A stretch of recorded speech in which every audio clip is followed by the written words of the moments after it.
Match number 6. Which is Zygos versus Zorihan.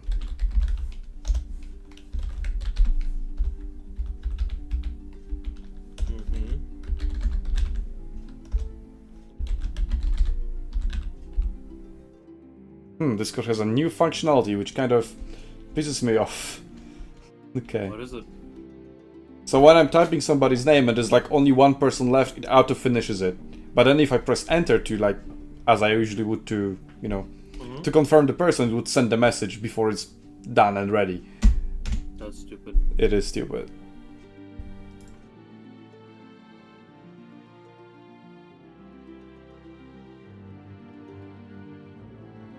Anyway, let me go live on YouTube.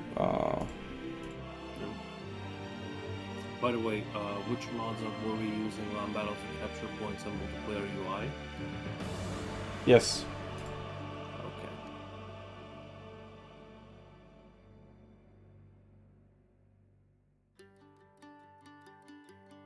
Yeah, wait. We've got to get Gojira in. Exactly, he just messaged me.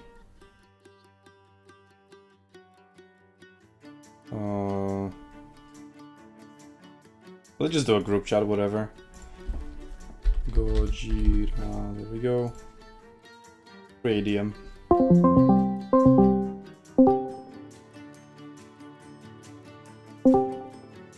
Hello there. Hello. Okay. Ooh. We are slowly getting going. Okay, quarterfinal number 2 is Rider Rohan versus Zegzi.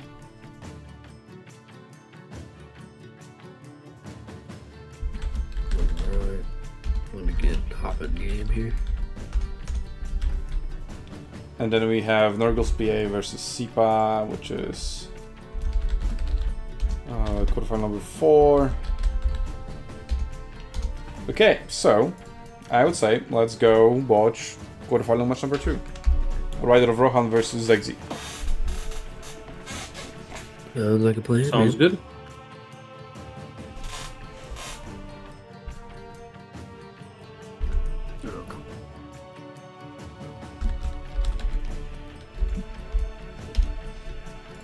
And let's ping Berserker and Michael so they know that they were waiting for their opponents.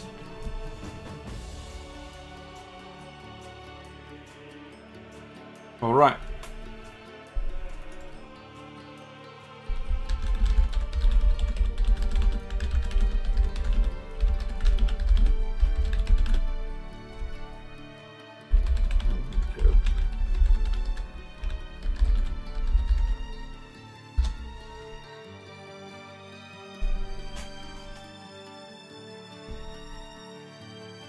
Let's see if they can pull through and do everything correctly. Yeah. That'll be the ultimate test. Yeah. I'm gonna while we're waiting, I'm gonna go grab that stream link real quick, post it in some places. Alright. Okay, Rider Rohan and Zigzi are on board. Let's go. Awesome. Is the game hosted? No, they need to draft first. Of course. Okay, let me host the drafts, make it easier for them. Yep. Here.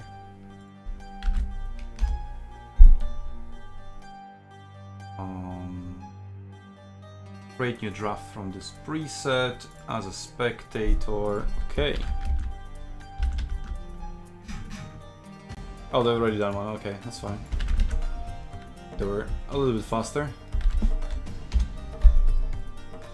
Spectator, Rider of Rohan as a host. Is that correct? That is correct. Very good.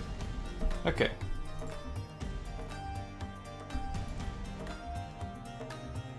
So let's get the draft on board.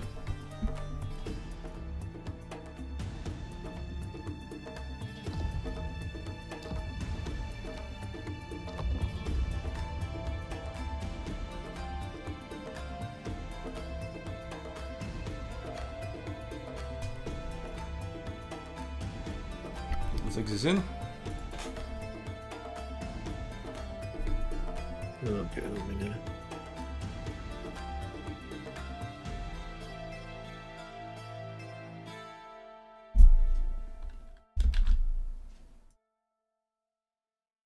Oh, yeah, let me restart. I have my dev version on of the mod real quick. Like a fool.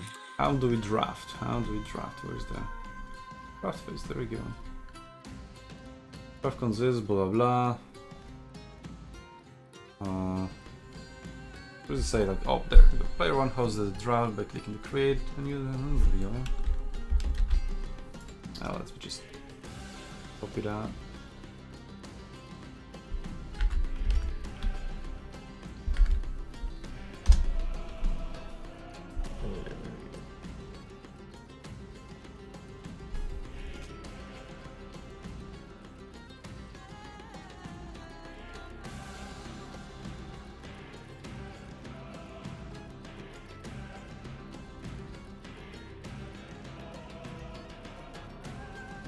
Which map is Dunes?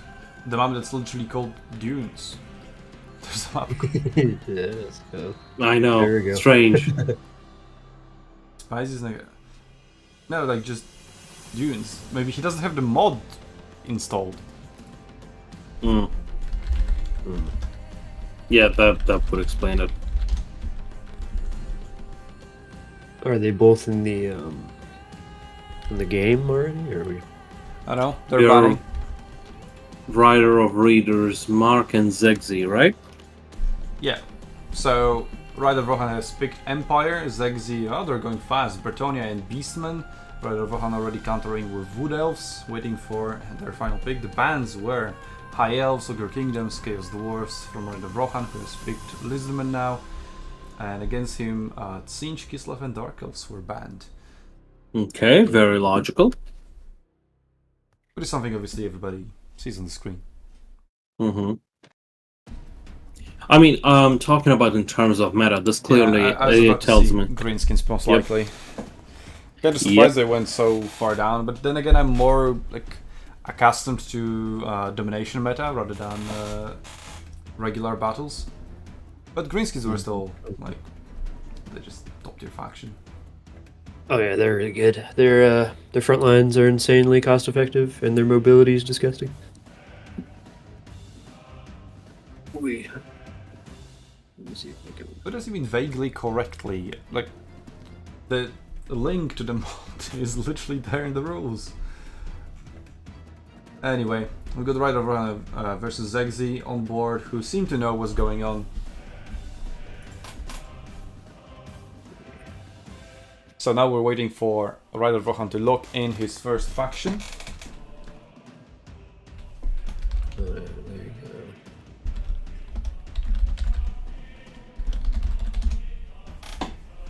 go.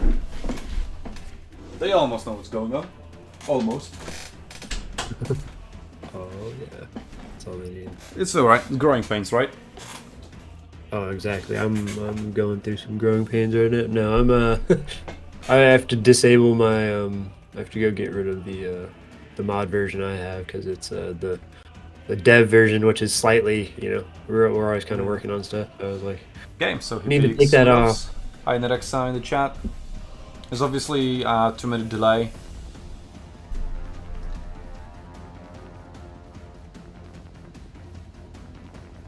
So you won't be responding to that quickly, at least from your perspective. Okay, and Zegzi counters that with Beastmen. Okay, so how should we do this? Because 3 people spectating is probably too much. So is it just me and Gojira and you are clean on watch for Discord? You can do that. Yeah, I think that's what we agreed on before. Yep. Oh, sounds good. Sounds good. For this very first one, do you want to switch duties just real quick, Arkelin, so I can get the get my situation set up? Yeah, of course. Okay. Awesome. Okay, I'll join in and I will I'll stream. Yeah. So you're not streaming? No, I will stream through No. Discord. I'm asking Gojira. Also, Oh. I'm streaming. Oh, I would. I was just joining yours. I thought I was just co-casting. I mean, I'm just your little dude. if you want to stream on your own channel, you can. You don't have to. You don't want to. Oh, It's all just I up to didn't you. know that. No, literally, Uh, you're free to do whatever. Like we are very honored for you to be there. Oh, thank you, brother. Thank you, brother. It is very early. I can set it up in a little bit here, maybe. Oh yeah, me too. Me too. I'm still trying to get my bearings. Yes. Okay. Gonna mute myself real quick so I can stutter. Or I'll be right back. Oh.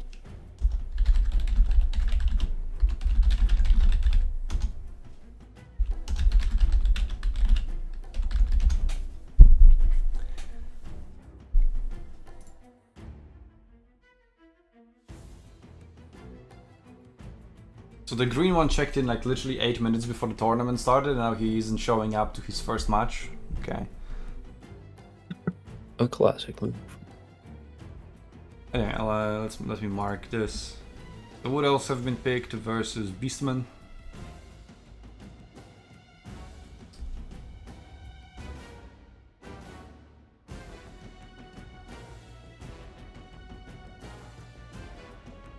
Rider already hosting. Which one is it?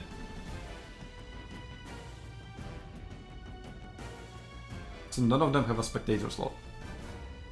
Yeah, they still haven't opened the second spectator slot. So you're in? I am in. What's the name of the game then? Of the lobby? I think it's legendary. 1v1 legendary. Yeah, I see that, but it Yeah. doesn't say there are any spectator slots. Yeah, I'm currently in it, as you can see from my stream. They just need to open a Right, second phone spectator call. slot.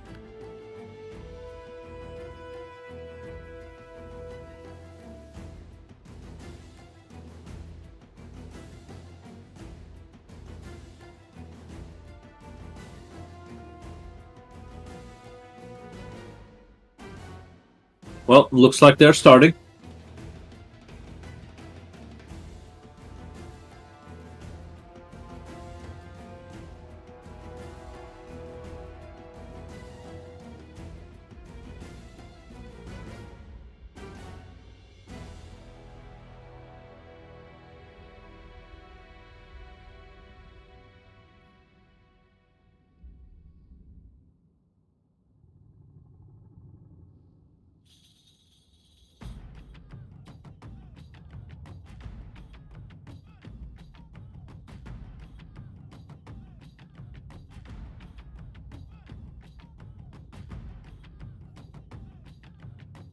Okay, I'm back. How are we going into the spectator slot? We ain't. Looks like they have already started, so we can watch it through my Discord stream. For fuck's sake, really? Yes, really. Oh, yeah.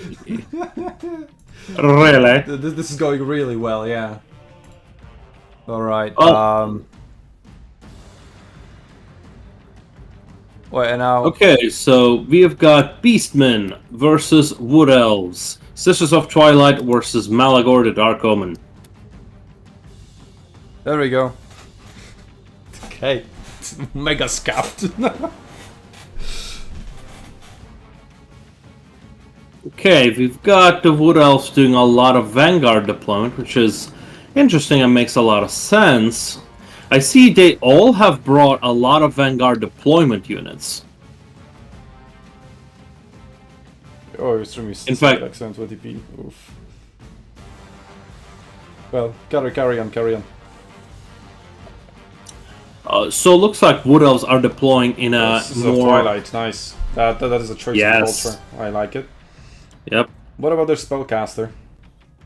Their spellcaster is Life, which is a very standard spellcaster for Wood Elves. Has been the case since Warhammer 1.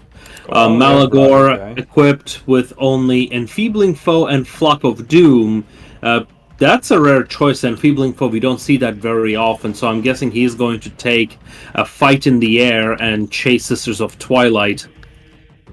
So Beastmen have deployed in a very wide formation and going for some flanking maneuvers over here. Got the first shot hitting Malagor right in the face. Yeah, one thing I've noticed on the yesterday's tournament is that fights usually devolve down into big blob fights towards the end, and not having any AoE spells is kind of a very missed opportunity. Yeah, absolutely. Yeah, opportunities where huge blobs are created that could be instantly wiped out by a pit of shades, dwellers below, or anything else like that, and you just don't have that in your arsenal, and you're stuck with just Earthblood. Well, anyway, front lines are engaging. I think it depends on the strategy. Yep, the front lines are engaging. We've got Harpies getting shot at pretty badly. They will get to the arches, though, so there's that. Wild Riders could go in and try to counter that. And we have a beautiful surrounding maneuver from Beastmen, and this is why I always prefer to deploy wide, because it gives you the opportunity to flank. And that's exactly what's happening here. The spears are trying to counter that. For some like big Earthblood healing blobs. But they're not vampires, that's for sure. And like Chaos Warhounds charged in and actually lost half their health in the charge, which is hilarious.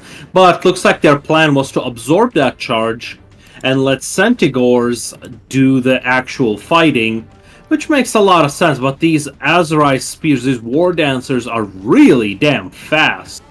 Yeah, but where are they going though? Good question. They're chasing the Chaos War. Oh, now they're coming back. There are exposed archers there that are now being charged by Malagor. I'd like to see some Centigors join in on the fighting as well. So far, values are very, very close. Wood Elves maybe with slight advantage. But with their archers maybe not being able to do much, that can very quickly turn around. It can, but the Wood Elf melee is winning pretty effectively. So Ungors are winning against on the left flank, but on the right flank, yes, exactly. Quite so. Perfect against Ungors. Malagor trying to disrupt the archers, but oh, there we go. Finally, Centigors are pulling through and charging into the archers, but there are some spears in there as well to help them out a little bit. But quite so. Archers now all over neutralized. But will it be enough for the Beastmen to turn it around?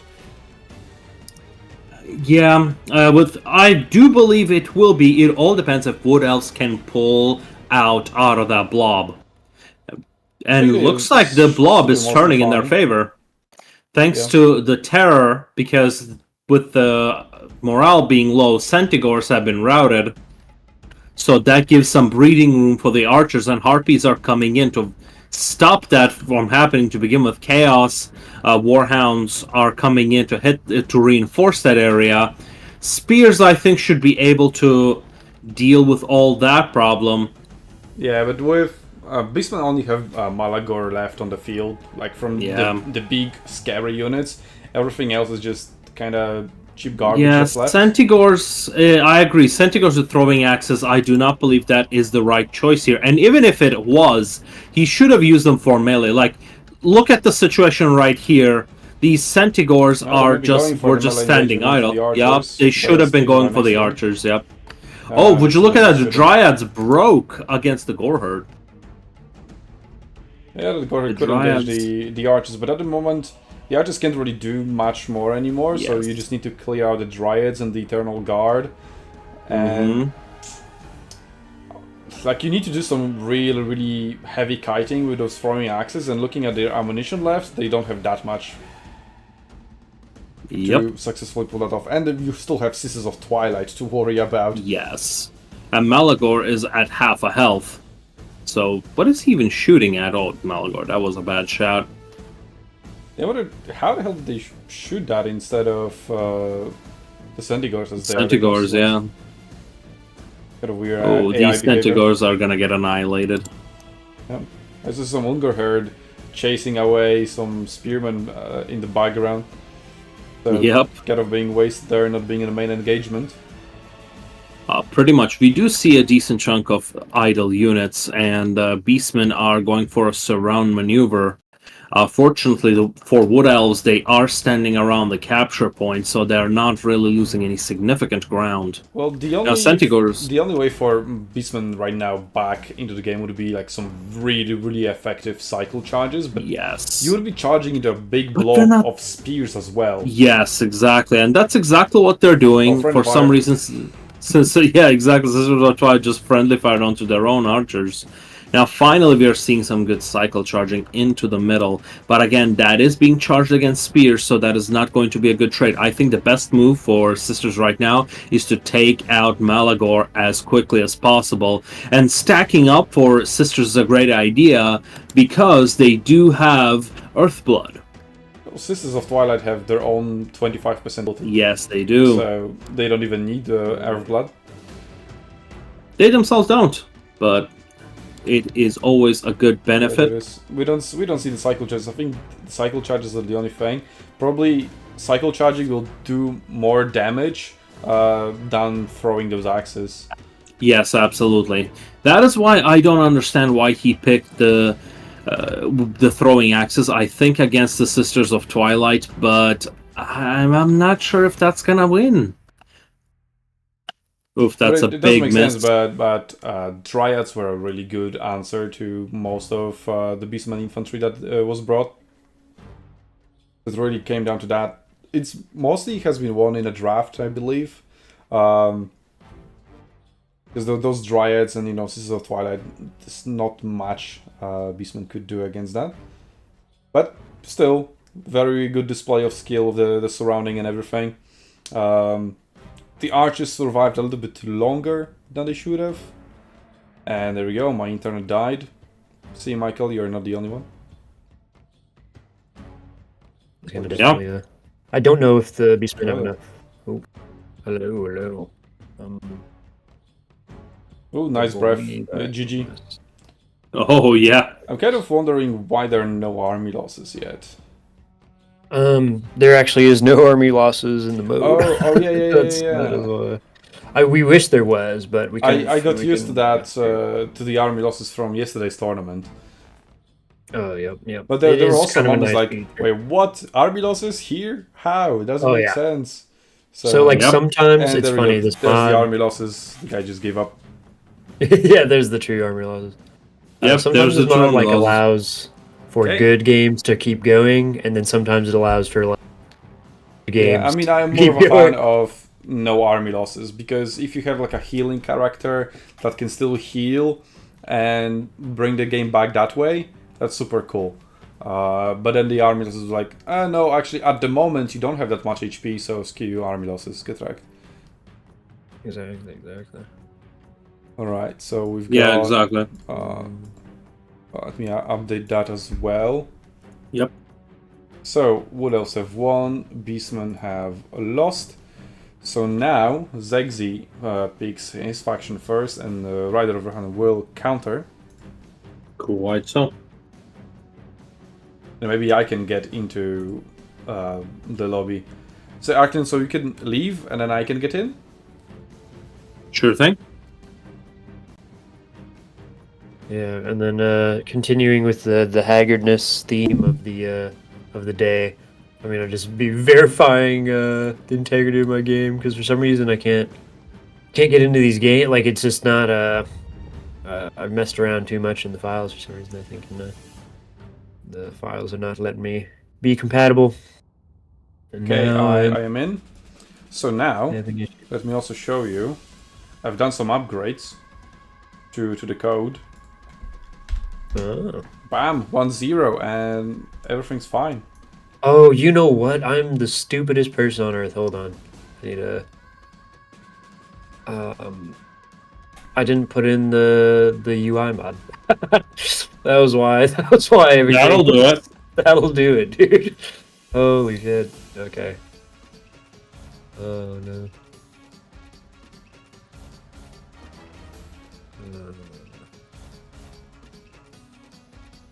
Okay. Right, Zegzi is picking Bretonnia. There we go. Okay, I canceled the verification. Good. Okay. I'm on my way. I'm on my way, boys. I'm coming. Okay, so Salinator, I mean the green one didn't show up against Salinator, so Synergy just advances. So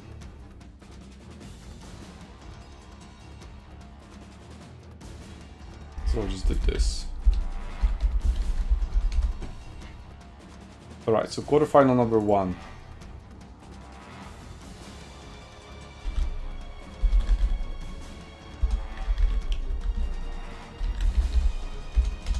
I mean, this is so troll, like, join in last second after the check-ins have already finished and then don't show up to the tournament anyway. And then, that's pretty brutal. Like, that's just disrespectful, to be honest. Okay, and then quarterfinal match number 3, let's check out the round. Oh, they're both just AFK. Okay. Sure, okay, double DQ then. That's weird. Whatever.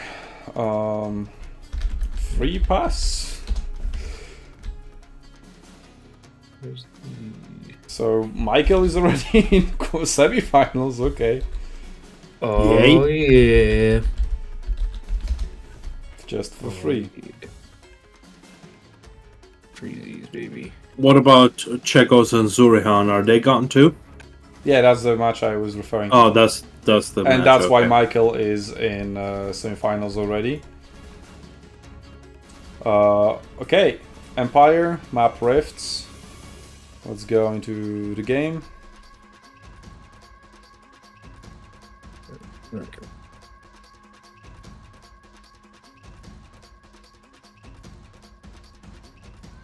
Just be.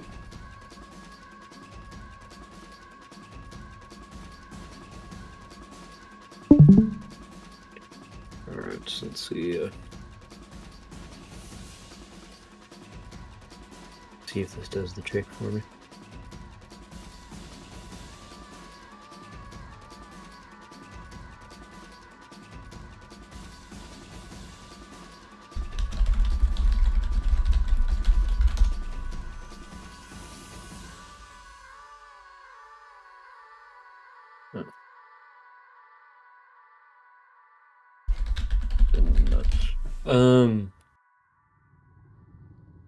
There's multiple multiplayer UI mods, is there?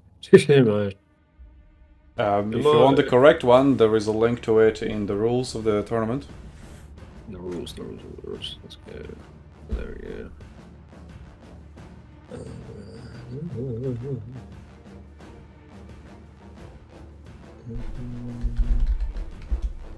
There we go.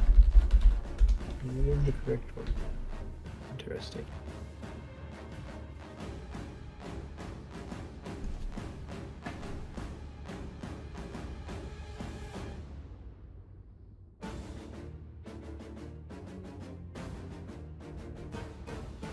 Weird.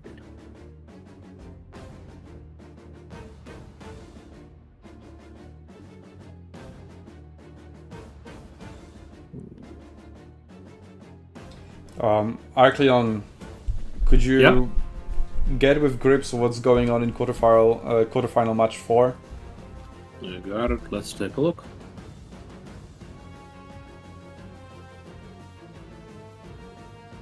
So okay, well, we're loading in. So let's get in on the action. So just semi-final number 2. I already pinged Michael since he advanced. Okay. Call France, Wizard of Life, to Hilkar France, and probably. But is that? Oh no, okay. War Wagons with Helbas. I thought it was the Luminarch of Hish for a second. So there are other Griffides and another unit of Demigryph Knights with Halberds, I believe. 4 Halberdiers and 4 Free Company Militia. And then Fey Enchantress leading the Bretonnians. 2 Grail Knights, 2 Knights of the Lion-Hearted, I think that's what they're called. Terra 9s, 6 archers in total, 3 men-at-arms with swords, and 4 peasant mobs. Excellent.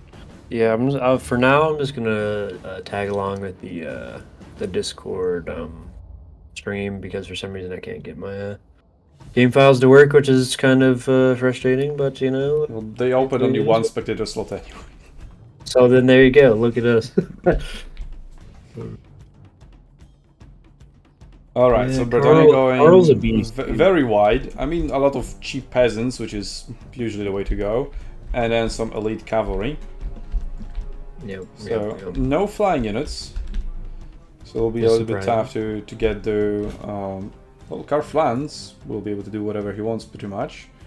So he needs to worry about 6 units of archers. Yeah, I got a lot of. Yes, it's definitely going to be, you know, I got war can wagons for Empire harassment. pressure the archers enough, and can the Cav do their work? Or What do you think Or about will Free Empire Company build Militia it? in this matchup? I don't think they have a place in here. I think that they'll just perform terribly. yeah, they're pretty outranged. And honestly, I mean, like the Off-range, focus fire of the no peasant. armor. Yeah, Melee, okay, if they get into melee, but will they get into melee? They can get shot at the beginning and then charged by cavalry, and then that's it. Unless they're just there to like soak up the damage for halberdiers. But then again, why can wouldn't do you it just for cheaper. bring... yeah, but why wouldn't you just bring spearmen and spearmen with shields? Exactly. They'd just be so much better there. Yeah, so I'm not a fan of the Free Company Militia in this matchup at all.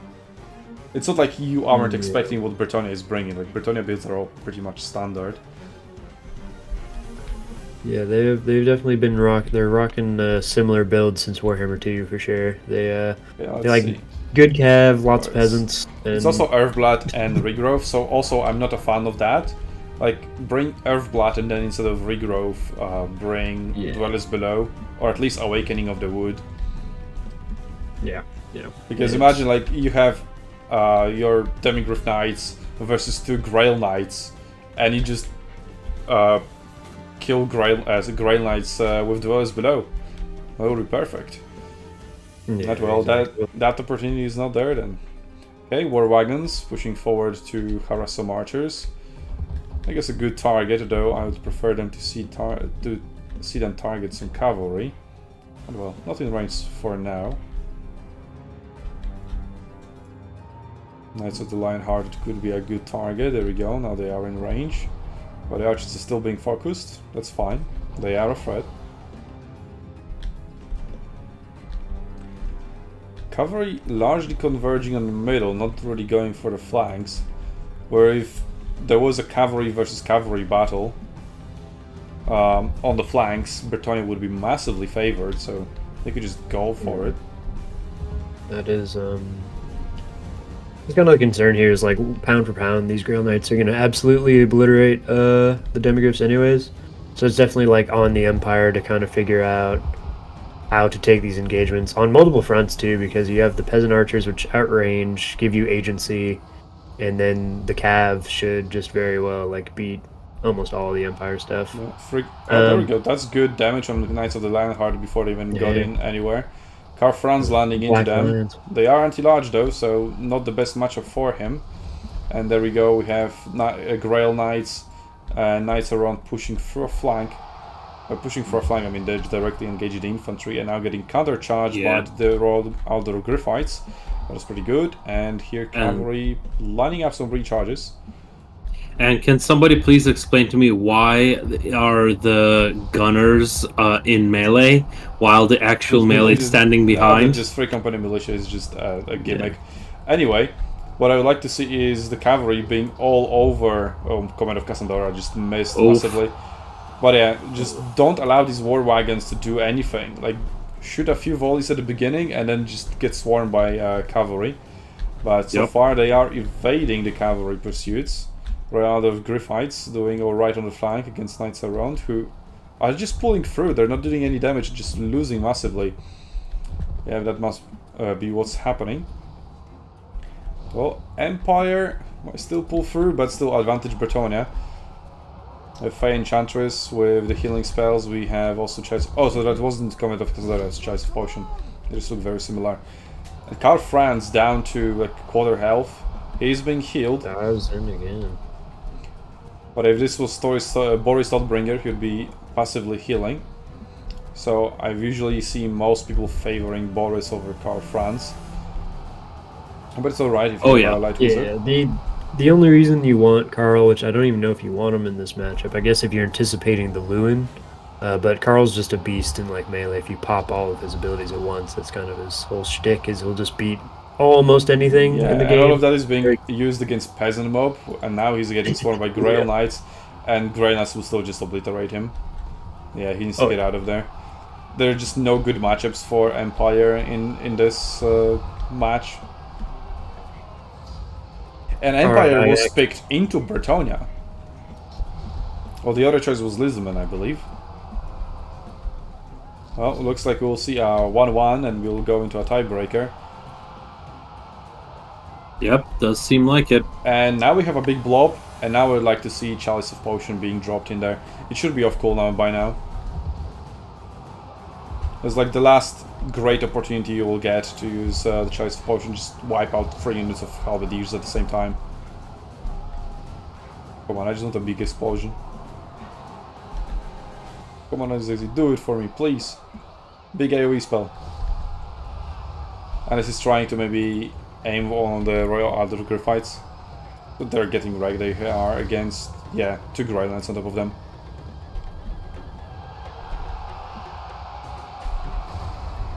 And there we go, finally. Wasn't as good as it could have, but we got there. And that's why you bring those big AoE damaging spells. Because a blob will be created sooner or later, and there will be a great opportunity to use it. And now only War Wagons and Standing, and the Life Wizard. So, GG, Bretonnia massively won this one. But again, it was just largely won in draft, I believe, right? I don't know, I think Empire had quite a few options that they did not use.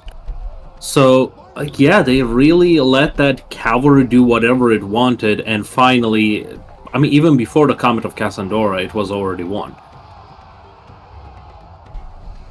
But you mean they didn't use, as in didn't bring the draft, or didn't use like once on the battlefield? They did not bring in enough archers, and they did not bring enough anti-cavalry. Like, we could have seen some demigryphs in here. We could have seen a lot of answers to this. I would just, instead of free company militia, which just was awful. Yes, the free company militia was just a waste. Yeah, just regular spears would have been a lot better. Okay, there we go. Victory for Bretonnia. So it's 1-1. Joy be to the world, because I can now spectate stuff.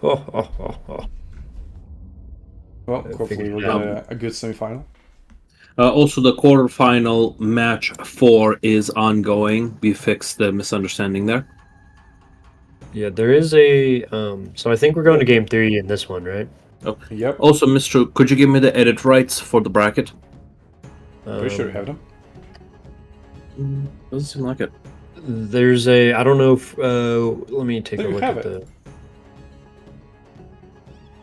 You are an editor, actually. Let's see here.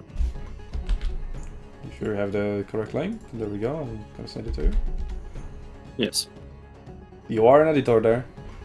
And you are logged in as yourself right now. So you should be able to edit. Yep. Mm-hmm.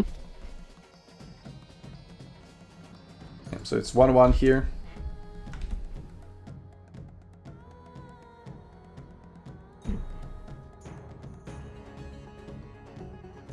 Yeah, and I'm which game is the SEPA Nurgle's PA game? I think they're on their way to figuring stuff out. It looks like. You mean you would like to spectate that? I mean, we can, but you know, I'm assuming we should want to finish off this series if you want to. I'm just you know, considering there's just a bunch of random stuff. I'm just letting you know they're on their way to. Yes, they are. Yep, I was messaging with them. So looks like they have it under control. Let's finish this specific series and then go from there. Just to go ahead, then I guess I hopped in and they're just kind of pausing or something. So I'll just. Yep.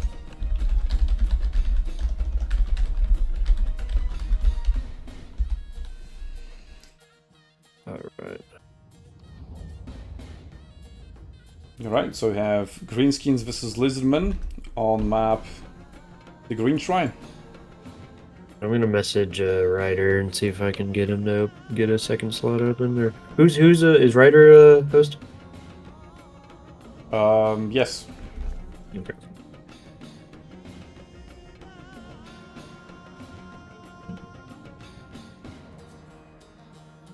Good. Then I can yell at my own clanmate. Oh, good, good.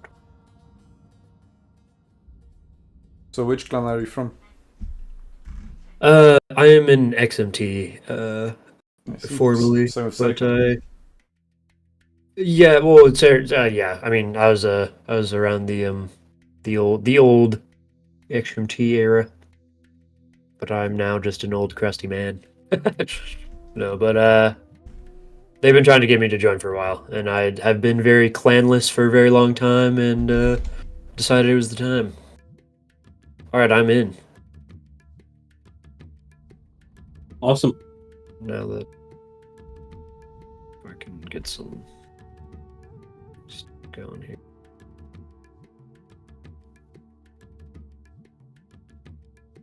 Can abuse my power here.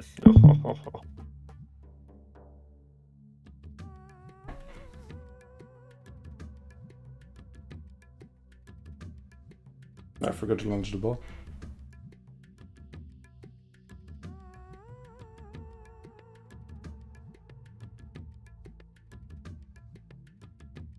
Oh.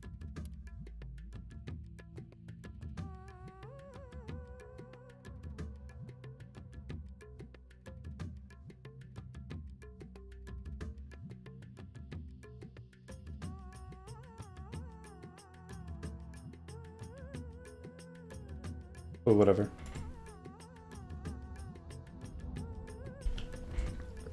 Let's see if I can just copy that. Copy. Boom.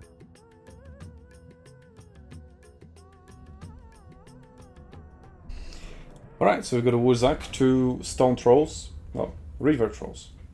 Right? Then Orc, Boar, Boy Biggins?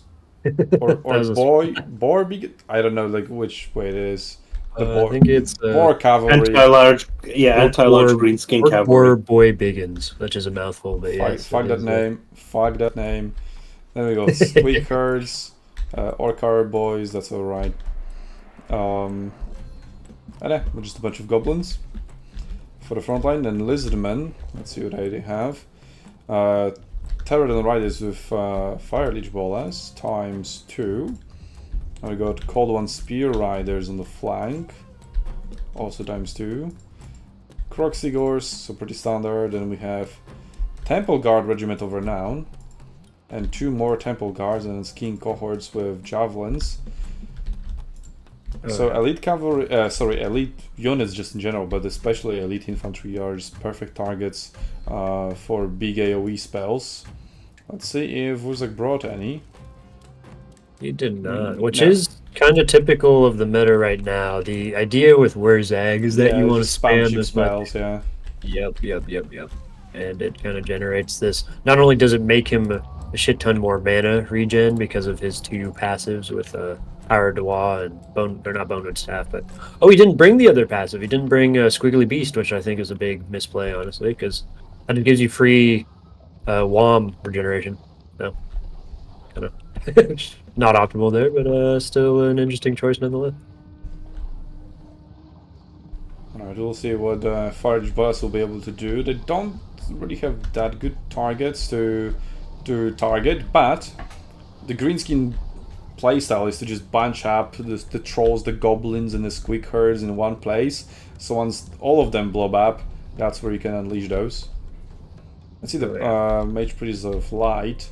What does he have? Here's Banishment, the bounce spell. Wait. Oh, it's light, not life. Okay. That's interesting. So he has 2 banishments. Okay. Why? Yeah, the double. Because he The can. double banishment. Yeah, because he wants to, bro. Well, we'll see how effective the vortexes will be.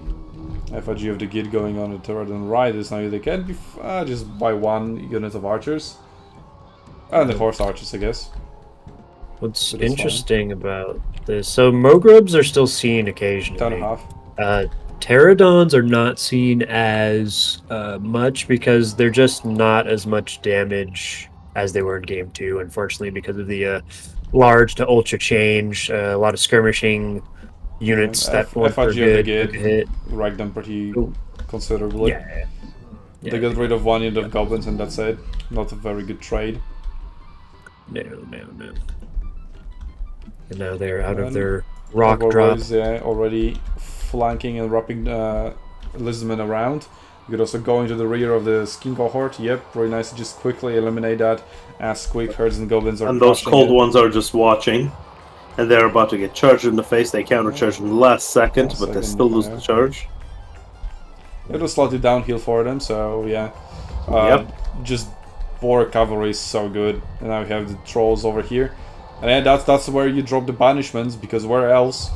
But the thing with the Vortex spells is that they can just go anywhere. Right. Well, I'm not seeing them. There are some AoE buffs. Birona's Time Warp.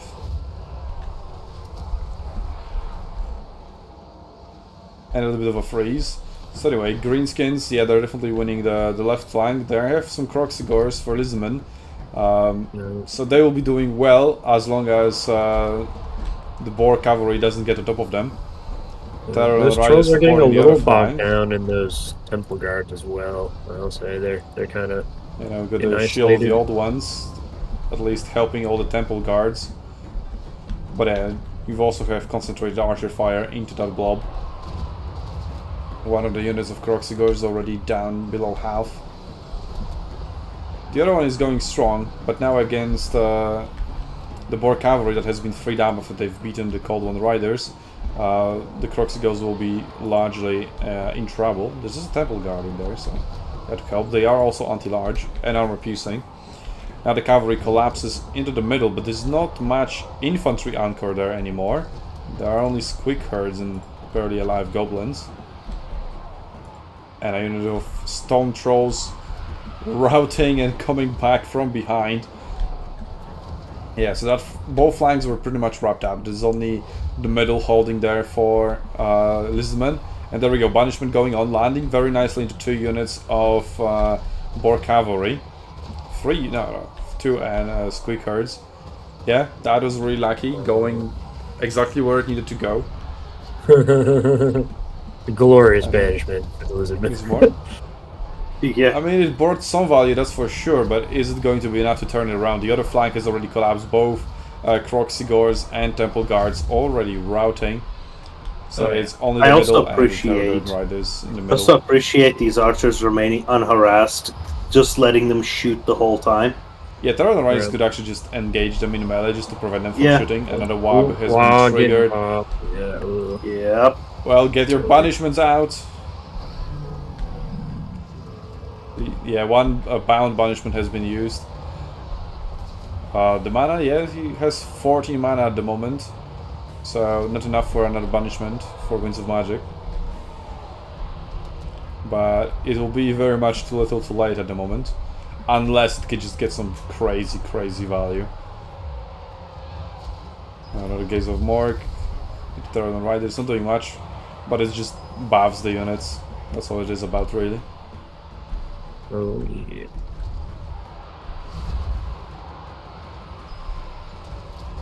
Where are the banishments at? 19 Winds of Magic. Go. It is a perfect time to try to get this late game comeback here. I have to see a double banishment. This is what? 2 minutes cooldown. Probably not off cooldown yet. Oh, The lack of army losses will provide him a chance here. Let's see what happens. Oh, there's one. Oh, that's the bound banishment. Winds of Magic haven't been spelled.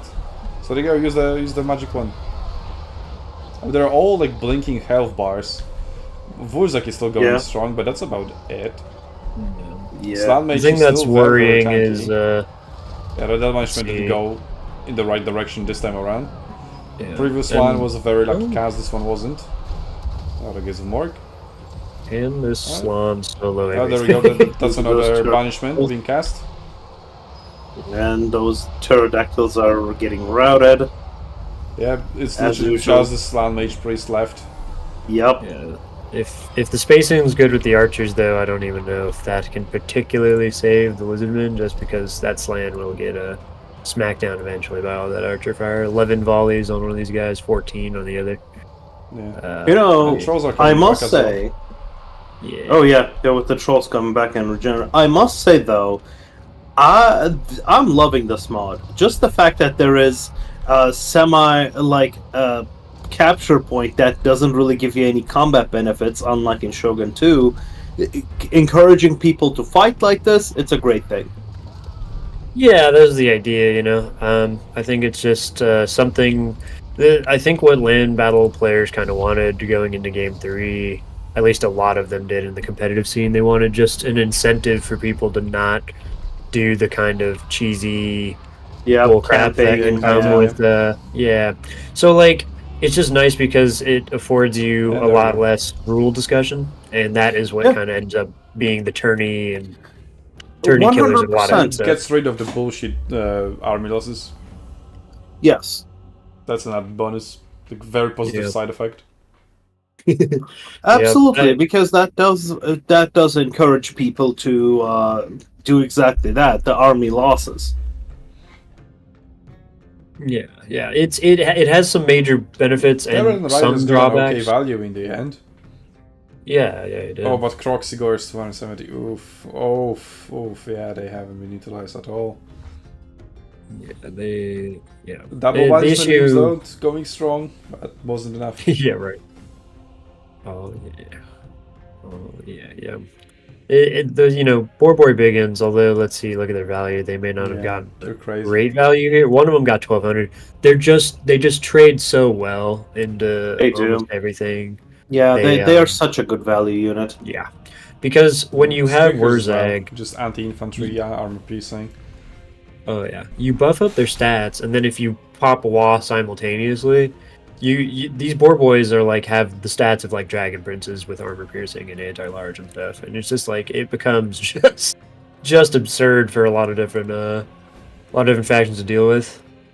Oh, who's left? That's just fair because the series is in. All right, so Zegzi advances to the semi-final. Wait a second. Does my code not work?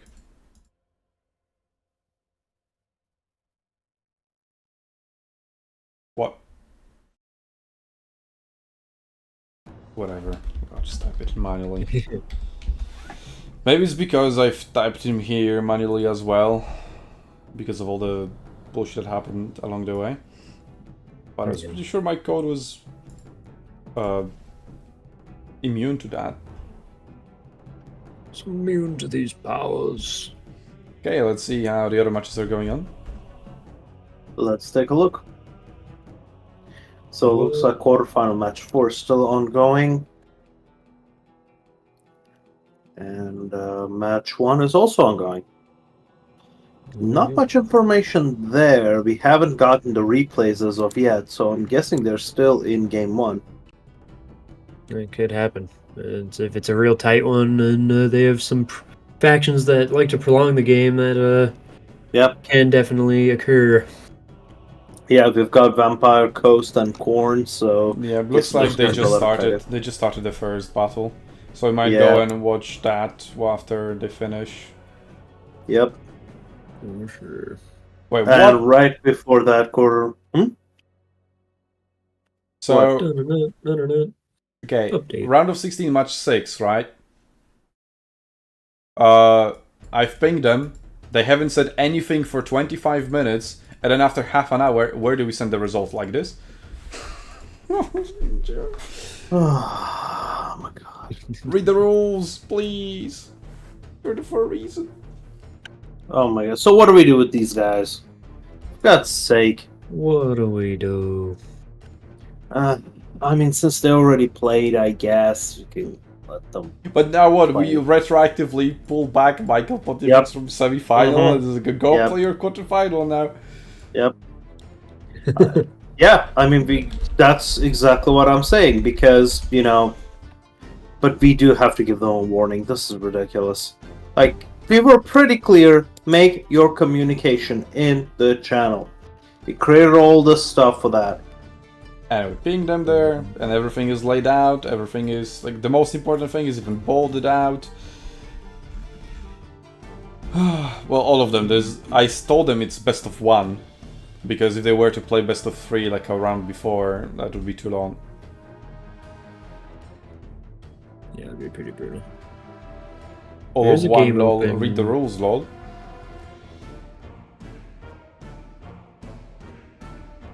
There's some game open here. I'm not sure for whom it is.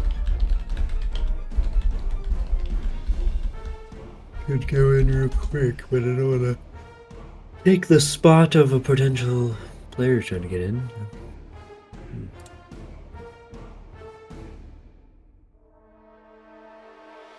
Okay, I'll inform.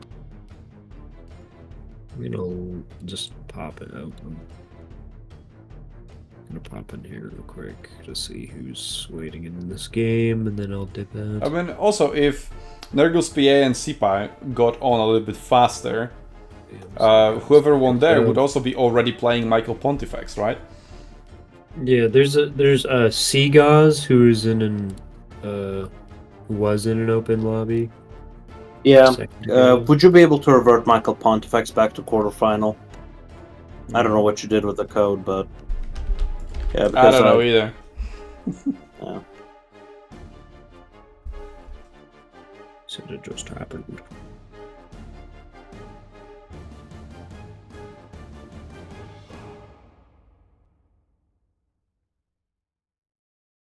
Hmm.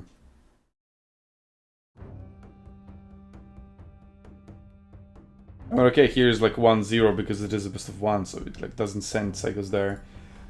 So just type in my one.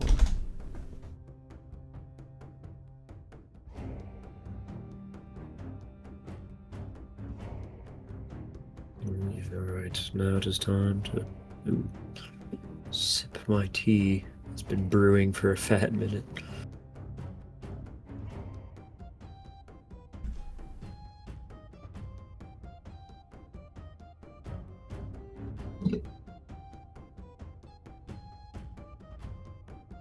Actually, we can have a match for 9th place. Because the green one has showed up. Albeit late, obviously. Oh, I stopped streaming. I thought I was... whatever. I thought I wasn't going on. 9th place match. Okay, so it would be Zurihan versus green one.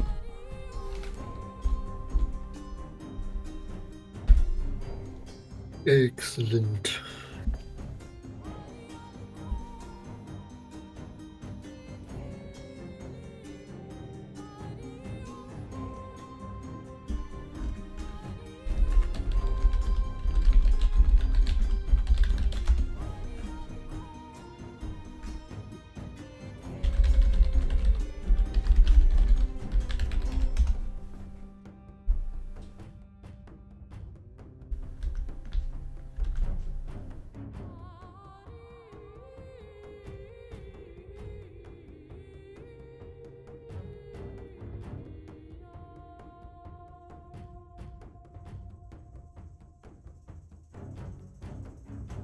Alright, let's okay, I think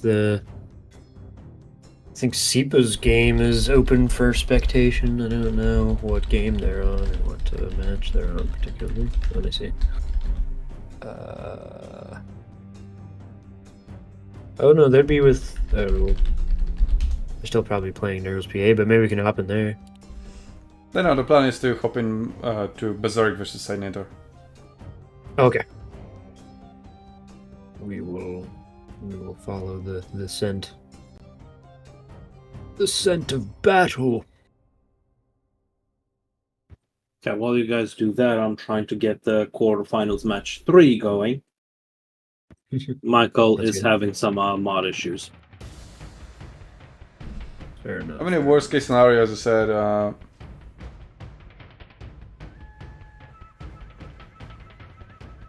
Worst case scenario, you can disable the UI mod. Yeah, what I'd recommend, and I think, is just order. So this is really weird, but if you order the mods and so most people, I would say, have the UI mod before they have the capture point. So you'll have like the UI mod higher in the stack, which for some reason does sometimes affect like compatibility. So you want to order it so there's the UI mod and then the capture point mod, because I believe that's how most people have it. Because that's until why I did that, brought in the rules as well. oh nice, then there you go. You have it covered. Yep. But yeah, you know people, man. You gotta account for the people not paying attention. Unfortunately.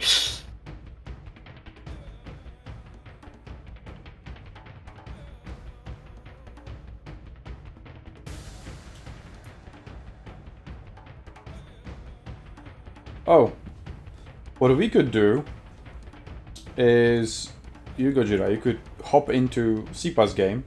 They have a spectator slot. You can stream that through Discord then. Discord. Okay, perfect. And we'll watch that, and I'll be watching out for Berserk vs. Senator.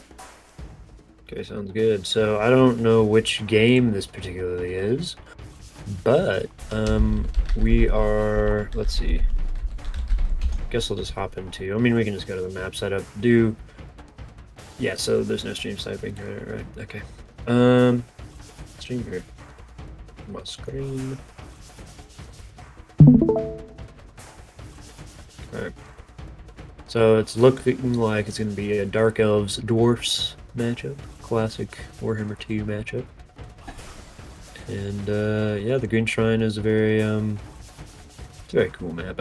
There's like what is it? The Green Comet. That's a even crazier map. It's straight out of like. We do have it in a tournament, but with not all the rounds being played, I don't know if we will see it, but I think we should. Fair enough. In the main bracket, right? The final bracket. I think we've used every single map, or every single map that we've deemed fair and balanced. Yeah. Because some of the maps were like, nope, this one's unfair. Oh, for sure. There's definitely like we put in a ton of maps, and shout out to you, Maz, who actually like physically added a lot of them. But a lot of them are for variety, but there's a good amount of like very usable maps for tournaments for sure. Because there's some that are in there for spice alone. It's going to be very pink Dark Elf scheme there. We're trying to do our tournaments a little bit on the more serious side. Although, in the future I wouldn't mind doing like a free-for-all tournament for shits and giggles. Oh, also, I never seen anybody do a free-for-all tournament, so that would be something unique. That would be pretty wild. It'd be pretty fun. I think it'd be really fun. I think you got to look out for the dreaded lag. Oops. As one of Turin's mainstay complaints is like. I mean, we've played 2v2 tournaments and it was fine. It was fine. Maybe it's the good old American European connection that we suffer. We suffer. But I mean, we've been in lobbies and we're fine, so there you go. I think it's as long as it's between two continents, it's fine. It starts getting iffy if they're like across 3 continents. Yeah, there you go. All right. Yeah, Dwarfs look fairly. Oh my god, this is kind of a hilarious build. So they have 3 Bugsman Rangers, accompanied by Thoric, who is just like you. If you're playing competitively, you're gonna be playing Thoric. He's just too good. He does too much ridiculous stuff, which we can get into in a second. But only 1 gyro, 4 Longbeards, 5 Dwarf Warriors, and then 5 Miners with Blasting Charges. That is a thick line of infantry. Yeah. Extra thick, dude. Like, it's actually hilariously thick. I mean, he can totally protect his archers, though. Yeah, Shades are not going to have a good time shooting into all of that armor. Yeah. They aren't armor piercing, right? Or are they? Shades? Yeah. Yeah, shades are they're kind of like the sneaky like super high DPS armor piercing guys. But Oh, they have to be let's fair find them. to that point, there is not like a lot of like elite targets for them to shoot. They're just gonna have to like pick away at the Longbeards probably, and Longbeards do have a silver shield block chance, so 50% of the time they're not gonna be getting through. Oh, by the way, do we know who won the previous battle between them? Because I do not. I can try to do some investigative research here. Yeah. We can start. Who won? Oh, they sent a screenshot, so I just need to check that. Oh, okay.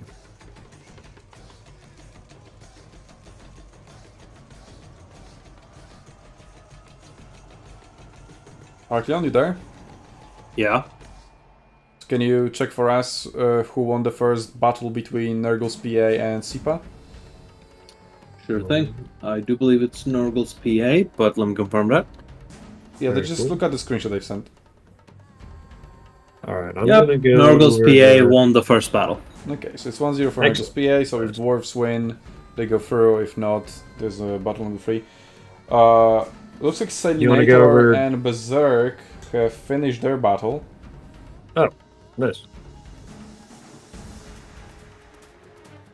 You could. What we could do is you could spectate that, and then I can just give the lowdown on this one after the fact, if we want to do it that way. But they still need to pick their factions and whatnot.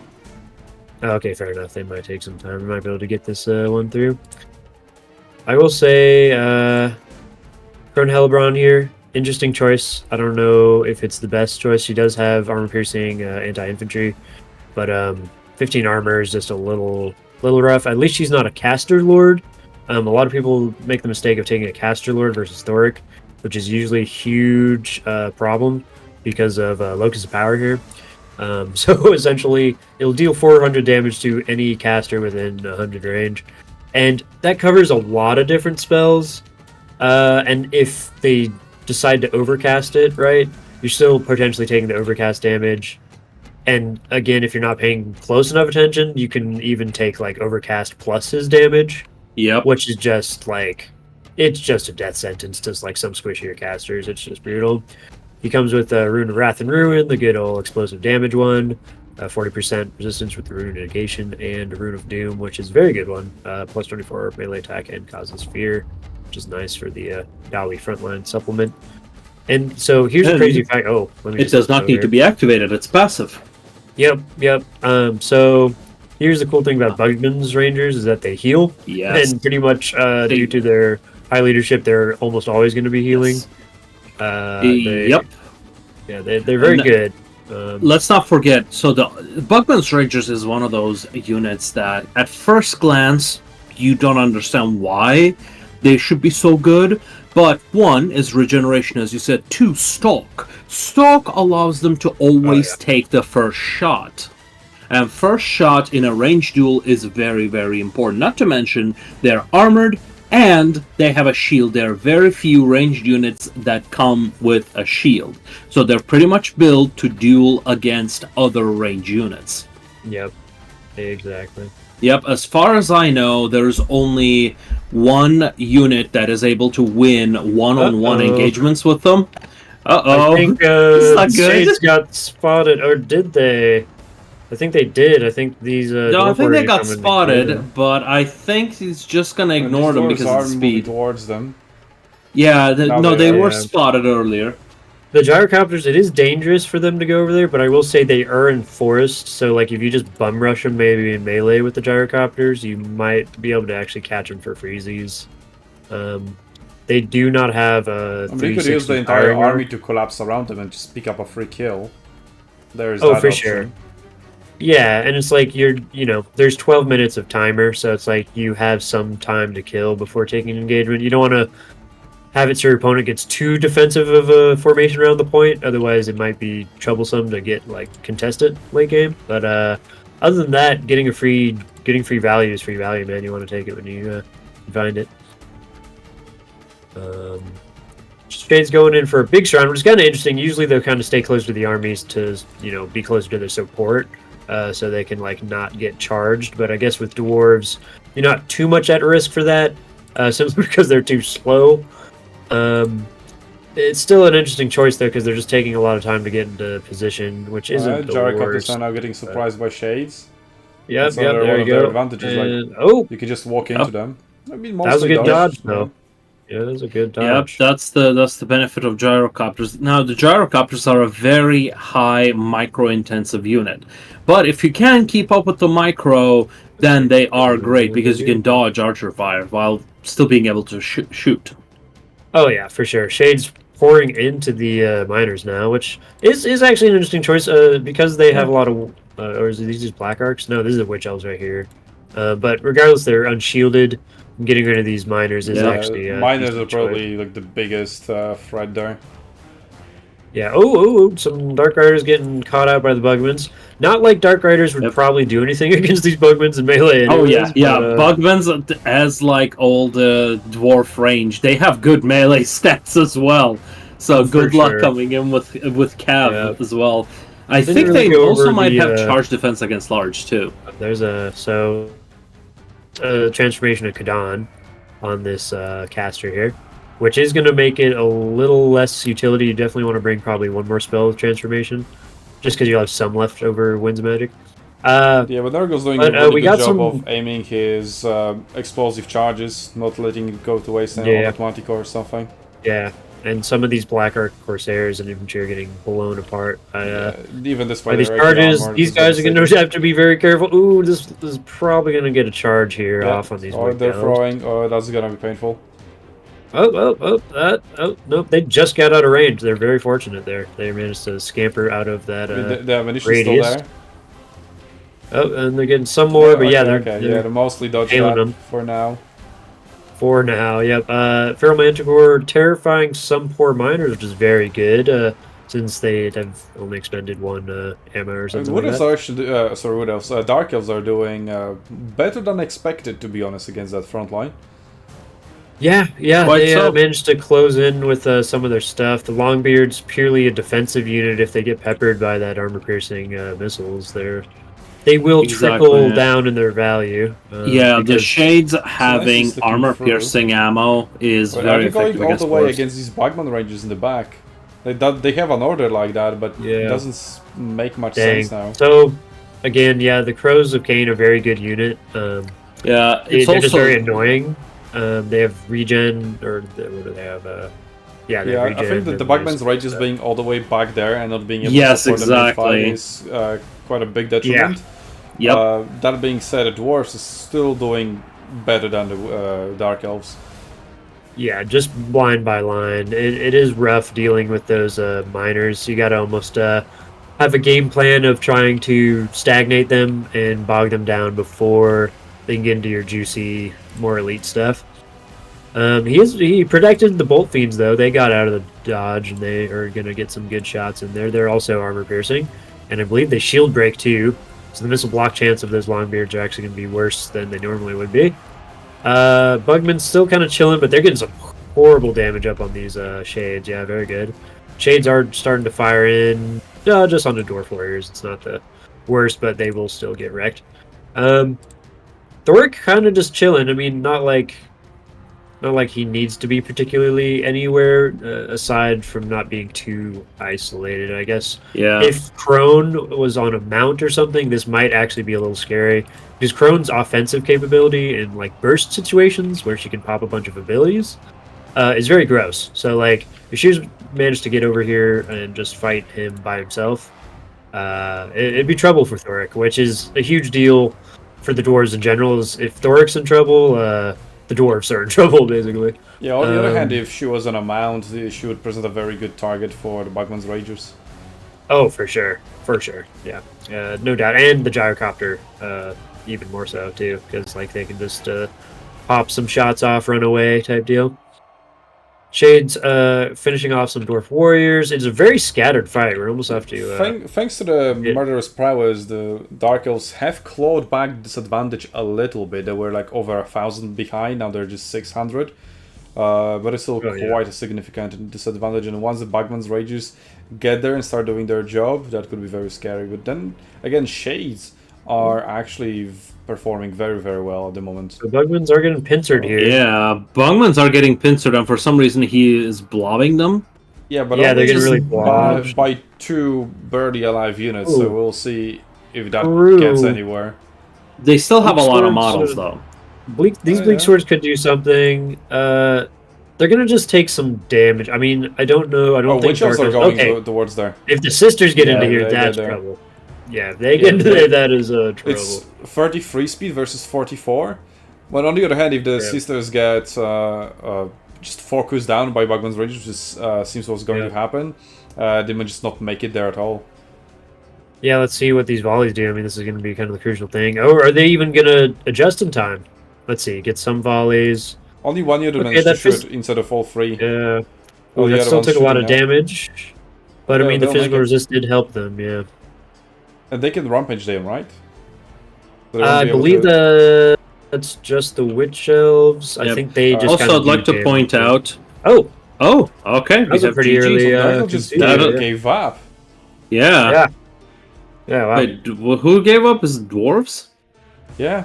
Wars gave up. Yeah, Dwarves gave up. That's Wow. weird. That's Okay. weird. So we've got 1-1 in this matchup, but Yeah. Berserk and Senator are waiting in the lobby, so I'm there. So let me switch over to their match. Sounds good. And we'll pop over there. Ooh. That was Yeah. a GG though. That was an interesting one. Oh, I Make should've sure, make sure stayed on to it. pick up the replay from this match and the next one, and then if Yep. we have a brief moment in between matches, we can watch the replay between Nurgle's Yep. PA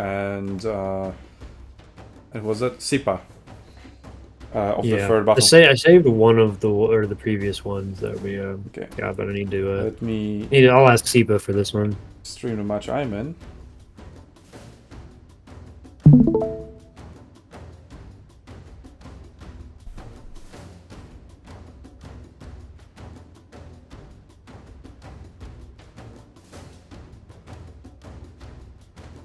Okay. And then let's see. Can we get another spec in that Salinator game? I can hit somebody up. Just watch for Discord. Should be fine. Yeah. Yeah. let's Okay, check. let me. Yeah, with less observers, we are reducing the chance there's going to be any lag. That is a fact. They haven't mentioned who won the first battle. In quarterfinal 4? One. Quarterfinal 1.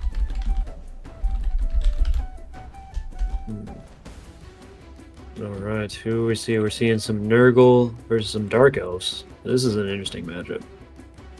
Yeah, Berserk took part in our previous domination tournament, and he said he is much more of a land battle tournament player, and he took second place in the domination one. So I'm definitely calling very him my good player. favorite. Yeah. But on the other hand, apart from him and Michael Pontifex, we haven't seen anybody other play in our tournaments. For sure, Berserk's a very good player in the land battle scene at the moment. For sure, he's like I don't know his faction mains that well, but I do know he performs in most of the tourneys like he shows up in for sure. We're gonna see with some fresh eyes here. But he was doing quite a lot of unorthodox picks, right? So he was going Core and Nurgle, with not many people were going for. I think Core was What did actually you ping me there? so you can make sure they follow the rules, because they aren't. Alright, we've got a battle going on. Chaos Sorcerer, Lord of Nurgle. And 3 Chaos Knights, one with lances, the two with just regular shields and swords.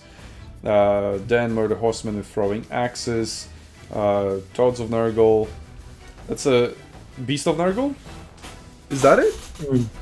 Or is that no? Nurglings, Regiment of Renown.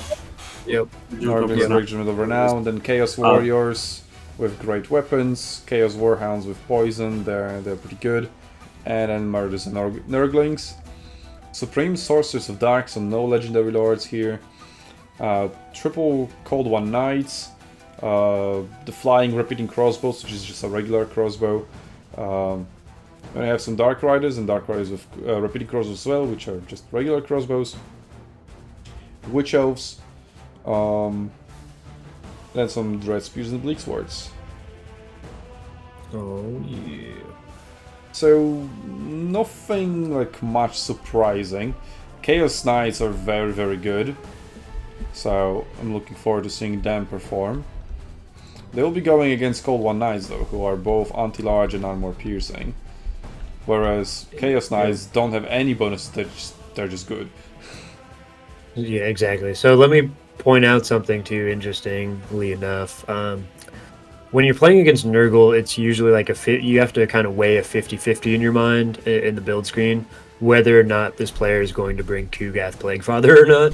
And I will say, from a just build perspective, Dark Elves did not bring enough archers. Now, he's lucky because Berserk did not bring Kugath, but if he had, this game would have been decided almost immediately.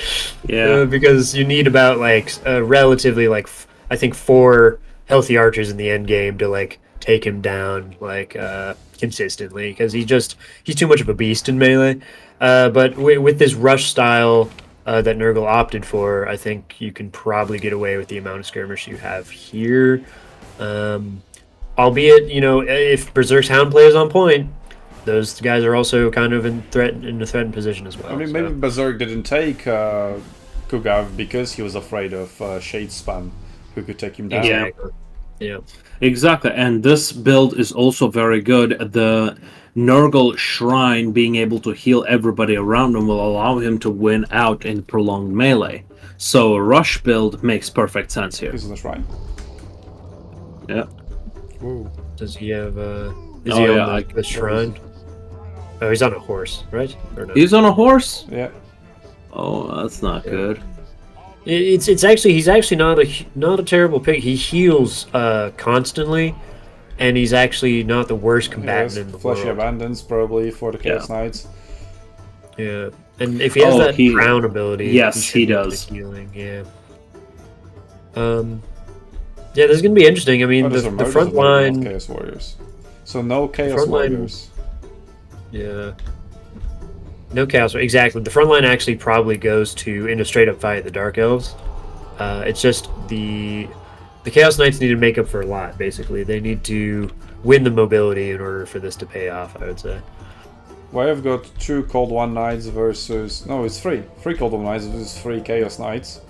But Dark Elven Cavalry has some support from the Horse Archers and the cheaper cavalry as well. So they could take on a charge. It looks like Plague Toads of Nurgle are also going to be involved in that fight. Oh yeah, it's just all about the screening and countercharge play. You might even want to keep those Nurglings out there just so they can take the brunt of the charge, and the Chaos Knights can charge in. Secondly, also if the Hounds come in, okay, Hounds, see there you go, got some good damage on these guys. And now, now he's faced with the risky choice engagement, right? Because you have the Dark Infantry right there to support all of them. Yep. So Plague Toads of Nurgle versus Cold One Knights, they take in the charge. Now the Chaos Knights can line up the charge and recharge there. But they're just going forward. they're moving forward. Somewhere. Somewhere into the future, I don't know. Well, Chaos Sorcerer is also pulling through. Oh, he's getting out of here. Yeah, the Nurgle's mobility is just going places. We don't know where, but somewhere they're headed. He's rather going after the Repeater Crossbow Dark Riders who can't catch. That's such a wasted opportunity not to recharge there. Yeah. And those toads will lose, but they're taking a long time. They're soaking up the damage, so those Chaos Knights could just hammer the crap out of them. And I think that was well, the other Cold One Knights are engaging the Plague Toads here and the Nurglings, so it's not a cavalry fight. And now all the cavalry from Nurgle is shifting towards the left flank, going into the huge openings that have been created. Or Yep, the Horsemen, they and- might throw some axes there, and then maybe these Chaos Knights will charge in there. Oh yeah, but these guys, no, it's such a It's waste. surrounded, yeah. Yeah, and like the thing about Yeah. Cold One Knights is they trade up very well into Knights already. So you kind of, if you can get an advantage situation, you absolutely dominate them with Chaos Knights. But Yeah, if it's now with one-to-one, with the Chaos Warriors charging in, but they charge in through those toads, which slows down their charge. So I'm not sure how effective that is going to be. But that charge in Yeah, the middle true. was quite effective and forced their general to go back to attack those Chaos Knights. yeah, The Yeah, infantry I- battle hopefully is they also don't get going rampaged, slowly in the though. way of the Dark Elves. That's kind of important thing to. That's like a Very. time bomb. Like once the Nurgle frontline collapses, the infantry will be all over the place. Yeah. yeah. Although it is Nurgle, so it's poison and tanky. Then again, Murderous Prowess just triggered, so it will be accelerated Yeah. ever so slightly. Well, these And Goblin if Knights you are could get a getting fatty, taken out. fleshy abundance right here, right? Like in that blob, Yeah. if you could And get a good these heal, Goblin that Knights could aren't doing well, lift things. so it may yet not be over in terms of the cavalry fight. Yeah, No. I think Nurgle has instead went for a more surprising build, kind of element of surprise build, because you don't expect cavalry superiority from Nurgle. I don't see No. the third Chaos Knights. Like one of them were obliterated, the other one is here. Oh, there we go. Okay, yeah. So this is only one healthy unit of Chaos Knights. One is almost dead, and the third one is already obliterated. And there we go. Yeah, the front line from Nurgle. Well, maybe not collapsed, Yep. but it's retreating. It's It is definitely retreating, healthy. Another infantry has been freed up to maybe go against the cavalry. I mean, it'll just run away, Yeah, look but at this blob, this unholy That's blob huge. of cavalry. This it's gonna be rough because now, I mean, yeah, some singularity. the way that Nurgle retreat out, yeah, that's weird. The way Nurgle retreated is sort of beneficial in the sense that you're splitting apart the Dark Elf like infantry here. Yeah, but It's they're also not great switching because- the fight into a forest, and cavalry is less Not what effective in you a want. forest. Yeah. Yeah, not what you want. It's Four Knights there's chasing them down there together with the Sorceress. And yeah, Sorceress is still full HP, and she's on top of a dragon, so she'll still Oh, yeah. very much a threat to be. Soul Stealers ready, you know. Like, yeah, like I'm sure she Yeah. hasn't used many of them Yeah, because 23 Winds of Magic still to use at the moment. yeah, there we go. And 25. Yeah, actually, that's yeah. like a perfect cast here. I mean, maybe not perfect because she hasn't lost any HP yet. Yeah, no, exactly. You Oh, can there we just go. That is the actually sit perfect in time. there. Yeah, this is a lot of value here. A lot of value. You could get away, I think, with a Soul Stealer here, and then just save up for a second one for the late game. Yeah, you can still afford to. Yeah, it's an interesting fight. I'll give you that. I mean, it's kind of, you know, like when you give players are given more free reign with the rules, you can kind of see them do some wackier stuff. But then in the end, like the more optimal stuff will still be the more optimal stuff I to mean, do. okay, like- all that being said, right? Okay, these Chaos Knights are getting healthier because they just get healed. Yep. This fight is actually going pretty well for Nurgle at the moment, and looking at the value, Nurgle is actually ahead by almost 1,000. So it's just the healing goes through. And Oh, despite yeah, having yeah. dealt less damage, he has more value on the field. Gold Yep. So value, it might yeah. yet not be Yeah. over. Like this, Oh, this yeah, guy and over this- here, like he's just Yeah, Nurglings, the right right? flank So is- what can he Yeah, do? see, But like don't forget, those Nurglings are not your usual Nurglings. Those Nurglings have melee damage reflection. oh yeah. Well, these guys. Yes, and they are quite healthy right now. So interesting thing that Nurgle has pulled, and I really appreciate it. As we all know, large units get debuffs when fighting in the forest, but they also get invisible. So what he did, he lured them into the forest and then surrounded them. So this is something you would expect from like Bretonnia, but no, Nurgle actually is playing like Bretonnia. yeah. And I don't Well, and think there's- any of them really went invisible at any point in time, though. No, That's but- just worse. No, but, I mean, you kind of bring out an interesting point because he did not commit with all of his infantry. He sent his infantry Yes. like half of it elsewhere.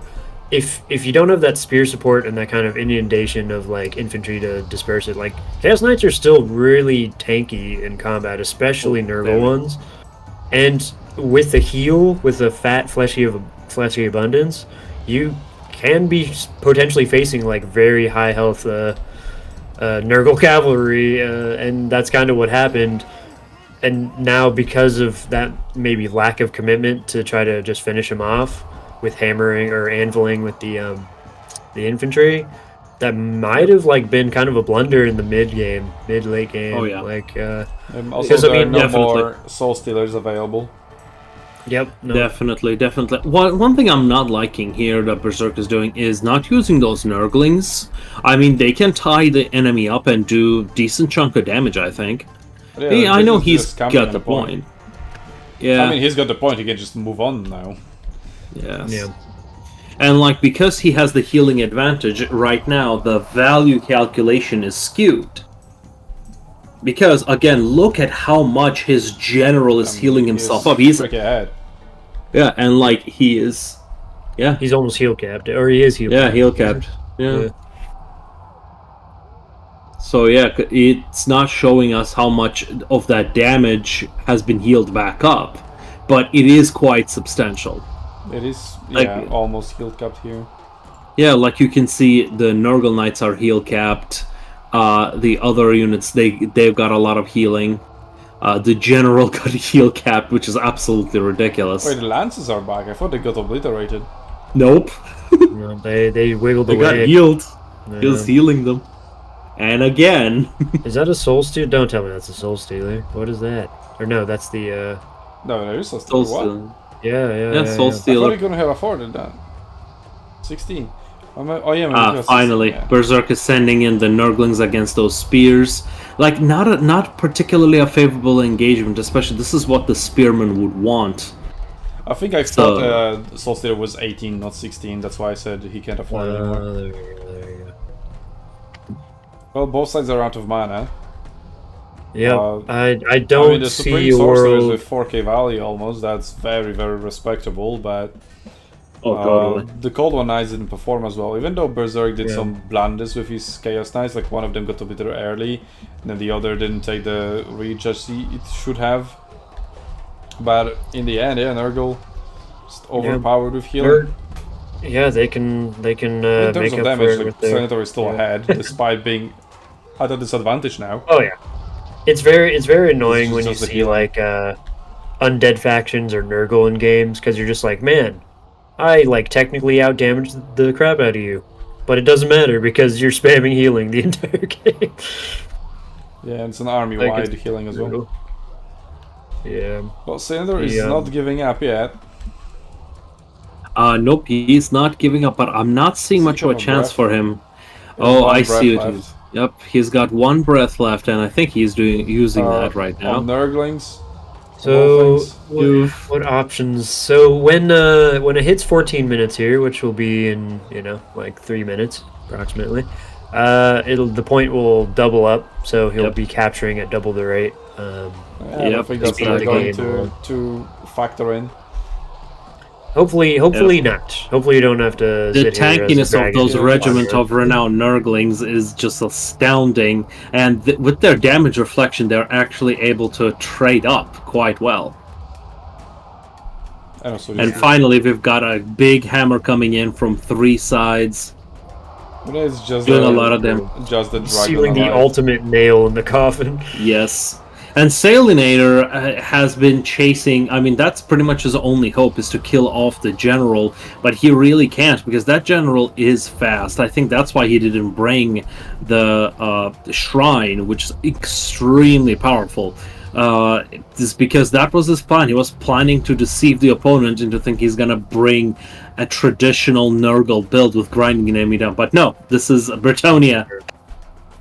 It is very interesting, and again, not another factor, but just a side point. It's like, 2-0 for Berserk.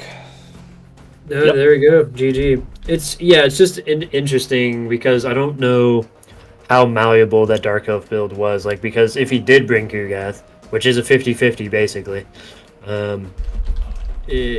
Dark Elves would have been screwed that way as well. Like, I just don't think they would have had enough firepower to actually do anything about that. Kugath would have just sat there, cackled at him, and healed up his 14k HP like it was nothing, But still very good game, very entertaining. It was like really interesting to see Nurgle kind of drag them through the mud through the woods there. And keep in mind, because there's no attacking rule, technically Dark Elves did not have to follow him in there. Now I'm sure that he thought maybe he was at advantage there, and like to a degree, I kind of thought the same. But the issue was he didn't follow with all of his infantry as support, so he couldn't like run his cav back through them. All right. But, you know. We've got to update the bracket. So we need to get the 5th place bracket going as well. Because yeah, it's not updating correctly for some Loopy's reason. in mod. I mean, it's just Loopy's in chat. too much bullshit. Well, hello there, Loopy. Okay, so Nurgle's PA, he won, right? 2-1 versus Sipa. Is that correct? Yes, he won the last High Elves versus Beastmen. He won. So Nurgle goes there, and Sipa is going down. Well, luckily, because of all these great descriptions, we know exactly where he's going. So Sipa is going here. And loser of quarterfinal 3, that's not decided yet. A Rider of Rohan is going here.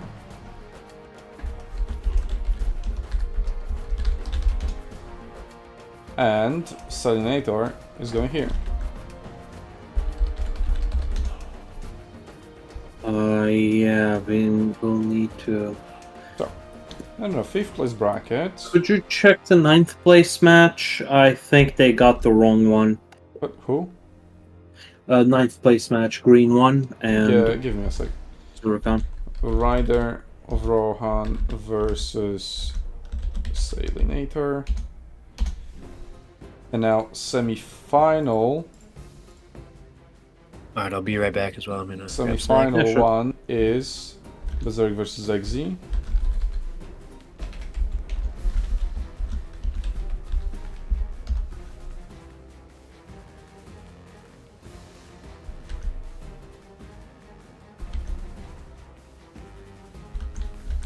Okay, quarterfinal match number 3 between Michael and so they still can't get going because of the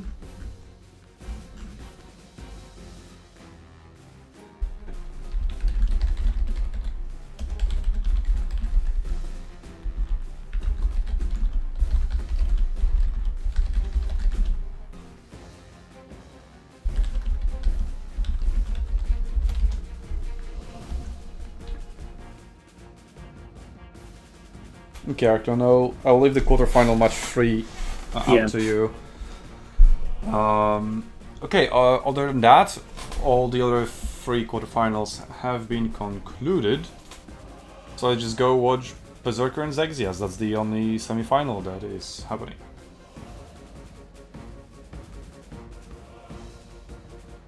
And also, I think Sipa in 5th place.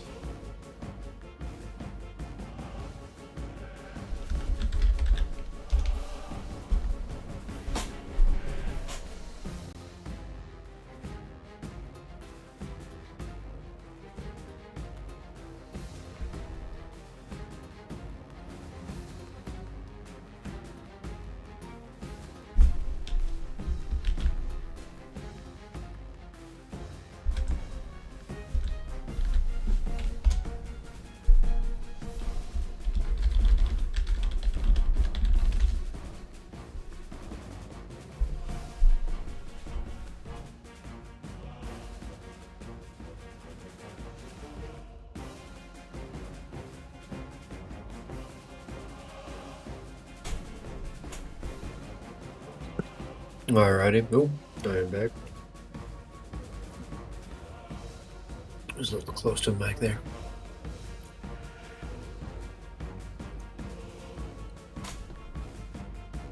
No, nice job on updating that, Archeon. No problem. Just doing a quick manual 1-2-1-2. Okay, I'm gonna get the draft between Berserk and Zegzi on the screen. It's already underway, Oh, yeah. so let's go. I don't know where some of the graphics are just. What if I just loaded in? I don't get it. Whatever. Bretonnia High Elves banned by Berserk. Singe, Kislev by Van Zegzi. If Zegzi did his homework, ban Khorne or Nurgle. Like 2 most common picks for Berserk. He banned Ogre Kingdoms instead. Yeah. So yeah, he just banned like the OP factions. Grand Cafe, okay. Alright. I think that's something new for Berserk. I think he picked it a few times, maybe in the Domination tournament, but I don't know if he played it. Might have picked, but didn't play it. Countered by Beastmen, okay. Another top tier faction. Grand Cafe recently buffed. I would like to see a full melee rush build by Grand Cafe, followed by Dark Elves. Oh yeah. Yeah, Grand Cathay is just brutal. They're just like unequivocally, basically, like the best faction in the game. Like it's kind of obscene, and like one of the issues is more so like the Croman. They're just broken, just blatantly. They like Demons of Chaos. Yeah. Okay, so I think this is our 3rd tournament, and I think this is the first time ever Demons of Chaos were picked. This Now- is Yeah, gonna, has to be a meme pick. Now the only Has to be a question meme is now the only question is, are they actually going to be played? Because it can still be just a 2-0. Demons of Chaos might not be used. And Vampire counts to run it up for Berserk and Greenskins for Zegzi. Okay. Let's look into Discord what they're picking.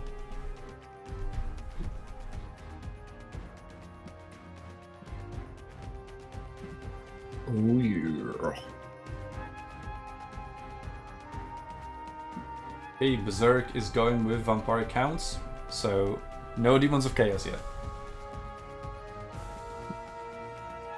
Yeah, where are the demons? We're waiting for the demons.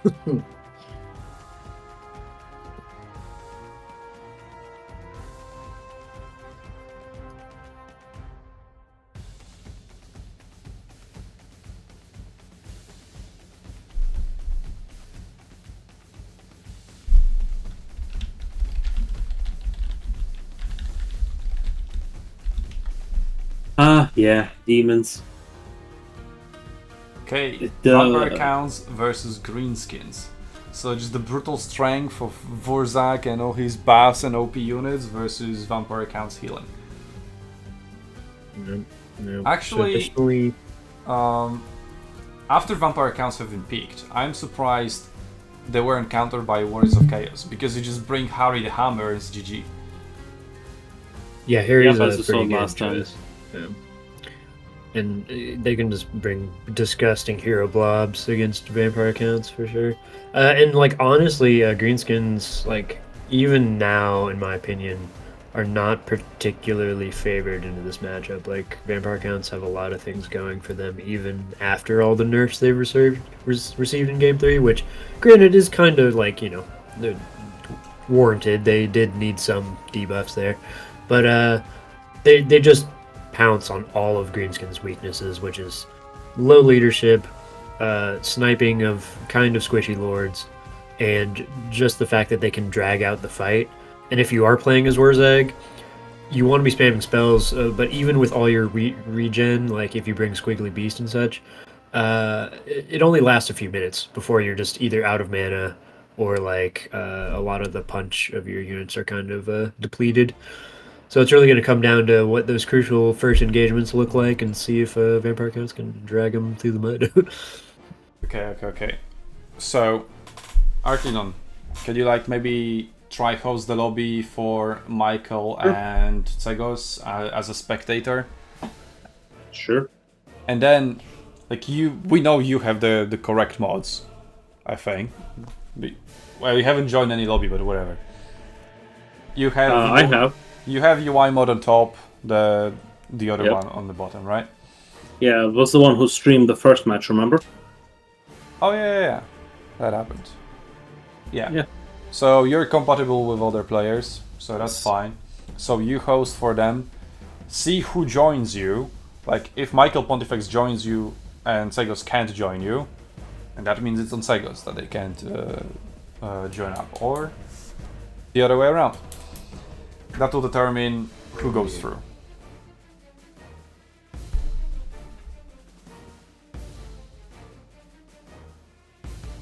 Or unless they both get in, then they can just play. That would be that. But Actually, they're That quite is a behind. good way. Because already in semifinals and this quarterfinal hasn't started. Demons aren't a meme. Okay, why didn't we They're a use meme. challenge? Because challenge doesn't allow for the format we are using. Simple as that. Yes. Oh, nice. Got it. Chegos has joined. Let's see if Michael can join. Well, if Michael can join and it's still incompatible with you, then Sekos just goes through. Yep.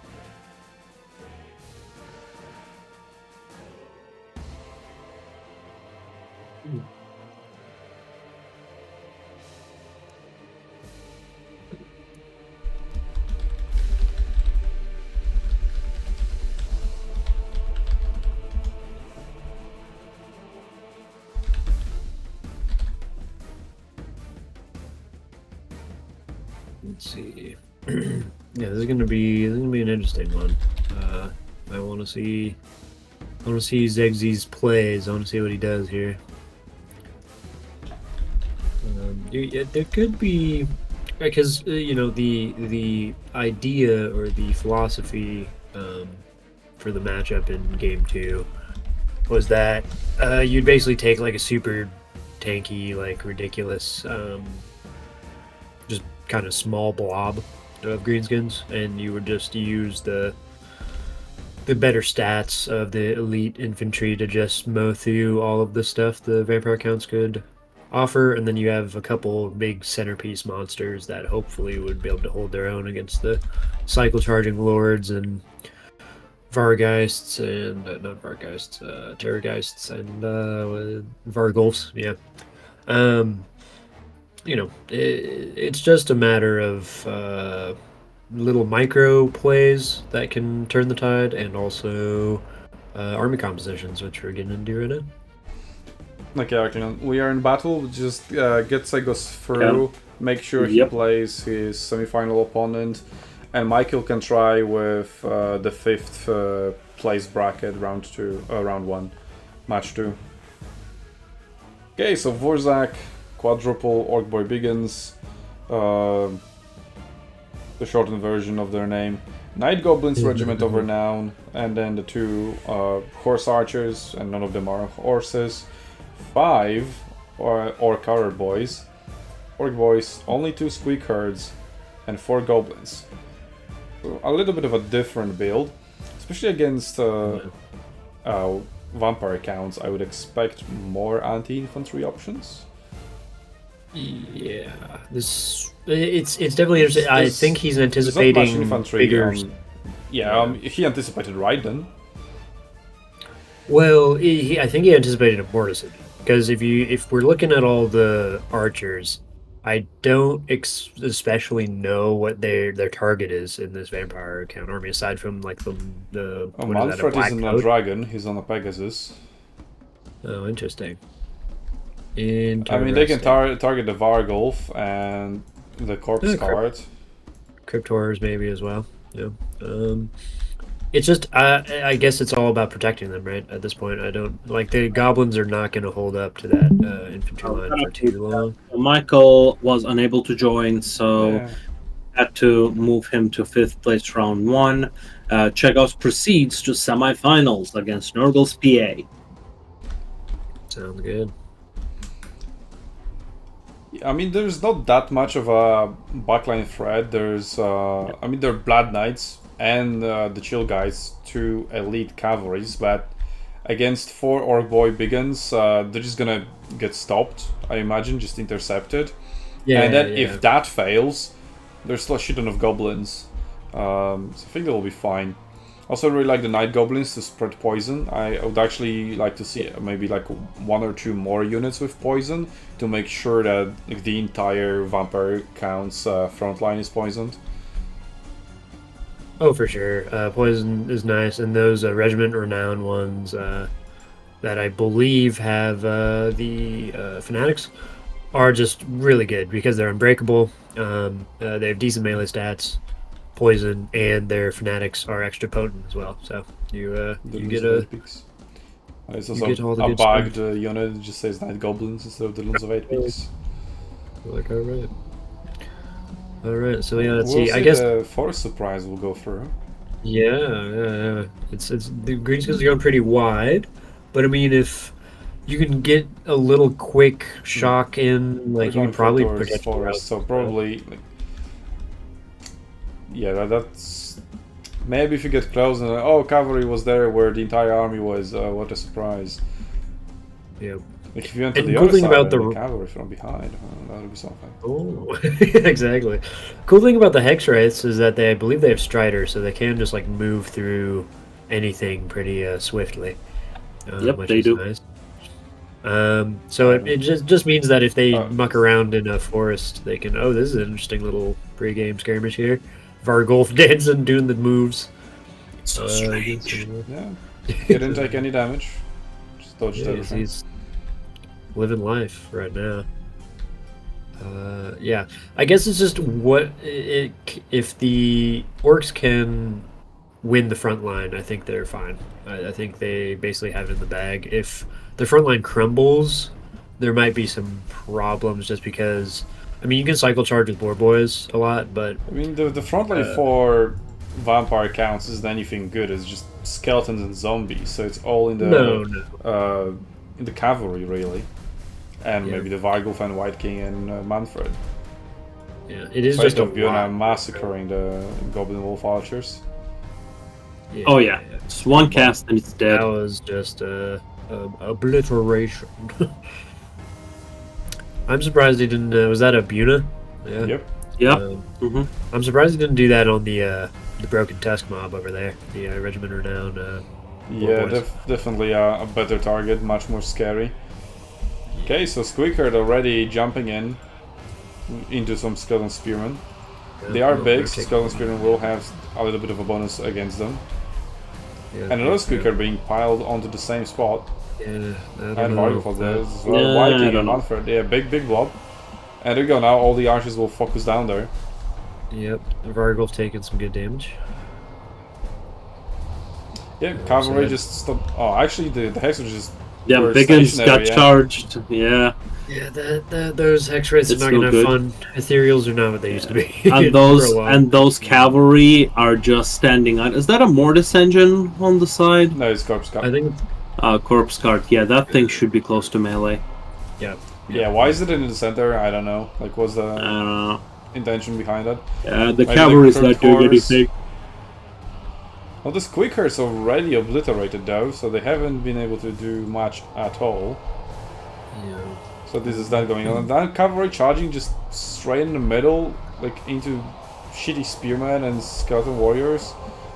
And It's not while the- they have blood knights on the back line to take care of, Yeah. they need There to we go. disengage and get rid of the blood knights. Archers. Take out the archers. Yeah, I mean the archers will be taken out if the Greenskin player doesn't react. Yeah, I think Oh, sees he them now. reacted. He Yeah. sees them. Whoa! Oh, they came Nope. back after Threat of Bjorn. They came I mean, back. they have Oh, they're not 58 gonna be at back. 80, but that's Oh, gonna crumble they're very dead. fast. Yeah. Yep, and gone. Dead and gone. Dead and gone. I mean, okay, the archers are still protected, yeah. The Orboy Biggins have stopped the Blood Knights, but themselves are also anti-large, but not armor-piercing. Yeah, like they'll trade up, but I do believe one-on-one the Blood Knight should win because of their superior stats. Yeah. I mean, they cost more than twice as much, I think, but they aren't trading twice as well. Yeah, no, the board boys are insane for their cost. They're probably one of the most cost-effective cav in the game for the good old greenies there. Oh yeah, some by more- far. Actually, not a lot of magic being used. Oh, well, Berserk No, is they- using, but Zegzi is sitting on 40 wins of magic. Not what you want to be doing with Warzak. No, I think Berserk is the one with 40 wins of magic. Zagzi's 21. No, you're looking at reserves. Yeah. Oh, yeah. Okay, there we go, finally. Gaze of Mork into Manfred. Which Manfred Oh, will there's also something generate else. Yeah. a shit ton. Yeah, he'll have. But it doesn't look good for the Greenskins at the moment. Like value is pretty much equal, but obviously vampire counts are healing, so they are 1,000 ahead. But the Blood Knights have gotten into the archers finally. Yeah, and the entire left flank collapsed, or right flank from the perspective of Greenskins. So it's only like the left flank plus a little bit of a center going, but yeah, they don't have any good strong units left. Like the Duskmoke is pretty much done for. The archers are not going to do much. Is this race dead? There we go. Zombies on top of the archers. Nice. Classic. In this type of situation, the archers are just not going to be able to get their value, and that's what's kind of keeping them somewhat in the game value-wise, is all these like archers and all their ammunition. But that once that just gets slapped, and with that, yeah, it's like just recognize it. Yeah, I like to see like more trolls, maybe more even squeak herds, because yeah, just didn't even have damage against the front line really. Yeah, there's a lot. The issue is not so much that the Vampire Counts frontline wins; it's that there's just so much of them. Like even if you kill like, a skeleton spearman with goblins plus squigs, you're still like kind of even then not trading great. Like your squigs are gonna get beat up, and your goblins are gonna get beat up. So by the time you get to that second line, you're already like fatigued, and then you kind of like drop all the archers. And even then, let's not forget the regeneration and the healing that the vampire counts have. Exactly. So, in a prolonged melee, they will win out. Well, okay, they focused down the Vargulf, so the archers did that. Apart from that, not at all. Yeah, I think he was anticipating a Mortis or some kind of like big centerpiece thing, and we did not see that. But he outsmarted his outsmarting. Yes, he outsmarted himself. Yeah, I don't just see full melee. All these range units were just not effective at all. Yeah, I think you go blob. I genuinely think even in game 3, going blob is like probably the choice here. And you can go Wurzag because if you spam spells, you're buffing up all your pieces by a lot of melee attack and stuff. Especially if you pop Wah in tandem with that. But it's more so like it's just hard for like vampire counts unless they really prepare for it to like take down a rogue idol, right? Like if a rogue idol sitting there with like Black Orc support near it, unless you spam magic on them, it's going to be hard. Demons for of Chaos, Demons of Chaos. They have been picked. It is the only faction throughout the 2 tournaments that haven't been touched at all, not even picked. So there we go. Oh yeah. They're definitely. Finally, they're going to see something. Yeah. Are they going to win or are they going to lose? I mean, if I doubt it. Berserk isn't going to the finals even. They're hard to play. They're not like they're definitely a counter pick faction. You can't like kind of open with demons. It's a very that's a very risky play. Well, they're picked as a counter to Beastmen. Yeah, demonic trait has been like such one of those. I call them the noob trap traits. Like on paper, it looks good. It looks like undead, but with undead, you get a bit more time in crumbling. As soon as your guys start disintegrating, not even disintegrating, just a little bit of morale loss, the demons are dead. And until they fix that, I'm not seeing Demons of Chaos seeing any play. Yeah, they definitely. You're seeing it now. Well, there we go. It's memes. Question is only if it's going to be competitive play. Yeah, we'll see. And there's a lot of ways you can play them, which is cool. It's just that like their infantry. Now it depends how Zegzi plays this, but and also the biggest question is Belacor or something else. I mean, you can a lot of the heralds now are like a very good option because they added those in a semi-recent patch where they used to only have these like demon princes that were pretty crap and then Belacor that you could choose from. Now you can choose from like a great unclean one or a Zinch Lord or something like that, and you have a good amount of like good options in the Lord slot now, which you typically didn't have, which made the faction even worse than they are now. they have a lot of versatility, but in the end of the day, their front lines are always unarmored and like very kind of low sustainability. Even like when you're considering like some of the plague bearers and such things, it just they can get shot to death very easily, and late game situations they're not bad, but it's hard getting through that first push as demons. You do take a lot of damage on the way in. And considering Beastmen love their Ungor Raiders, we'll see how this goes. Because Ungor Raiders are one of the other kind of super cost-efficient units in the game. They're just this cheap little stock archer unit that just gets a shit ton of value, because if you dedicate time to killing them, you're dedicating time to killing like a 400-something gold unit, with usually something much more expensive. And if you don't kill them, they end up killing you.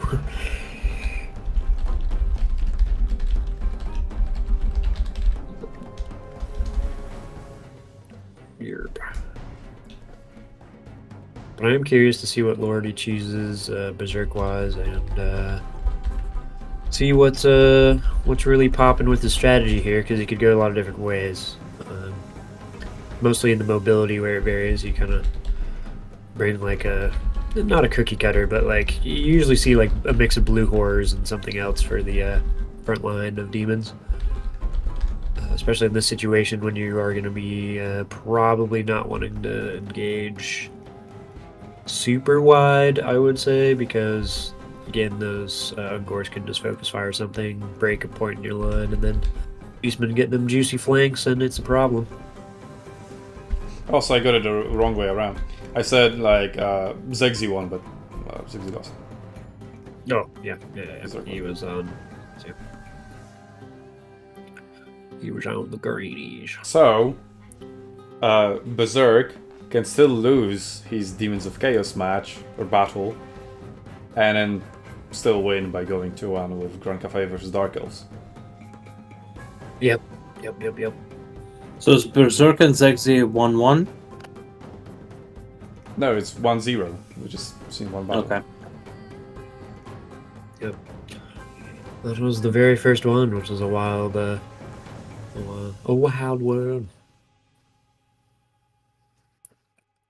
So we'll see if Berserk, he's definitely thinking up some scheme. He's thinking a tricksy chaos scheme right here. And I will say I think it's a 50-50 Be'lakor is picked. Be'lakor is really good here. There is what has it? I don't know what has. Oh, you know what? I think if he brings Minotaurs, you can make use of the immune to psychology that Be'lakor has, which is a super unique ability which just strips enemies of their ability to be immune to terror and fear and all that, which is actually very good for bunker busting some lines and certain factions that rely on stuff to be like ITP and just kind of stable no matter what's happening. He can just straight up rip that trade away from them, even if it's on like a different ability. So if it's like, I think Minotaurs have like something called like Blood Greed or the Beast. Yeah, Blood Gore Feast. I think so. Gore Feast, they get more attack. I think Primal Surge or Primal whatever is the main Beastmen trait. That gives almost all of their units immune to psychology as long as their leadership is high enough. Which, Beastmen aren't the highest leadership faction, but if they're winning combat, they're usually happy.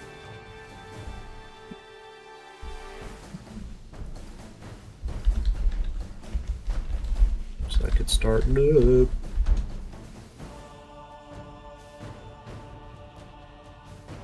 Yep, and we got some Zangors. That is another thing that changes a lot of matchups for Beastmen, is they have a good mid-tier infantry now with the dreaded Shadows of Change DLC. They got some pretty good additions, which in the Incarnate and the Zangors. Very good stuff. So Exalted Great Unclean One. Yep. Not Be'lakor. That is another one I A lot of probably. cheap stuff for Beastmen, but we see two Tsangors, which is still fairly cheap, but not that cheap. Yeah, Flesh Hounds of Khorne, really good. Like those of Nurgle, also decent. Screamers of Tzeentch, also decent. And the pink horrors, blue horrors, which is there to facilitate the front line. It will be difficult. I think it will be a very much an uphill battle. It just depends on how well Berserk can utilize the Great Unclean One. No, for sure. Yeah. The Great Unclean One is gonna have to hang back for sure because a line of 4 Ungors await him. But it all depends if he can break through that front line pretty quick and get to the goods, or if the Beastmen are gonna use their flanking power and just kind of overwhelm them. That's a lot of throwing axes, I would say. I think that, or is that just 2, or is that 4? Throwing That's just 2. axes? Never mind.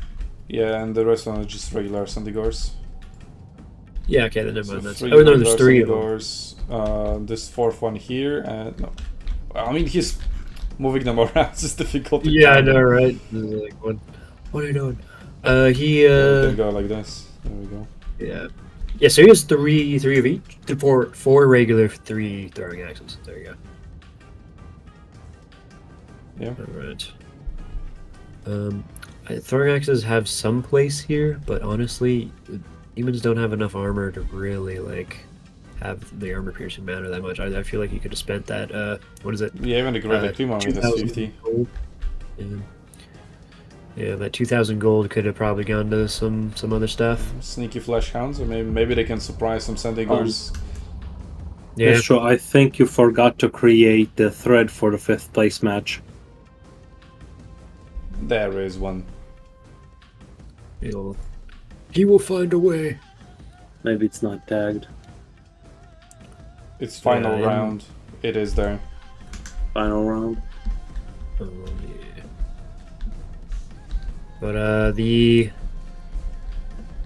demons definitely have like a melee superiority going on here. Even with it just being blue horrors, they will just pepper the crap out of those Ungors. You only have to really contend with the Zangors, which you could probably beat Oh, up. by the with way, some the blade Shrieking Rays Regiment of Renown, yeah, they have Oh! the OP spell, yeah. Lampert's Bite, and it's on 90 seconds cooldown, and it doesn't have a limited number of uses. So, the longer the battle goes, you can just keep spamming that. And he can just, Yep. dive in like that because he has barrier, so he just doesn't care. But Yep. he'll go for a quick dive now. Oh, Oh, Malagor is going after them. Barrier still Malagor's going. telling him to screw off. Malagor's not like some now they're taking crazy a little hero. bit of damage. AOE. But not a Yeah, you big might deal. take And the some other damage. Screamers of Tzeentch are now taking him over. He's a little too quick. He's like 120 speed, I think, when he has leadership. He's actually like literally, aside from like Phoenixes, I think he's probably the fastest flyer in the game, which is pretty intense. He's very good at kind of staying alive and away from stuff for a majority of the battle. Okay, If, pretty the good use of the micro- barrier. It was broken through, but not much damage has been done below Yeah, it. that's And just minimal go damage. back and regenerate it. Mm-hmm. And for Lamprey's Bite onto the Ungor archers, that's fine. Or riders. Yep. Exactly. So I mean, honestly, the point is captured by Beastmen, which Beastmen means should that just- ultimately, Yeah, I think Beastmen should just go and attack as quickly as possible because the barrier regeneration and Lamprey's Bite going off cooldown is just going to play largely in Berserk's favor. Also, he's for accumulating sure. magic now. he's accumulating magic. Yeah. He I'm just interested to see where these throwing axes go. I guess they could maybe hit those screamers, maybe. And you just They're want to very save them slow probably for projectiles, the. so it's very hard for them to land. Yeah. And Lamprey's Oh, Bite there's is another just bite. half-aimed gun. Yep. Well, they haven't lost a single soldier, so at least there's that. Maybe I'd like to see those blue horrors now focus the arch. No, they don't have range actually, so never mind that. I'm gonna Nurgle's Regiment over now. Okay. The Shrieking Skyrers are engaged in melee. They are anti-large armor piercing, so they're good against Centigors. Wait, my Discord just die? My Discord just reset. Just on its own. Great. Never mind. I can do it on my own. Being the lucky bastard that he is, who almost made it to semifinals without a single battle. Actually, there we go. having problems, was having some technical problems, and we're back. Don't worry. Lost.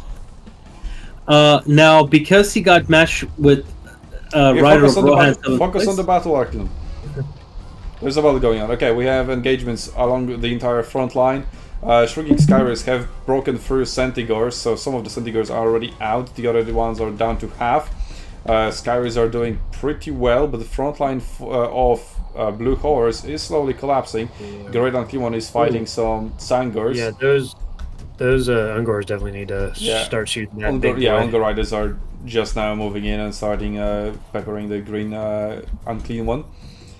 The Fleshhounds of Khorne doing alright-ish against the triple Centigors there.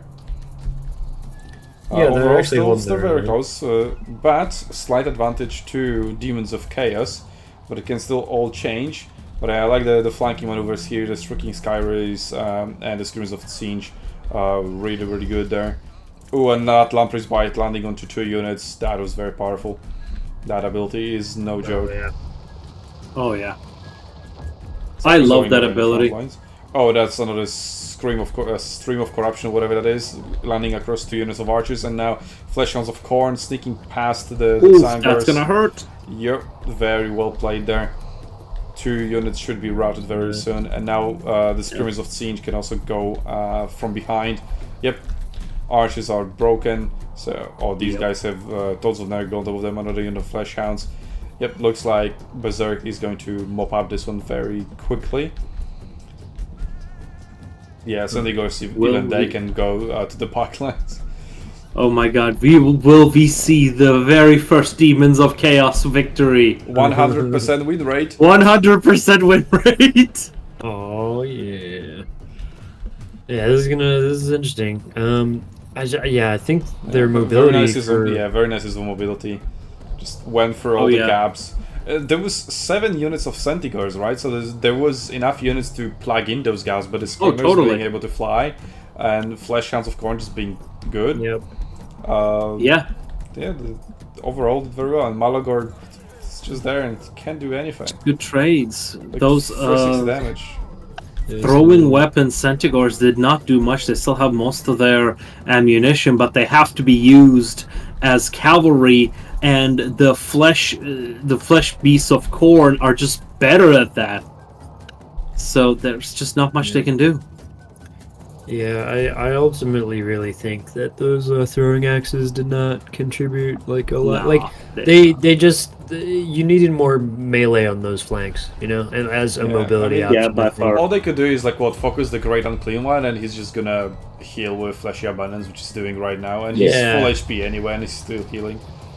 Like, bringing those Centigors basically says, yes, I'm gonna win so hard that I will have these guys in the late game to just kill this Unclean One, which is like a good idea, but like in practical, in practical applications, you need every part of your army trying to do fight something all the at time. every phase of the game. Yes, exactly. The skirmishing that they will provide is just not there. I guess he expected a much more stationary battle lines from Demons of Chaos, but no, those Fleshhounds of Khorne were the MVPs, as well as the Screamers were, I think, very close second. The Shrieking Screamers are the MVP.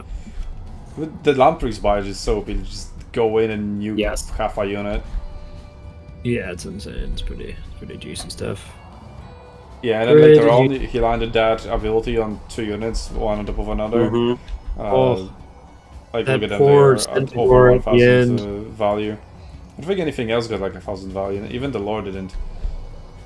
No. Oh, there we go. It's all just about the tactical breaks. Okay, Fleshhounds of Khorne also doing well. Oh yeah, Fleshhounds of Khorne just routing so many ranged units and just fighting against the cavalry one-on-one is just tremendous because they're fast, they're strong, they're like normally Chaos Warhounds kinda useless. Just light cavalry at best, but Fleshhounds of Khorne, oh no. I mean, it's a That's good a unit, full-fledged yeah. cavalry. Yeah, it is. It really is. It really is. I mean, it is Yeah, monstrous, right? It's large. They have 24. similar speed. That's where there's a lot of, and they're a hound, quote unquote. But I mean, they are kind of like a war beast. I think and they have different uses. Like I think a bloodhound wants to see combat on the peripheries, whereas a warhound shrivels in fear. And is just Yep. going after purely like those skirmishers. But GG. nevertheless, they're GG. able to do both, right? I mean, they mowed through the Centigores and then also got into the goods. So that was a crazy team in the game. Look at that.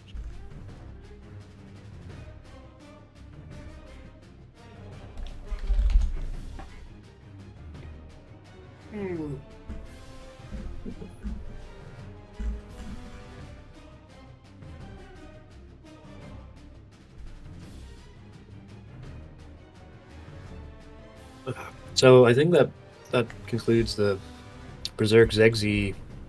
Yeah, that's 2-0. Berserk moves on to the final, where he's waiting for Sagos versus Nurgle's PA. And we also have a 5th place match going on. 9th place match has already concluded, but it started way earlier.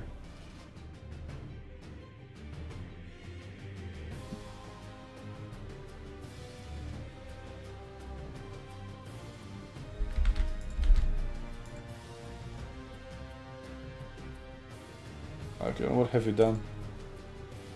What? Broke my formatting. There we go. What have you done? It was already broken when I came in. Oh. Right, we got Senator versus Sipa 5th place match, but Senator is not responding. Did you think Oh, single that's not elimination? good. Didn't realize that there's more. Well, let's give him some time. Well, can you try fetching him? Yeah. Fetch us one salinator, please.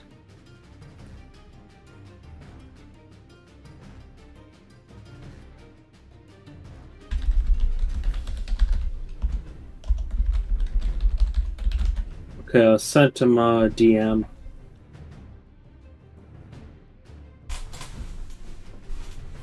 Just sliding in salinator DMs.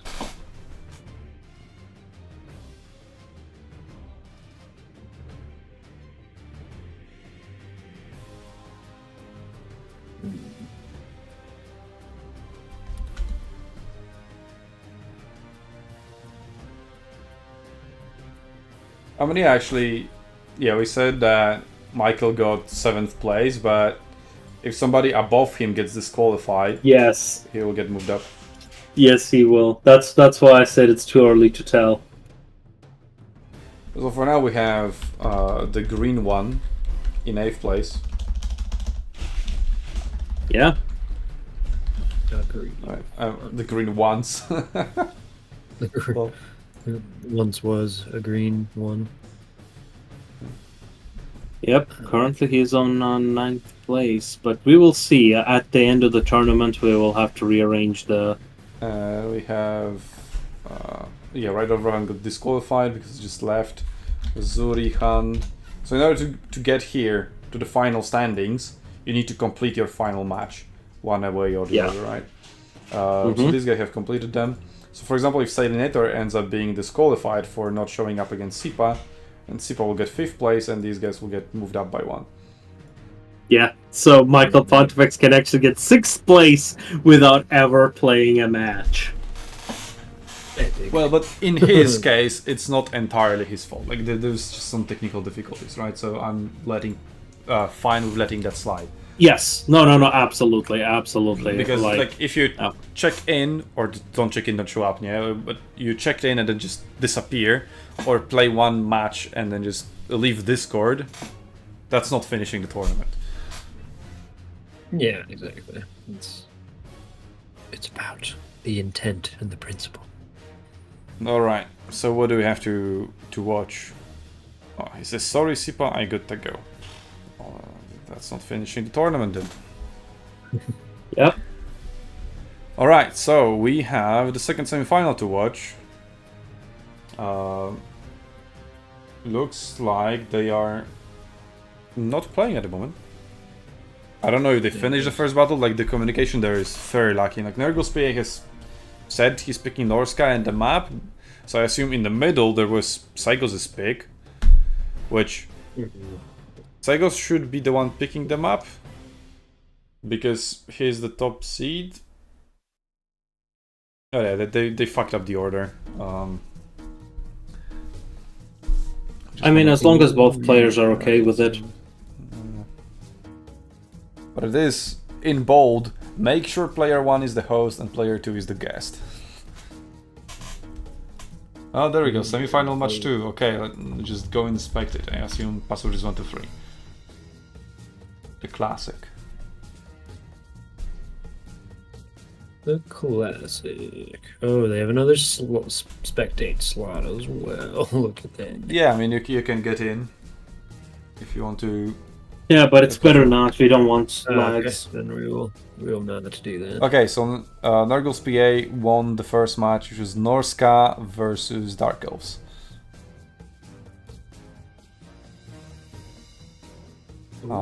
Let's get a draft on the screen as well. We're here in the lobby.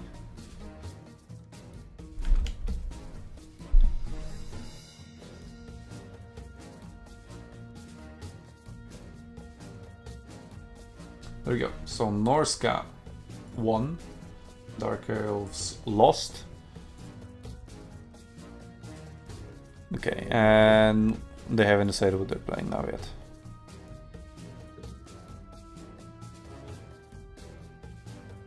Okay. Let's see if we can get another Demons game in here.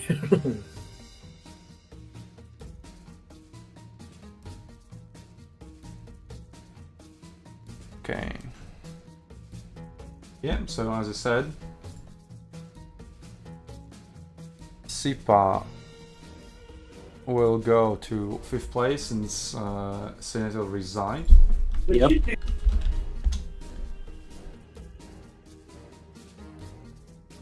And that moves these guys up. Oops, Okay, Nurgle's PA gave us the replay. Looks like we got almost all the replays. Yep. There we go. Yep. Michael Pointevak, 6th place match without battles. Love it. But you know what? Yeah, technical problems. He persevered, so I'm okay with that.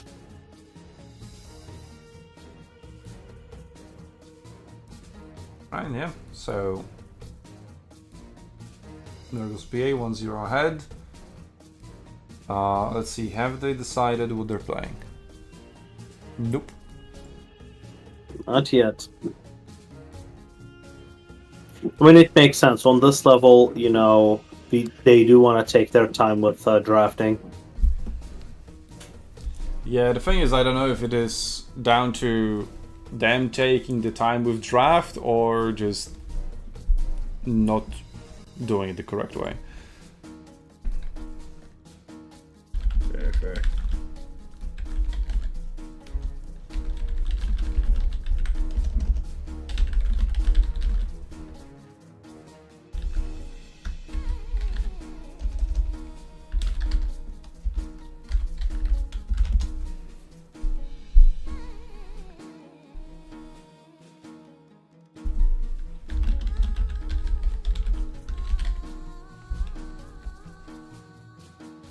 We will soon find out. Hopefully.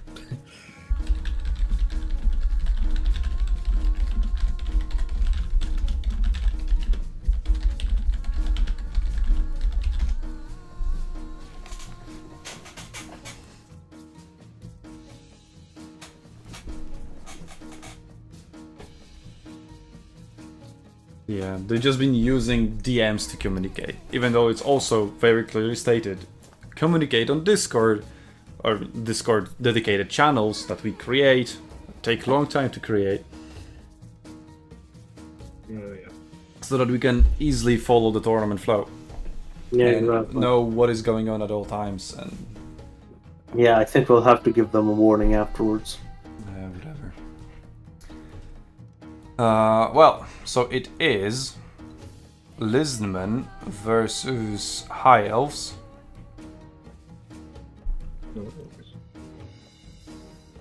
Let me mark that on the draft.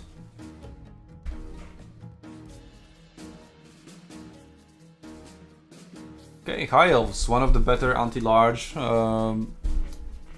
factions, and Lizardmen, one of the better large factions. But we'll see how the actual draft goes. Or not draft, but army selection.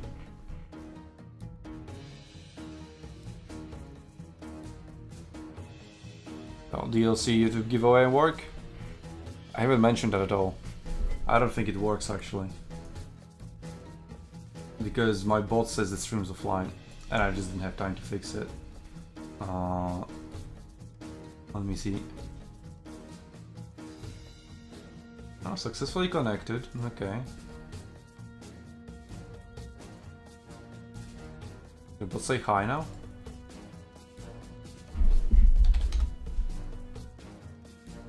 Hey, it did say hi. Nice. Oh, yeah.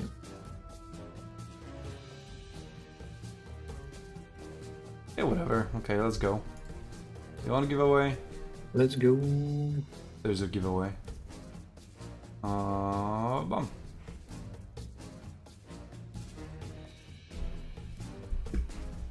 There we go. And the battle is starting. We're loading in. Okay, High Elves versus Lizardmen. Ooh, triples of Avalon, spicy. Like it? Very. And then some horse archers, lots of spearmen, so to be expected, so just anti-large. And we have 4 cold ones, ancient salamander, lots of Terran riders, and then some skin cohorts, and I think those are skin skirmishers, not chameleon skirmishers, right? Yeah, those are just the regular skink skirmishers, and then there's the javelins that are basically melee, but they have some, Yeah. you know, a little ammunition.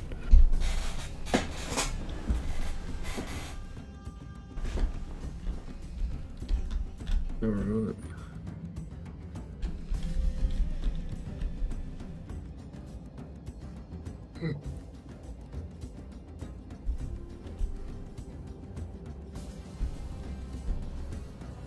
Yep. This is gonna be interesting here. Alright, so these guys are large, these guys are large. So the Reaperdactyl riders, okay, so they're the melee guys. So 4 melee flying cavalry. And then lots of small, well, it's called on cavalry, that's what the game says, sure. Is it cavalry when there's nobody riding them though? What you just would probably classify it as large, or you know, in some kind of monsters. But like it's more of like a war beast, right? It's like a kind of like monster or beast of war type deal. Yeah. And they're kind of like truly. I'm just getting into meme semantics here. Don't worry about that. Yeah, exactly. We don't see any Croxigors though, so that's kind of off meta, let's say. Croxigors are one of the better units there.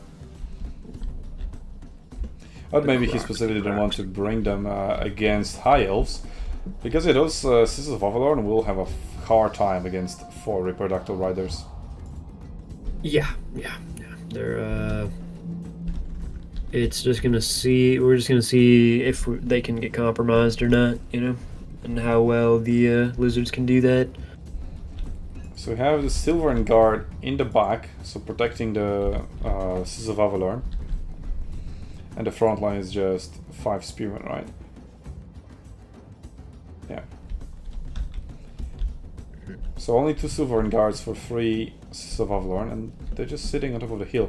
So they're trying to bring the Lizardmen in with their horse archers. Yeah. They got the range advantage. They're gonna try to push it a little bit. Yeah, but how are they the- getting shot when they have 140 versus 70? Okay, they have stock, right? So Well, because of the No, they don't. salamander or whatever, right? The oh yeah, this is the salamander. I forgot about that. Yeah. he's shooting in. So actually, no, salamander is only 160, so it's not that big of a range advantage. So Sisters of Avalon actually outrange it. So if Yep. Sisters of Avalon could have been put in the front, the salamander wouldn't be able to approach. Not until the melee engagement starts, at least. Oh, for sure, yeah. And it's just going to be about screening, about stuff. Which it's actually kind of beneficial, or like an uptrade for the chameleons here, because they have just a crap ton of missile resist in totality. Oh, these are the skink skirmishers. My bad. They don't have Yeah. any missile resist, but they are super cheap. So technically, you're still trading up. Yeah, I'm if just still you're wondering trading. how are they landing hits when there's a 70 difference in range? Like, why are you running these archers so close for them to get shot? Well, anyway, oh, there we go. That's what we. There we that's what go. wanted to see. Oh. Very nice. Okay. XP will go He's gonna back get on. healed. That's all. They were already forced to heal. Oh, that's not a good volley. And yeah, now Sisters of Avalon we start raping into the skink skirmishers, and disengaging here is a good idea. You're just prolonging the time where Sisters of Avalon can just shoot for free. Yeah. I mean, Okay, it's so I like, think Segos has realized that, and he's now turning around. Is actually starting to go in. But this is all probably already racked up decent value. Yeah, almost 200 on all of them. Yep, Okay, yep, reproductive. yep. Yeah, it's just a. Okay, almost full on engagement. They just press Alt and drag them like to around here. Because the skink skirmishers is just there to tank the shots. Reproduct. Yeah, okay. Yeah. Sisters of Avalon focusing on the reproductive riders. That's good. Wait, they're not going for. Okay, these guys aren't going for slow Well, one. yeah, because the they're anti-large armor. one. Yeah, that's fair. Yeah, but they're It's all back, supported so by guards in. spearmen. Yeah. Yeah. So these ones are unprotected. Oh, this Awakening of the Wood here. No, Banishment. Okay, so Banishment on the Okay. Sisters of Avalon. That's Decent kind of an for okay now. base, man. For such a thin line of infantry, it kind of went right Yeah. down it. But Sisters of Avalon managed to get out mostly unscathed. Like, they lost 8 soldiers. Okay, half HP down, but only 8 soldiers lost, so they still have all their firepower, pretty much. Yeah. So they're being preserved nicely so far. So the Vanguard are a bit off the target at the moment. So there's some opportunity to maybe support this engagement here.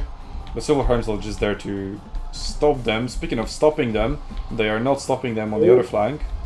Yep, those Ooh, yep, the right flank collapsed. So Those Avalon now Colossadon focusing the hunters Slantage are just- Priest. there we I'm go. sure that's the best Which idea makes now. sense. No, I would much rather just get rid of the reproductive riders. They're a much more imminent threat. And Oh, Spearmen for sure, just yeah. tanking the shots from the skink skirmishers. Not like they have much else to do. They could be pulled back to, you know, screen the rest of the army from the far cold ones. Yeah, the cold one's blobbing up. Reproductive riders getting killed. Yeah. And they've done quite a lot of damage. The reproductive riders, even though they maybe didn't get the most favorable engagements, they still got quite a lot of value. Well, the point is to buy enough time for the cold ones to come around and hit them in the back, which is exactly what's happening. Oh, nice focus Yeah, on the yeah. Sisters of Avalon here. 2 reproductive Yep. riders and 4 cold ones, and even skink skirmishers punching through the gap here. Yeah, like traditionally this front line is so many probably missed. not going to win, but it doesn't matter because And this Spirit is the very flank possibly now just here. getting perfectly hit in the back. It's nice Yeah. maneuver to see. Yeah, it looks like a very convincing victory to Lizardmen. oh yeah, the mobility is pretty much The general cavalry isn't going to do much. Yeah, it's pretty much GG at the moment already. Yeah, It's it only was, Airflood on this caster, so not even I was much to worry surprised about. that those reproductors did that well. Although I was noticing that the Silver Helms weren't exactly like, I don't know if they got a charge order or anything onto them. And they were and standing then- right behind the Sisters of Avalon, so like once something landed there, right, that's when they come in. Yeah, exactly. And then you pulled but- the Avalor, the sisters As back. as a flying unit, you always get the first charge, right? Oh, for sure, yeah. Like- You can't stop them from doing that, but what you can do is then try to drag them through stuff. Yeah. I mean, Nurgle did it exactly that. It just wasn't enough anyway. Yeah. It was It's just too much unrelenting pressure, like 4 Reprodactyl Riders, 4 Feral Cold ones, and this is a Voldemort protected by 2 Silvern Guards and some 2 shitty cavalry units. So Yeah, it's just so Never really obvious what they're going for. The Lizardmen called them on their stuff. They tried Pretty to much. prepare for a Dino Blob, and instead they got a Pterodon Blob, or not Pterodon. the flying dinos Hyperdact. instead of the walking dinos. Yep. Yeah, exactly. And flying dinos can harass the archers. With the archers gone, they have no killing power left. Pretty much, yeah. I mean, that, like, yeah, their front line might have won, but, like, it didn't matter. It would be cool instead of Sons of Avlorn to see Phoenix Guard or something. Right. Phoenix Guard are probably not the worst. pick Something, here. something more balanced would have probably been a much better. Like Sisters of Avalon was He very was high already cost. almost maxed out on Spearmen, right? He had 5 Spearmen, he could have had like maybe 1 or 2 more Silvern Guards. Well, anyway, that brings us to 1-1. Oh, yeah. It sure does. So yet another match going into a tiebreaker. Was Eric still watching? Hopefully watching. Looking up to what's going on. Yep.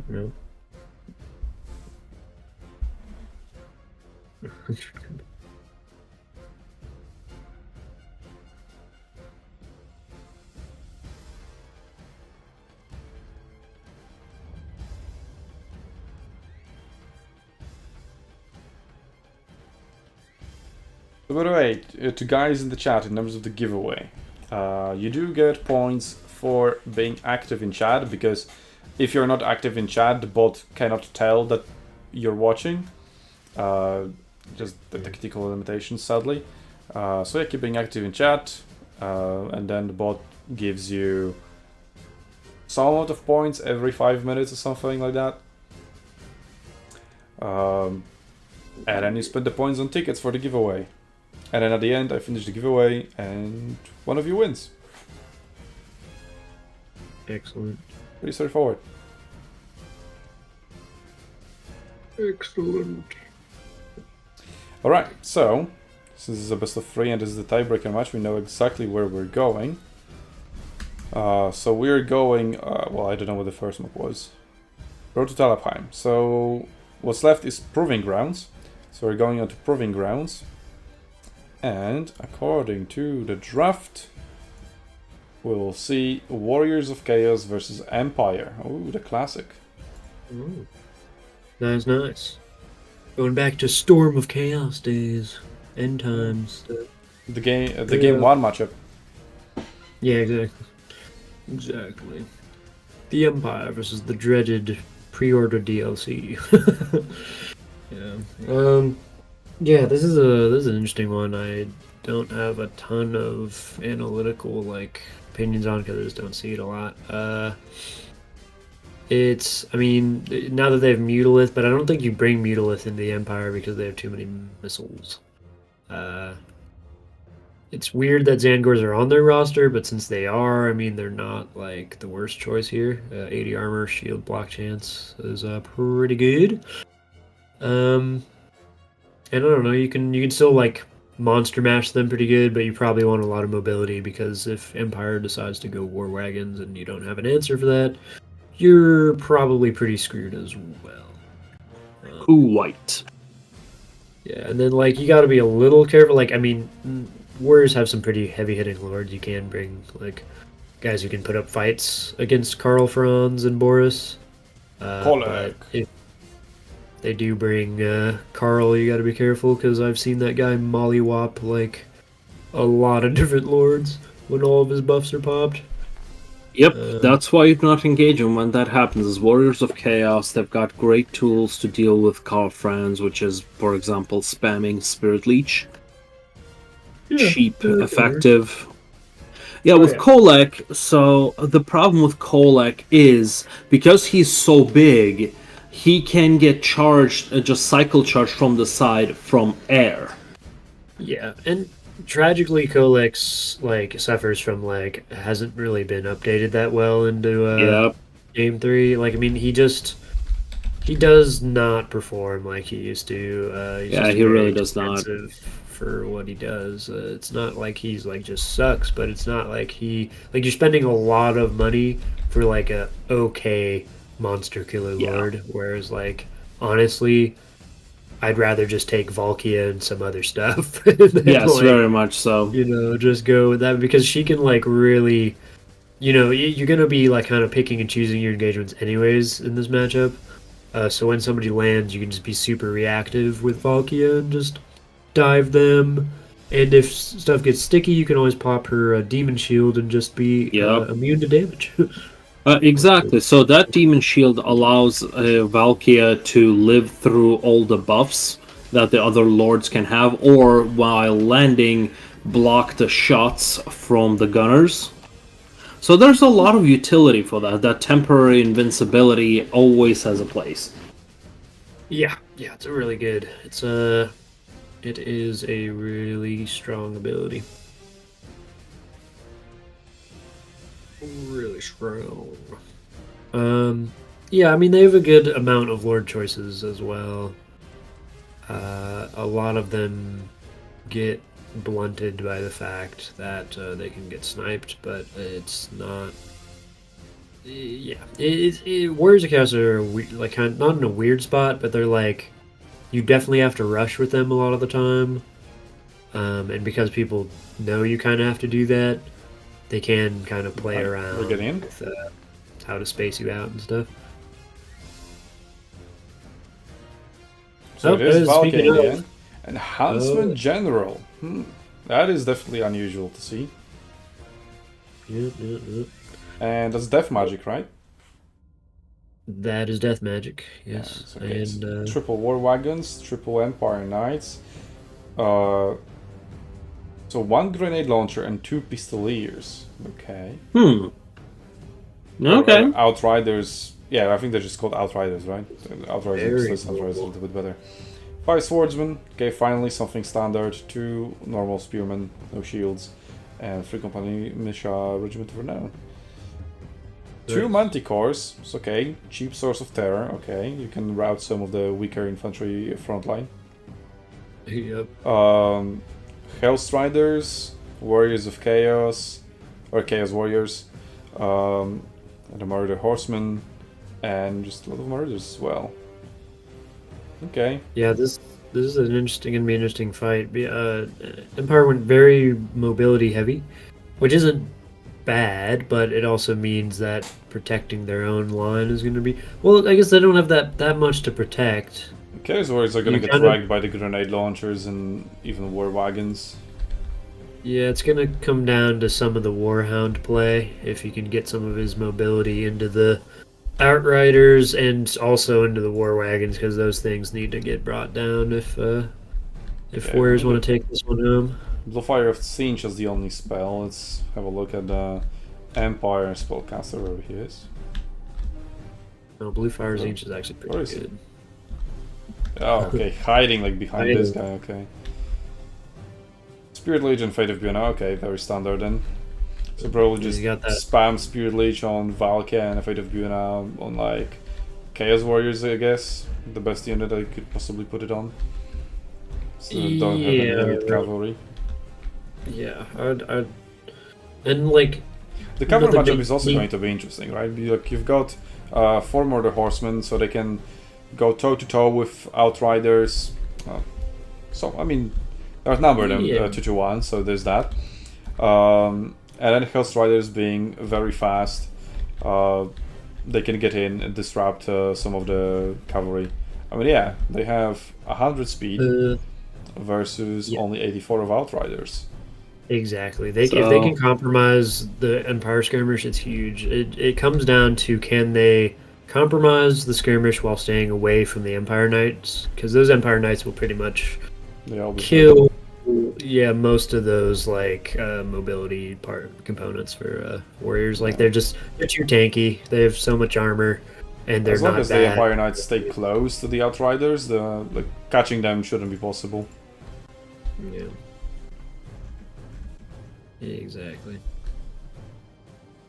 And the nice thing about Valkia, anyways, is that she has spell resist because she's a Khorne, warrior of Khorne, which is nice for the Spirit Leech. And then also you have a Zine Sorcerer who has barrier, which is nice for Spirit Leech. So you're actually like the HQ for warriors is pretty immune to some of the sniping techniques that are going to be thrown out. But he could always just pay to Bunus and Also, stuff. one good Spear of Sleipnir can also turn the battle around. Absolutely. If it lands I into took quite a lot like of 2 damage. units of Empire Knights, you know, you'll be like, oh look, my Yep. Hell Striders, you wanna charge them with your Empire Knights, right? Bam, Spear of Sleipnir. Yeah. And those manticores can help turn those Weapons, fights. harassment. Absolutely. We've got a flying quartet, a very Warhammer 1 type of build. Yes. It's it reminds me of the Warhammer 2 days of Ice Power when he would use Dark Elves, Marathi, 2 manticores, and just rain absolute terror throughout the tournament scene. Yeah. Now, I imagine Blue Fire of Singe could be fired into the war wagons here, or maybe into yeah. one of the characters to start harassing them. Yep, and I think that'd be a Yep, big good time. idea It's a because good cheap small spell. Oh, Marauder's landing some damage into the war wagons. and there's no healing either, so Okay, whatever should damage push you in. get, permanent. There we go. Yep. They are pushing in. They're pushing in and That's going also to be a good using trade the for Chaos force. now. Yeah. This is Yeah, very good trade for Chaos. Oh yeah, very good trade. They are cheap war wagons. Yeah, you want to get those out of the way, or at least harass them out. Yeah, on the other flank, we have the triple Outriders now being supported by Empire Knights. So we have Empire Knights versus Hell Riders, just outright melee fight. And Outriders supporting that from flank. Yeah, but Blue Fire of that's, Singe fired into the war wagons as they're being chased away. No, they're not really being chased. So this engagement should go fairly into Empire's favor. Another Empire Knights just charging that's for their own unnecessary. units. If a Spear Slopner hit that'd be beautiful. Oh, But yeah. she's on the other side of the map, unfortunately. The Yeah, front line for what are they Empire doing? should win. Like, Swordsmen are better than Murders, right? Yeah. They should eke it out slightly. Plus, they have support from the Green Launcher. So there we go. Hellstrider's already routed without doing anything. 82 value out of them. Not very good. Yeah, Chaos right flank and the middle flank. I'm not seeing why they're still sitting now idle. they need And to finally, get onto it. Okay, Chaos Yeah. Warhounds with poison. Okay, they're just gonna apply poison to some of the frontline units. But they don't have much frontline to support it. The Marauders are lagging behind a little bit. Marauder Horsemen are wrapping around. Chaos Manticore is not landing anywhere. They need to start doing stuff. yeah, now. they're just they should have been doing stuff a long time ago, and now they're getting shot at by war wagons. Yeah, he needs to Maybe they're looking separate to dive those on the units. general. Even if so, he needs to do that quick because he is taking damage. Yeah, it needs to get some value out of these guys. There is kind of Yeah. that factor of most phases of the battle, you want nope, and now it's Rampage, so now he's just gonna do whatever, which Yeah. the Spear's gonna come in and totally screw that guy over. Yeah, I don't want to You go know, you wanna be taking out- doing Oh, there we go. stuff. Now they're diving after the general and the spellcaster. So they should start getting some value in. Hellstriders intercepting those- the Empire Knights. Marauders of Marauder Horsemen can go and maybe flying from behind. Oh, Spear of Sleipnir. Okay, removing and the the Styron's oof. Revenge. And Maybe Sterling's possibly Revenge as could well. still be... that one was unnecessary because that Zinj Sorcerer could have been engaging those Sterling's Revenge the whole time. And there's just no value being generated there, and now he lost his left flank. Well, at least they got rid of one Empire Knight units. There's that. Other Empire Knights engage with the Fur Manticore, getting shot by Outriders from behind. I mean, for now it's still fairly equal. I've been looking at the value. It does confirm that. So maybe Warriors of Chaos can still bring it around. Like if Valkyrie, there we go, she already took down the spellcaster down to half. And Marauder Horsemen are now swarming the backline. They're Yeah. onto the Outriders and almost onto the War Wagons as well. Doesn't look like What's they are willing to brutal- engage though, and these guys are just being held back. Yeah, for some reason. These war wagons are just camping in the forest, which is not where they want to be. Yeah. Like, Valky's Yeah, they can definitely it's push very over here to the open. Like, they control that side of the yeah. battle. Yeah, there we go. Finally, Murder Horsemen are pulling up. Manticore came back from routing, so that's good for Warriors of Chaos. yes. The Murders are approaching. So the Murder frontline is still going, a little bit stronger than the Empire frontline. Yeah, there's not a ton of healthy Empire infantry. And War Wagons are just like taking a one. ton of damage But- in this engagement. Yeah, Empire but knights are looks coming like back. looks like the units that the Empire has left, kiting and shooting is going to be most of their value generating strategy here. And while under normal circumstances, Chaos should be able to respond, Chaos has not been responding very well. And there's like, no all- hounds left also to cash these No things. I think hounds there's- left. The Marauder Horsemen are entangled. Murder The Horsemen are going Manticore's after Outriders. fighting. That's fine, I think. The And just leaving Manticore's War fighting Wagons for swords. that, because like going after them, you need to kill a model for that to count. So I think it's fine to leave them for last and maybe just keep them occupied with one unit as he's doing now. So I think this is fine. Valky coming back around, so I guess she was chasing off the caster away. Yep, as I can yep, see she anywhere. was. Oh, another Spear of Slip. Oh, another again. up near. Oh, Okay, nice. Ooh, catching Nice, the nice. cavalry a little bit as well. So yeah, that now doesn't going for the like Gen us. Snipe. Yeah, the Hans. Oh, that was one third of his HP. Get quarter. Oh. Yeah. With one hit. Yeah, Valkyrie is bringing in the Yeah. value now. But looking she's at the close. values, it's still very, very close. And that's the thing, because of her And frenzy. this engagement is kind of lagging behind. She's just a good duelist no matter what the target is, regardless if it's large or not. And she's very, like... She's just very nice because she automatically, not automatically, but like kind of inherently will dodge some missiles because of how small the model she has. Like, she'll just kind of like dance around the battlefield, and if you're Yeah, not so trying to we'll also- And also her Sniper. animations. Yeah. Also her animations and hitbox. Her hitbox is very small. Yeah, her we attack like her- animations. Just look at that animation. She just dodged everything. It's just like she just Neo. dodged like 3 volleys back to back right there. Another factor is that there's still a lot of magic left for Nurgle to use, and Empire doesn't have magic on the battlefield anymore. Yep. So that can Yep. still turn Exactly. around in favor of Nurgles once he starts using that window, That's those true. units of magic. But he isn't casting anything. Now he's trying to get a caster out. So maybe he can snipe the War Wagons, he can snipe the Lord as well. And yeah, okay, I think wisely, Warriors of Chaos have pulled back from this engagement because Valkyrie was just there alone, waiting for the massive Marauders to catch up. And Warhounds are still a thing. With poison, so they'll slow Oh, down the they've come Outriders. back. Look at them. Look at him go. Yeah, very good catch there. The grenade launchers are still running away though, but they aren't very healthy anymore. And it is nothing there to really stop the Murder Horsemen going after them. Maybe the War Yeah, Wagons could just kill them. And Valkyrie is just dodging Empire has projectiles you. at this point. Oh yeah, they're running out of ammo. That's what she's doing. She's making them run out of ammo. Oh, Marauder Horseman just Yeah, ran just got away just to get the obliterated. charge. It's fine. I there we definitely go. say Finally that- using that magic. That, yeah, if you Yeah, Lord Empire Snipe Knights the, got into the thick of it. Empire- There's Just a choke point Valkyrie. here that maybe the Empire could retreat towards. But there's not much to hold the front line. There's Spearmen and that's about... Sorry, Swordsman, that's about it. This one doesn't count. And but like yeah, Valkyrie fighting for is this choke dodging. point- I mean, no, actually, Pointless. forget about fighting for this choke point. That there is a capture point in the middle. Yep. Yeah, see. But there's still over 4 minutes to get anywhere with that. So he's spending a lot of blue fire on the Lord, which at one point I'm like, that's cool, but yeah, you have the autonomy to just kind of go snipe him whenever with Valkyria.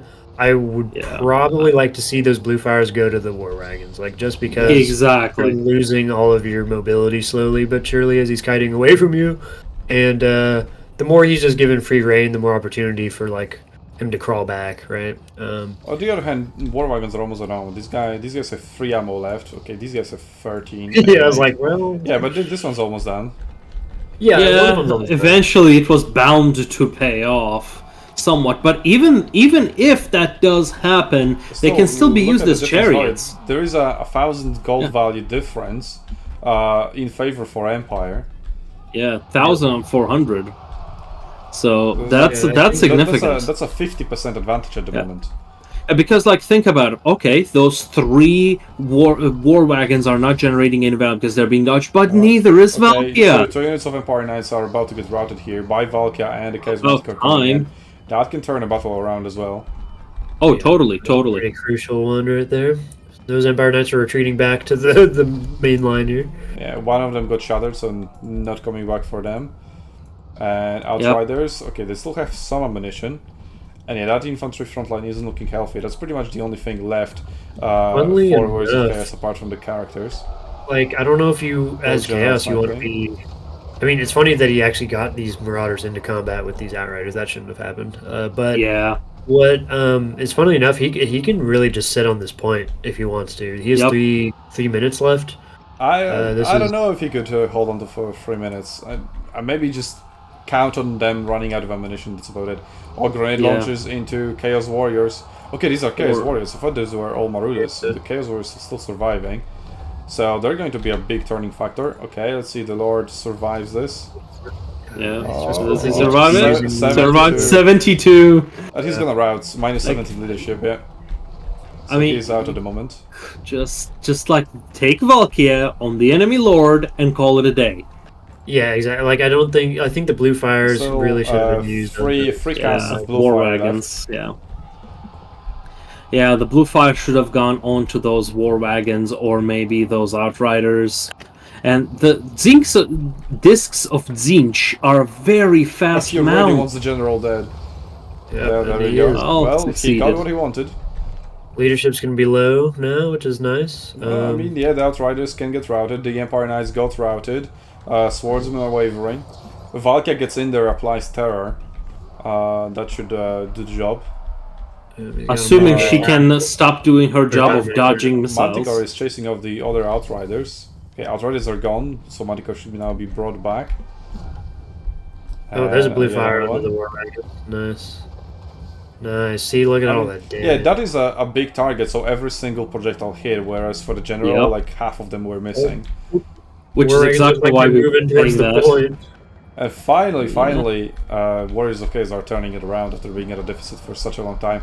They still are, but they've largely clubbed it back, and it looks like it will go their way. Like they don't have an answer to And- Valkia. Like yeah, war and, wagons are they're still out. counted as a lot of value, but they don't have Mhm. ammunition, so they actually don't. They have no ammunition, but they still have the chariot collision thing. At the same time, you know, the flyers are gonna take care of them. This is pretty much over for Empire. My problem was Chaos could have finished this much sooner, much cleaner, but these just very bad decision making on both sides. I think Berserk is just gonna have a field day with shots these fired! guys. Shots fired! Oh, they are. They are. Yeah, 'Cause- that might be true. I think it was. I think it was just some kind of like there was some micro lapses at the beginning for Chaos. Their flank was way overloaded, but then they didn't do anything with it. And they kind of like they let some of their other flanks get like compromised. Like this Empire Knights just charging into Hell Striders, just kind of killing them for freezies. But there was also some weird Empire decisions for sure. Like they kind of ran their like wagon into the woods for some reason, and they like doubled up Empire Knights on Hellstriders, which is just not necessary. You kind And of also, there's one big decision that Empire made that I think made them lose the battle. They saw Valkia doing evasive maneuvers for what seemed like 5 minutes. Why would you keep shooting her? yeah. I mean, you None need of to it get is her down hitting. somehow. If like, this is my honest opinion. War wagons are pretty good, but like, even like, I feel like you want to be spirit leeching. Like, if you're gonna try to snipe Valkia, and that's like one of your like win cons, you're gonna, regardless of her spell resist, you're gonna want to spirit leech her because it's just consistent damage throughout Yep. the game. And Exactly. like, yeah, you can try to like, I don't know, like I just feel like you can rampage manticores and get them to do what you want like easier. Whereas Valkia is just gonna be a threat the entire game if she's alive. Yes. So I don't know. You definitely a little bit of more awareness on the Valkia front. I think would have helped Empire a lot. Absolutely. Absolutely. Both took some weird And engagements on the flanks. Now, Chaos did know, Nurgle Speed did know that the Spirit Lead spam could have been a big problem, which is why he focused on the Death Wizard, which I think was a right call. It's just afterwards, it seemed like he had no plan. Well, yeah, a little weird because like you had to figure out somehow how to contain those war wagons, but like a lot of the time those war wagons weren't kiting like a ton. Like to be fair, there's a lot of games where in regular land battles they'll like you won't even touch those war wagons until the late game because someone will keep them Yeah. at max range for the entirety of the game, and that I just don't think there's that level of stuff going on here, but. That's what I think the idea was is that if these things were kited back properly, like to the max of their ability, you would have seen probably a lot more like value off of them. But also, I agree. Like if you're just shooting Valkia who has all these wacky animations and is like a hitbox the size of an infantry, Yep.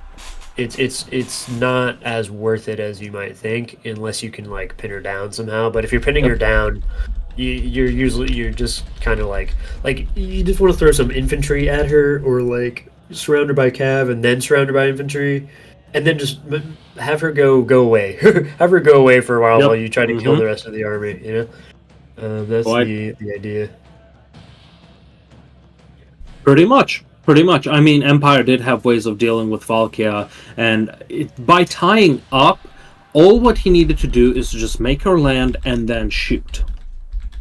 I mean, even then she's going to dodge a lot of missile fire, but that whole 5 minutes letting Valkia waste ammunition just seems like very bad macro level We've decision got a making. draft underway for the grand final. And final it is. So, in the domination tournament, we've highlighted how Berserk really did his homework and was banning the correct factions, bringing the correct counters. He was really off, showing off his big brain. Also, he was selecting the right maps to just counter his opponent's playstyle for the faction. Yeah. So that was a really good display. So now that he's in his element, the land battles that he prefers, I'm really looking forward to what he can do here. So, we started off with Dwarfs being banned versus SUNTZU and Bretonnia. So, again, Berserk isn't getting his favorite factions banned against him, so Khorne and Nurgle, which aren't considered top-tier factions. I don't know, when you're fighting against him, you might need to consider that.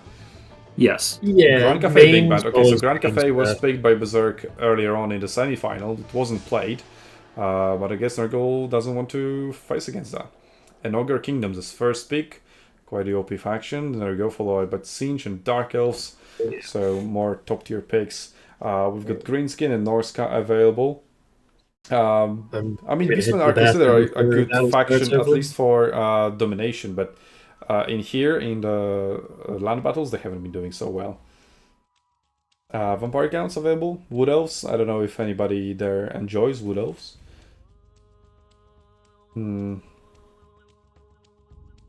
And yeah, Khorne available. Maybe Berserk is waiting for that. Just, grab the top tier picks now. He grabbed Nurgle. I know, get the comfort picks later. That won't be picked away from him anyway. Words of Chaos and Norsca, very quick decision there. Let's see, I would expect him to pick Khorne. I did call the lobby Blood for the Blood Good as well. It would be such a waste if he didn't pick Khorne even once.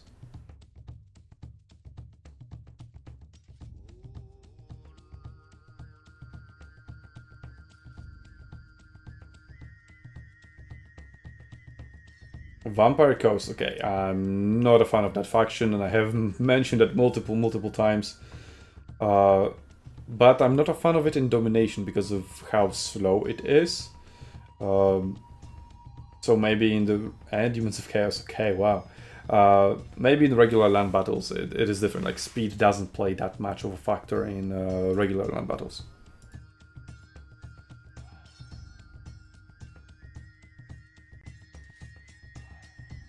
Okay, let's see what the final... Oh, actually, yeah, Nurgle picked Warriors of Chaos into Vampire Counts as a counter, and they will also be a great counter to Vampire Coast. And Chaos Dwarfs, kind of a forgotten faction. I mean, they did get hit with nerves, but they're still a top tier faction, right? Guys, you there? Oh, wait. Yeah. You were lighting up green. I couldn't hear you for some reason. That was weird. Oh, that's Okay. weird. You are alive. That's what matters. Ujira, you there? Oh, Dog just died. guess he's not. Yeah, I was talking half the time. Okay. That was weird because I haven't changed anything.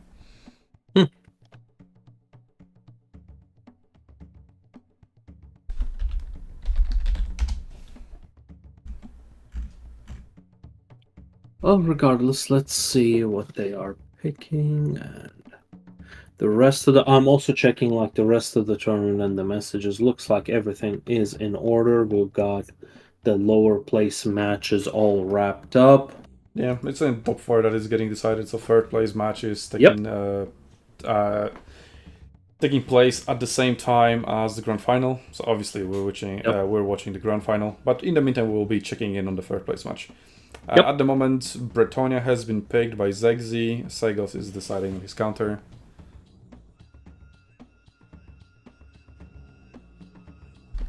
Mm-hmm.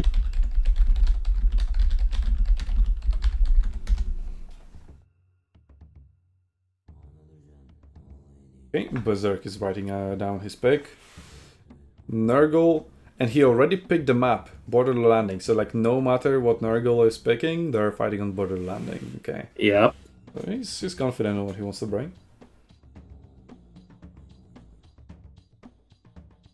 So that kind of telegraphs, because this is a very large map. So what would you want to on a large map? You would want an artillery piece, and there's the big fat guy himself.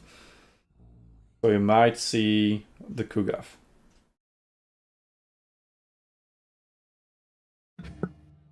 Alright, I'm back. Yeah, I was about to message you like, where the hell have you gone? I've disappeared. No, I went to the bathroom. Okay, well, Berserk, pick Nurgle. He's also selected Vampire Coast and Demons of Chaos again. So we'll see if Demons of Chaos can keep their 100% win rate. Can the demons pull it out again? Another pickup Demons. Yeah. Chaos Dwarf too, nice. Some of the boys Like- making it in. It is kind of a pet peeve of mine, the sheer ludonarrative dissonance of the demonic trait. How in the lore it's like, oh yeah, if you want to become demons, oh yes, it's such a great thing, oh, it becomes so powerful. And in actual battle, please no, I'm not gonna pick the demonic trait, please. Yeah, it is. It's a nerf. It's all or nothing. It's like you're either a really dope, super cool single entity powerful demon, or you're just a trash mob. And it's Like, not you just- even worth it. That's the problem. The benefits, the what's his name, 10% physical resist, and what do you funny. get? As soon as you rout, you die. Yeah, it is rough. They have some good, like some of the infantry's okay, like in for Nurgle, if you're playing as Nurgle, some of the exalted plague bearers can be useful because of their missile. Yep. And then exalted demonettes are one of the Mhm. best infantry in the game. They're actually Yes. really good. They kill a lot of stuff. It's just they are also susceptible to getting shot to death or magic to death. Yeah, and so as a result, that's why it becomes so bad. Because you want those guys to be able to survive to do damage. Even with very few numbers left, they can do a ton of damage. But that's also when they start crumbling. But with demonic, because it's so quickly, and all it needs to change is basically bring it in line with undeath. And in fact, it should be better than undeath. But no, it is not. I would very much rather have undeath as the stats rather than demonic. Like the 10% or whatever, how much the physical resistance is simply not worth it. And in fact, if you don't know what you're doing, even in campaign, that can spell absolute defeat for you. Best example, Festus. If Festus has demonic, he is horrible. Because just shoot him a little bit, he will rout, he will die. But if he doesn't have demonic, he will heal up. He will heal everybody around him up. And he I- will I come feel like back I to think kick your Maybe we'll Festus- see Festus, but I'm rooting for Kugav, and I think Festus does just Whoever- have regular morale though. whoever Berserk decides to bring, they'll be facing Chaos Dwarfs. Mm-hmm. No, no. Yep. Ah, yes, Chaos Dwarves, the faction that gave us the Skullcracker collision bug. I mean, it could be Kugav versus Deathstreaker Rockets, actually. Could be good. I'd love to see that. Deathstreaker rockets are my new favorite. I just love homing missile artilleries. I mean, in terms of cool factor, Dreadquake Oh, yeah. Mortar is much better. No? Oh, like yep. that lens flare on the projectile, that looks so cool. mm-hmm. And then the Yep. biggest Yep. explosion, obviously. Oh, the aftershocks too. Oh yeah, like that is so good. I was actually writing a script for a video, and all I could think of just how cool the whole DLC was. These little things add up to so much, and then we got what Shadows of Change, where all the units are pay to win. Yay! Pretty brutal. Yeah. Yeah, a lot of the power that creep patch, was obscene. Yeah, that patch has thrown like the entire meta out of the window. Yeah, flip it like upside down. power creep is one thing. Power creep is one thing. Pay to win is straight up. Oh, if you're not bringing in these units, you will never be able to compete. Like that's just ridiculous. Power creep would have been like something slightly better, but this is the jump is so big that I can't say any other reason than they just decided to go pay to win. So it's a Everything. valid. Yeah. Yeah, like Akshinas versus the Streltsy. Like crossbows are now armor piercing, but guns aren't. Yeah, that's pretty funny. Yeah. Pretty funny. Well, I mean, it's just more so that like the Akashina ambushers are just straight up better than Streltsy in every Yep. way aside from in every the way speed of the possible. projectile. Like Yep. the only thing that they have going for them is the speed of the projectile and the tracking, and other than that, it's just like a straight up. Yep, straight up upgrade. Yeah, straight up upgrade. Like just no strings attached. In every just, way. Yep, exactly. No strings attached, straight up upgrade. And like armor piercing. Seriously? Yeah, it was. Yeah, I mean, it's like if you're gonna do that, like have them have other drawbacks, or just make them much more expensive. Like they're clearly a better unit. Like exactly, you're absolutely right. They're also not even more expensive. Like that is not enough. The Lords, don't even get me started on the Lords. Yuan Bo solos entire armies on his own. yeah. Such a small hitbox. Goes in and executes everything as many times maybe as he in wants. campaign, but not in multiplayer. Nobody brings him very much. Yeah, exactly. Yeah. Oh yeah, and CA knew what they were doing. Most players, unfortunately, do play single-player campaign, and so, well, when you're that overpowered, yeah, you're gonna that's what you're gonna do. You can just send him forward, let him wreak havoc. It is the vicious cycle. Like, It is. Let me finish. It's like, more people play single player than multiplayer. Let's ignore multiplayer. Oh, well, multiplayer is ignored, then less people will play multiplayer. Yes, it is. Yeah. It absolutely is. And it's like, they. why aren't people playing multiplayer? What? Mm-hmm. But it's Yeah. there. Yep. Yeah. Well, Like and CA like- just cannot help themselves with dividing the community. Even in Arena, let's split it into 10 tiers and make it 10 versus 10. Surely that is not going to cause a ton of problems. It did. Not this again. Not this shito again.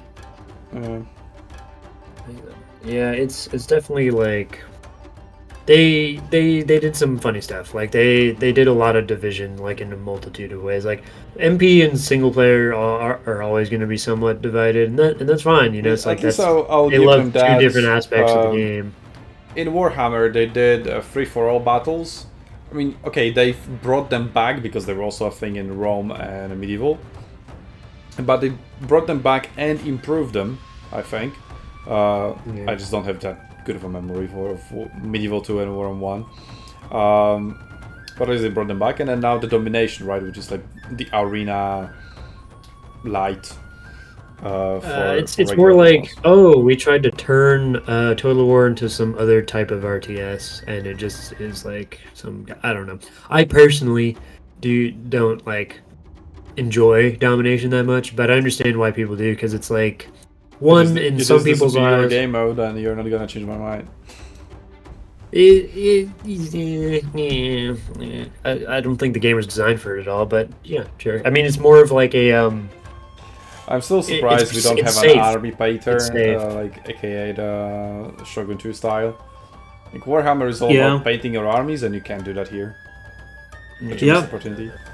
You know, that's a very good point. In the one game where it's all about painting your armies, we don't have painting and customizing your armies. I mean, like, Avatar Conquest is really one of those things they really should have brought to every game since then. Like, just imagine the clan aspect of it. It creates a community on its own. Yeah, Shogun was great, and I was like, oh, I wonder how they're going to do that for Rome 2, because there's not like just a single faction, so they will need to do like maybe multiple avatars for like barbarians and Romans and other stuff like that, and no, they just didn't do it. Yeah, But yeah. then like between Shogun 2 and Rome 2, Arena was announced as well. So I was like, okay, fine, all of that went into Arena.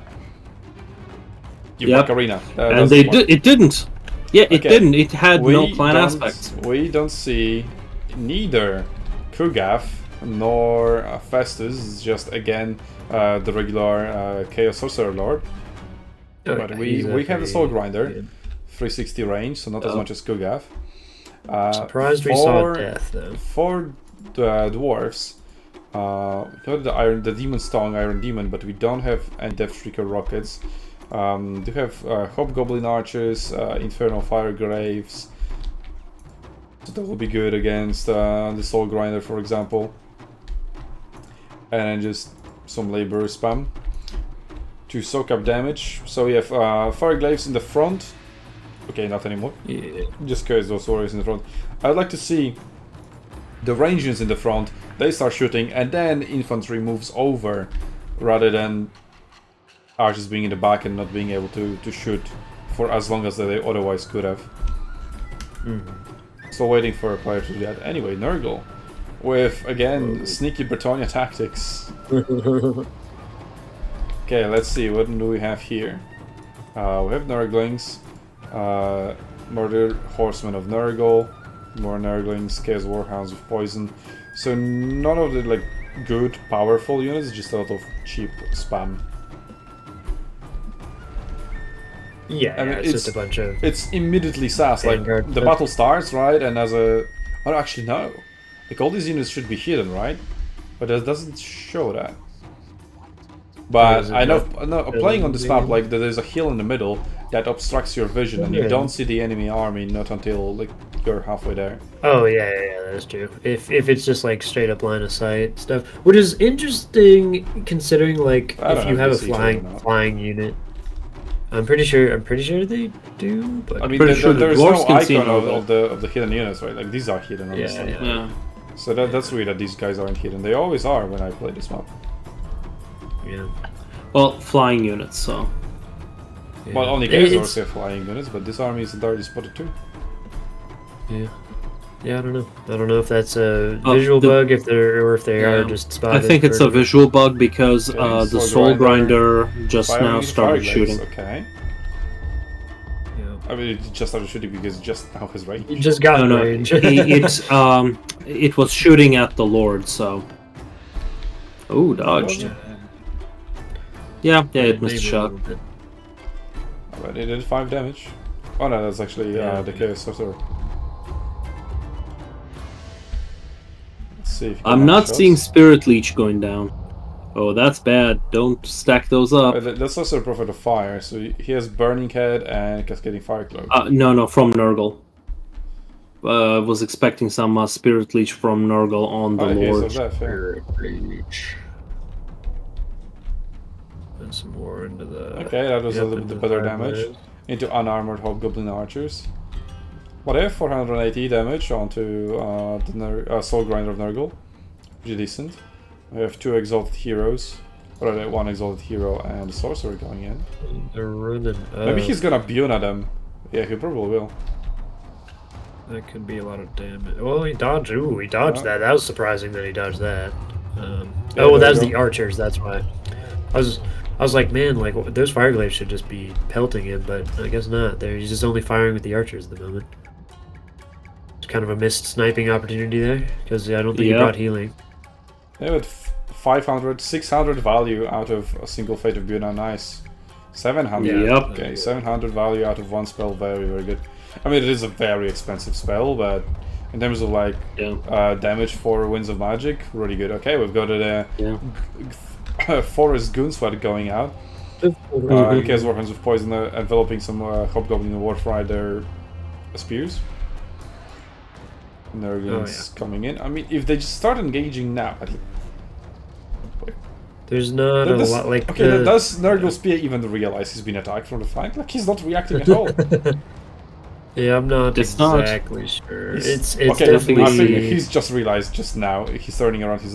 He's like, oh yeah, wait, I'm getting attacked. What? My cavalry's gone. What is this guy? Yeah, so these fire glides are just obliterated, and now Chaos Warhounds with Poison are going to go pick them up. They're gonna finish them off. Oh, actually, okay. Laborers goblins! They just just shattered. Oh, they shattered. They shattered, so it's done. Just shattered. And like goblin laborers, I don't think they can really do anything against those boarhounds. I mean, those are laborers. Nurglings versus goblin laborers. Oh yeah, got the big fight going on. Chaos Dwarf Warrior, so that's good, but I don't know what to think. Like, this is such a not synced up engagement. Like, these guys are in, and these guys aren't doing anything. Well, Demon Stone is maybe encouraging them to go forward. Yeah. Exalted heroes to take care of him. Like, as long as he keeps getting away with this stuff, he really, I mean, he should be moving up, but he doesn't even need to. Like, I think that's exactly what he's. I think that's the reason why he's not spamming Spirit Leech. That is because he doesn't want to change the status quo. Right? Yeah, like he doesn't want to change the status quo. Oh, now he's getting it's a beauty. Yep. He's just probably just the saving for grinder. Yeah. I thought since it was so low, I thought it must have been Buna, but no, it was just the Soul Grinder dealing, and now Buna finishes 1,700 gold. Yeah, Fire Glaives. Soul Grinder. Yeah, and 3k damage advantage. Plus Nurgle has healing, so this is going to just be even more exaggerated. Yep. Exactly, and when the engagement goes down, that exalted hero is going to pop down an AoE heal, and that one's a very strong heal, so that's a lot of value that's gonna be exchanged. Yeah, beautiful counter here. Like the exalted hero with armor piercing, the Demon Stone is not able to do much here. And we haven't seen much magic. There we go. Finally, a first burning head from Chaos Dwarfs going up. That's pretty good. Pretty good. Overcast. Still, just orders. It's fine. Fine. Well, it routed the Marauders. Yeah. I mean, the value difference is just insane at this point. Yeah, like the backline is already gone. But backline is gone. Cheap units. This is just dog water units.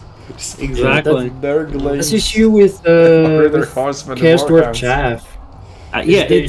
They're not good. They're not. Yeah, and it's what's happening is Chaos Dwarfs really messed up on the micro. Like, he realized it. I mean, he didn't even realize that he's been attacked from the flank. Just lost the cavalry. Yeah, pretty much. I mean, very well countered. So, as you said, like the big brain plays from Berserk, and I mean, in the previous match, like versus who was he facing? Sayineto, right? It was fairly even, you know, he still won 2-0. But the battles were much more even. Like this one, very much like this was a bad micro. Yeah, also warriors didn't even get to do much.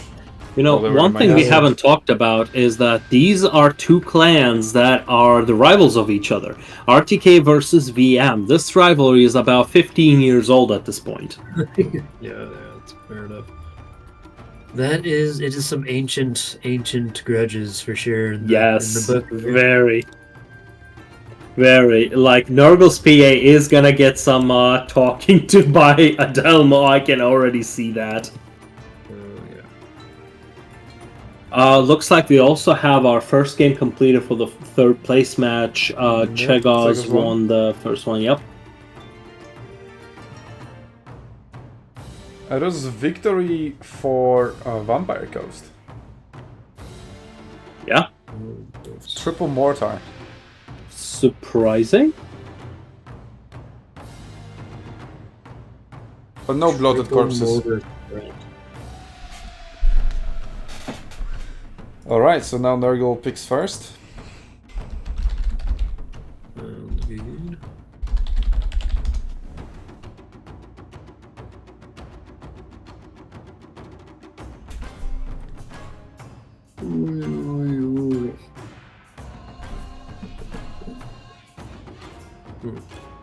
Yeah, it was just like, I think you needed to. I think also Chaos Dwarfs probably needed to recognize that they had to be the aggressor in that situation, and they had to move up. And sitting there, basically getting shot at with a soul grinder and muted to death was not. Was just too much free value. I mean, on top of the micro blunders and all that. But Yeah. I mean, Fate of if you at Doom least huge. got your Chaos Dwarf Warriors start crumping the I mean, Marauders. that's the problem with bringing those huge, powerful units, right? They're just so vulnerable to powerful spells like that. Yeah, Okay. exactly. So, Nurgle has picked the Norsca. Let me bring up the draft on the screen. So you guys are updated on how the situation looks like. Okay, Nurgle. Victory. Nurgle beat Nurgle. At least we got that confusion out of the way for the first match. See, there you go. It would be the mirror match when it's not a mirror match.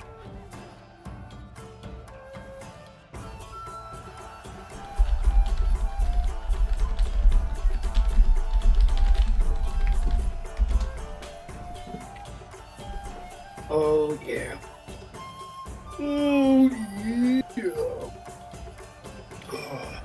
Yeah, let's see if Nurgle's PA can throw up a fight. That'd be Looks like Berserk. He wasn't just that confident in what he wants to bring as a map. He forgot because I was sure he got that right last time around when he played the Domination tournament. He now just thought you're supposed to pick them up together with your faction when you're picking first. Okay, Demons of Chaos. And now we'll learn the map. So the map pool for this one is Border Landing, which we've just seen.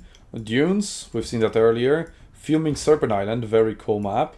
Grave of Aldorf and Oakenshield, the two maps, as well as Border Landing, that we know from Domination tournaments. All very good maps. I mean, obviously we would keep the best for the grand finals. But of course, yeah. There's a good amount of Dom maps that can there's a decent amount of Dom maps that can translate well into the land battle mode. It's as long as they're kind of open, like all the custom stuff, like not vanilla game Dom maps are good. Because vanilla Dom maps are just unfortunate. Not all of them are that bad. At least they have been handcrafted for the mode. So this is that, and not just copy-pasted from campaign. Yeah, fair. I mean, yeah. A lot of them though aren't used in tournaments. Speaking how just ignored by CA the multiplayer is, right?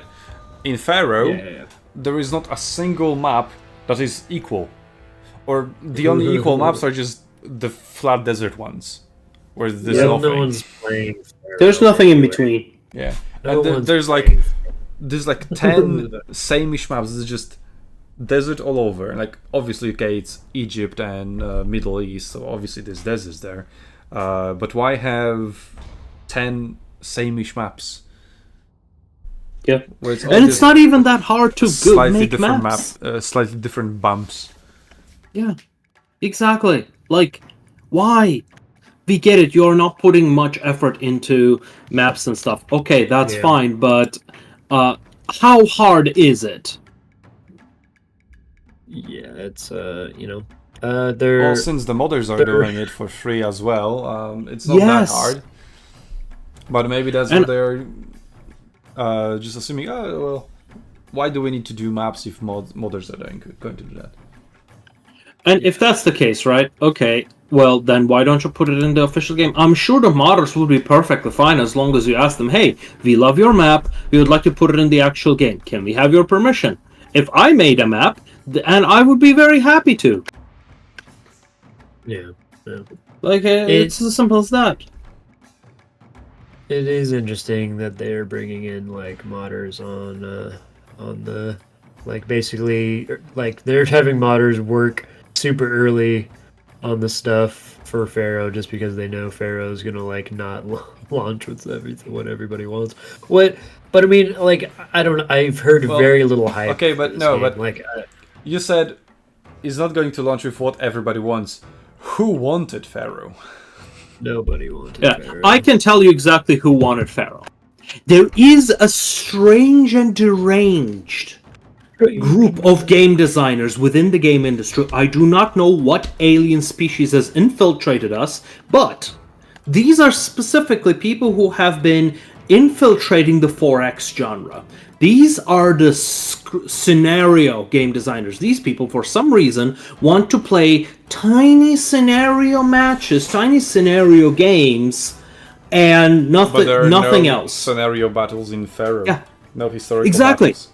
Yeah, no, the whole game is a tiny scenario in comparison. But no It has no historical sandbox. battles. I want historical Yeah. battles.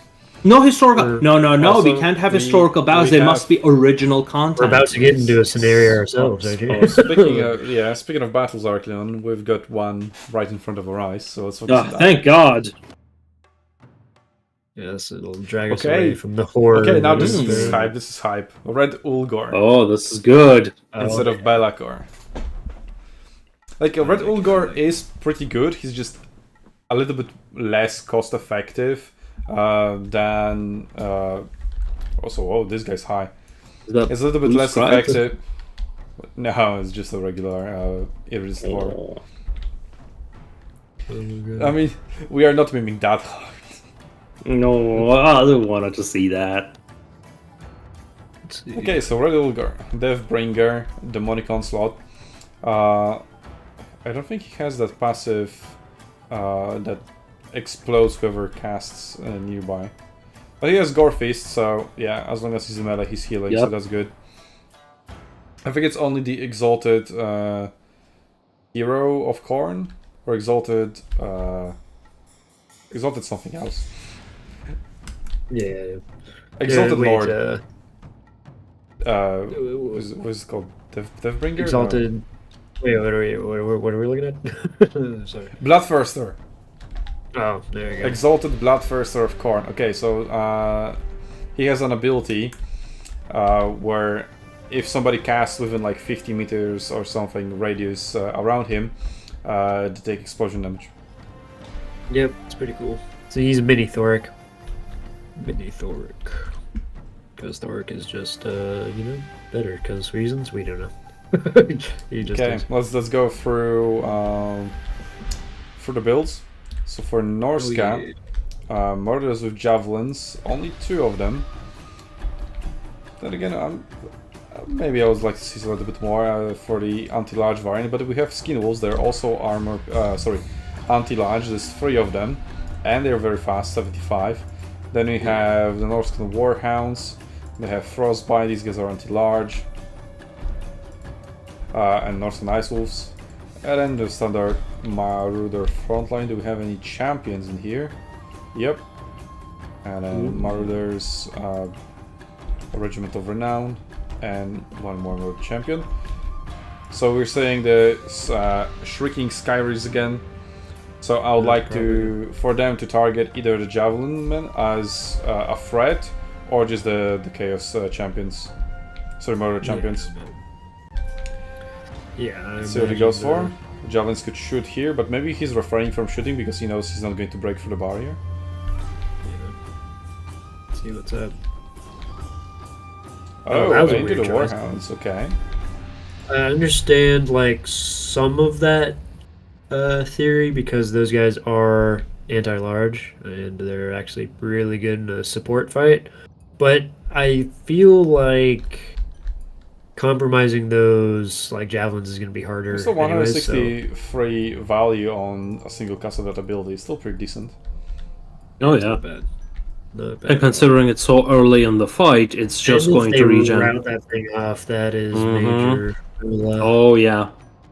Yeah, so now see. stalling is just working for Berserk, because that ability is just going to come back off cooldown. I know the javelins aren't even getting to aren't even trying to get some damage, and they could target Red Yeah. Ulgor. I mean, he has healing, but he needs to heal in melee, so that damage would stick. Hey, yes, sir. Yeah, now So- there's a threat of weirdness in the the Shrieking Skyver is just diving on them, and the other end is chasing away the Warhounds. This Warhounds are Warhounds are faster. What? Should be able to get away, but yeah, they're getting away. They're getting away. They ran. They ran. Yeah, the so charge far. animations aren't doing the Skywers any favors or screamers. Yeah. No. Yeah. I would expect some poke onto the Lord from the javelins, just because he's sit out. Yep. No. Rodolfo is what- just asking for Juke. it himself. Oh, there we go. It's like, He okay, is- if you're not gonna hit me, I'm gonna hit you I'm gonna instead. hit you. Oh, and a rear charge into the skin wolves. That's a little ballsy, but I guess the other skin Yeah, wolves it's- aren't reacting I mean, too well. he's not even broken through the Barry yet, so as long as he pulls out, yeah, he's pulling out already. And Barry's still on. Yeah. Yeah. Yeah, that went. Okay, now That he was just took pretty, a little tiny bit of damage, but it's still. I mean, he got the skin wolves down to 2/3. And then you might be able to get a scream off here right in that blob. That'd be nice. And Yeah, skin but wolves are pink fire terrorized. would be pretty good here. Yeah, big fire would be great here. as Oh, well. and there we go. Yeah, he just used the pink fire. Yeah, the Lamprey's bite. Yep. And 2 terror routes. And skin wolves again. The barrier has regenerated. Oh no, it's on the other unit. No. When I have other- two units, we can just cycle them. As skin wolves are, and there we go. Pink Ooh, fire. pink fire close the goes javelin. down almost 50%. Yeah, if the javelin men are gone, this harassment regiment is just going to have a field Yeah. day. I think. And the javelin are You know, starting Berserk's doing just something. in. Berserk is just in. Oh, and Wolfring is Nurgle going after PS. Red Oh, Ulgar. yeah. Red Ulgar is around. I think Berserk is really taking advantage of Nurgle's inferior micro. He's just not by using, having these- Hunters of Champion. Well, yeah, and it's just like he's just prolonging these fights. Like, this is what which, should have happened a long time ago. Like, this brazen harassment attacks, this is the Skirmers of proper Siege are getting response. wrecked, and the Shrieking Yeah, Sky that's is getting exactly wrecked as how. well. Yep, that's the response. That should have been done a long time ago without they accumulated that value. So Berserk got overconfident and lost those two very important units. I mean, they still did a good job, but really Yeah. should not have gone this Oh, way. friendly fire to Red Ulgar with magic. Yeah, Losing the ROR, I think, was definitely brutal. I think if he just Mhm. Yeah, lost, that's the, such a powerful Ogre unit. was- Like, we've highlighted how he got MVP in the previous battle when they were used, and here they are gone already. And even before Yeah. the So- big blobs had a chance to create where it was it would be Well, most this effective. This is dangerous though, because Norsca is not moving up in uniform, like in tandem with the rest of their army. You can get separated a little bit and isolated, which is not great. Oh, there we go. Is that Flaming Head? Okay, there we go. A Burning Head. Good one. Oh, but it curves off. Oh, it misses that whole unit of exalted. It will run into the Plague Bearer. Nurglings at least. But yeah, I Yeah, probably there we wanted to go into there. And maybe a Yeah. little bit into their own some units. Just a Another tiny bit. brutal thing about this particular matchup is all the fire damage is going to be dealing extra to those skin wolves, and it's not going to be fun for them. Although they will break through and probably compromise these guys pretty quick, but that one skin wolf's definitely dead, and the other one's taking a lot of The damage. Skin wolves are vulnerable to fire, so you need to be very careful with casting those. But Nurglings have disintegrated. I will say, I mean, the Still very equal Plague fight. Bearers can deal Wolfring with versus infantry. Red Ulgar. Yep.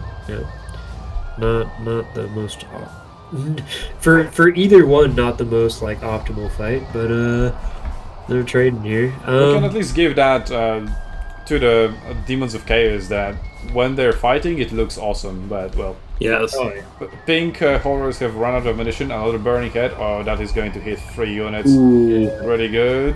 Oh, that carry was just almost perfect. But if it Yes, turned a very little good bit- cast. And Berserk is going down. Is 1,000 value behind. Red Ulgar not doing any... Well, okay, Wolfric is also almost down. So it might go down to who loses their lord first. It still might turn 'cause around the morale battle, but they are disintegrating already anyway. Norsca has a lot of infantry left, and I think that's kind of if you can Irison you can Horror get rid also of almost out without using all of its magic. if you can get rid of Wolfric, that might be enough of a leadership shock to like just isolate the rest of it. But I mean, look at all these these very healthy infantry. I just don't know. And the Marauder champions as well. It's not like the but this is- shitty Marauders. Yeah, this is where the problem with the demonic trade really shows itself. When things are equal, when things are not going perfectly, and they very rarely do, just the disintegration is going to do the work. Like from 50% start disintegrating, majority of the damage is going to come from that. Yeah. I mean, we can see that for the friendly fire, which includes deaths from crumbling. Yeah. That burning head is mad sass. Dog. Just went into its own units. Did it even hit any enemies? Just maybe one or two. Well, let's see if he can kill the general.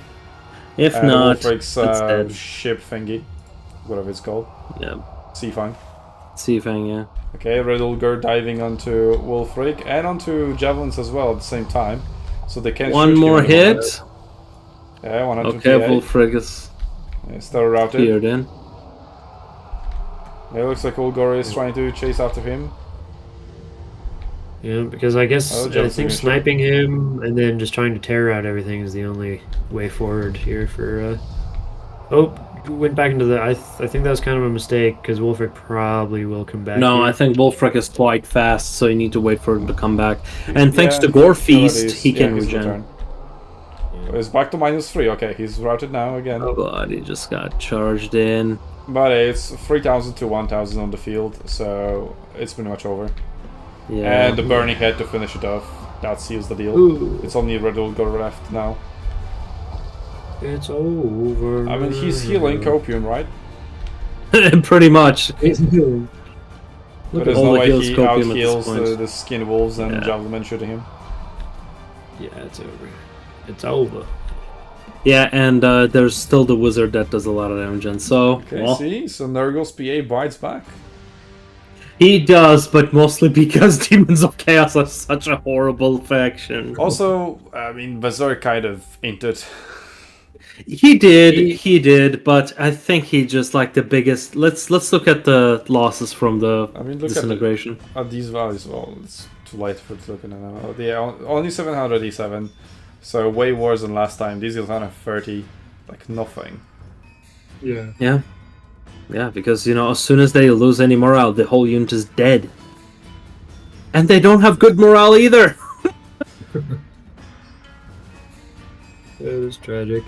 Yeah, like if he had saved the those. magic was much better on the side of Norsca. No. The burning heads were. Oh, there you go. Javelins, Yeah. great value. That's why I was surprised why only 2. Okay, that's why I would like to see more. But they were enough. Oh yeah, yeah. It was just. I mean, I don't even know even if he had the regiment or renown one left, he could have definitely helped. 50% for Demons of Chaos.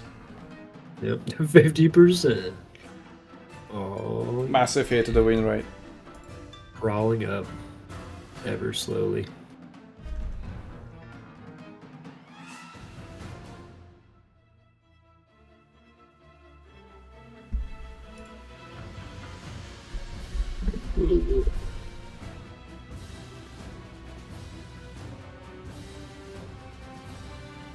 Alright. Berserk still under the picks now. Let's see on the third place match what's going on in there. So they have already completed 3 battles. Oh no, it's like... No, it's JPEG. Okay. Why did it upload like that? Okay, so they have also completed 2 battles at the moment. But I only have 1 screenshot, so I don't know what the other was. No. So, Berserk has picked Ogre Kingdoms and already also picked Fuming Island. I'm hyped for that map. Haven't seen it yet in action. Oh, you haven't seen this thing? This thing's pretty wild. Yeah, It is wild.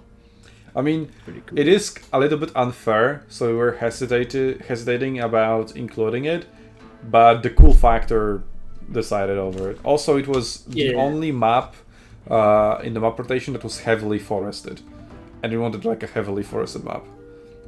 Yeah. Because other than that, all of them are pretty much open. Yeah, there's the foot of Anuli, which is like right above it, which is not heavily forested, but it has a huge section of forest with a giant ass tree in the middle of said forest.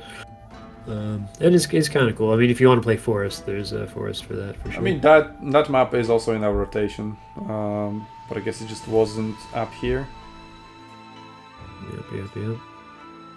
It was selected for the preliminary round, which Nice. didn't exist. Yeah. Yeah, there you go. Yeah. It is what it is. Just I mean, how it rolls. On the bright side, we're going to finish much earlier than we otherwise would have. Mhm. Exactly. Yeah, by like 50%. We skipped 1 best of 1 and 1 best of 3 round, so not Yep. that much. Yeah. You know, I kinda like this format though. I do want to try this out with the domination. That's the plan. Yeah. Okay. The domination. It is unfortunate, but yeah, it's just there's so much more interest in domination in comparison. Like when I was hitting people up, people were like, "Wow, thanks guys for making it a 1-day event. Wow, you really listen to us." But I don't play land battles, and I'm like, "Come on!" There's definitely like it's more consolidated. There's a surprising amount of land battle players, but they're all just kind of like separated and it's like Maybe over time we can gather them here in one place and get some good tournaments going. Yes, exactly. Yeah, in time we can get more of these. Like, I love this mod. Like, this is basically fixes all the problems with the Shogun system. Like, this is what we have been telling to CA to try with. And it works! It works good! Yeah. Dark Elves. I'd say like 90% of the time you're not going to run into like problems. It's just like there's some abusable stuff, but it's really hard to do, and it's like with only a few like factions you can really like abuse it. So Nurgle's PA is holding onto Warriors of Chaos for whenever Berserk. Well, he's now going to be forced because he's left with Vampire Coast and Vampire Counts, and we're definitely going to see one of those factions because it is 1-1. And that should be pretty much a free win for Nurgle's PA, because Warriors of Chaos should just obliterate whichever Vampire Coast and Vampire Counts they go up against, aside from like a huge blunder from Warriors of Chaos. Yeah. Other than that, these matches are very lopsided. And then there's Kislev still waiting in the background, which is one of the most powerful factions, buffed by the recent DLC. Where Sinch and Grand Cafe got banned, Kislev went through. So Nurgle's PA is still looking strong in this one, at least on the draft value alone. But it'll have to be resolved on the battlefield. And also Ogre Kingdoms, I would rather favor them over the Dark Elves, but we'll see what they can come up with. Yeah, Ogre Kingdoms are definitely, I would say, favored here. Dark Elves have some plays, mostly involving a lot of infantry and a lot of... So I think this is actually a very smart drafting decision, right? Because as I just highlighted, the other two matchups, the Undead versus either Kislev and Warriors of Chaos, are going to be Nurgle's favorite. So Berserk has just picked his strongest faction, just tank that loss with your weakest faction, and then have a good chance of winning the other two. And we can see it go all the way to 5 games. Yeah, sounds like a good strat. Yeah, So good. We've highlighted the big brain Berserk plays, or just the meta macro game, but Nurgle's PA is striking back with the same. They're fighting tooth and nail for these positions. That is And that's exactly what I would expect out of a final. Yep, it's good stuff. Good stuff.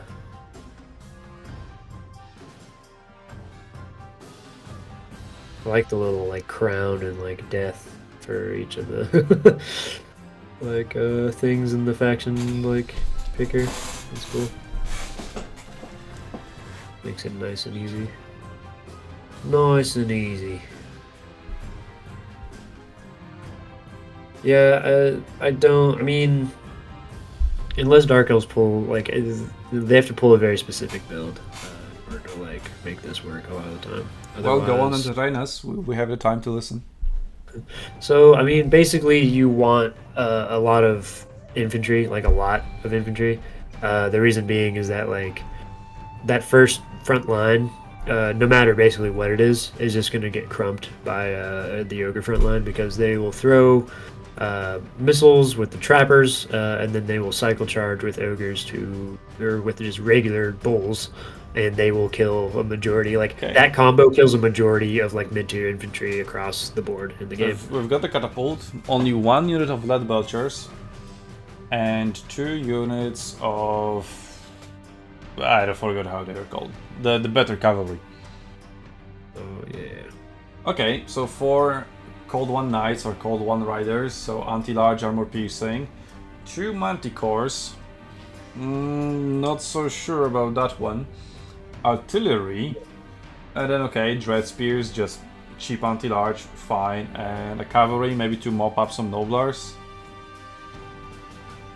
Interesting. It seems it is a fairly elite, expensive army. I imagine a lot of money went into the Chaos Sorceress, so she's probably on a dragon. Yeah. Yep, she is. Yep, And probably the Soul Stealer. Yep. Yeah. So we'll see if the cold ones can pull their weight as well. They're gonna need to be able to do. Almost every single unit is anti-large on the Dark Elves roster, so it's not that bad. I don't kind of understand the Fair Manticores. What are they doing in this build? Yeah, I mean, Sniping it's the Lord? so. Sniping the I don't catapult? like them.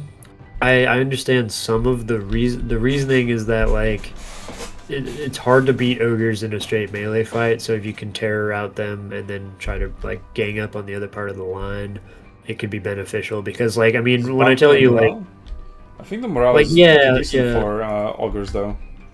Ogre will it's get not 60 bad, leadership.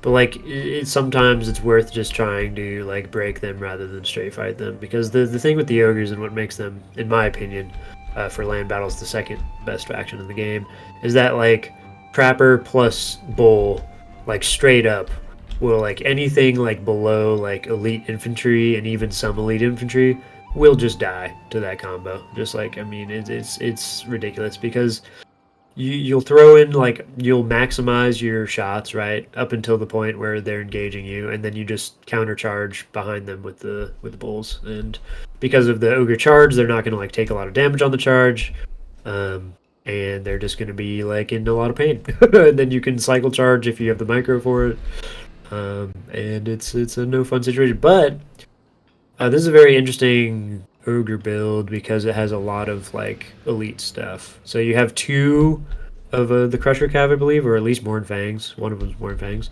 and then you also have Crushes with great weapons here, and the other one is Morphin Cavalry with great weapons.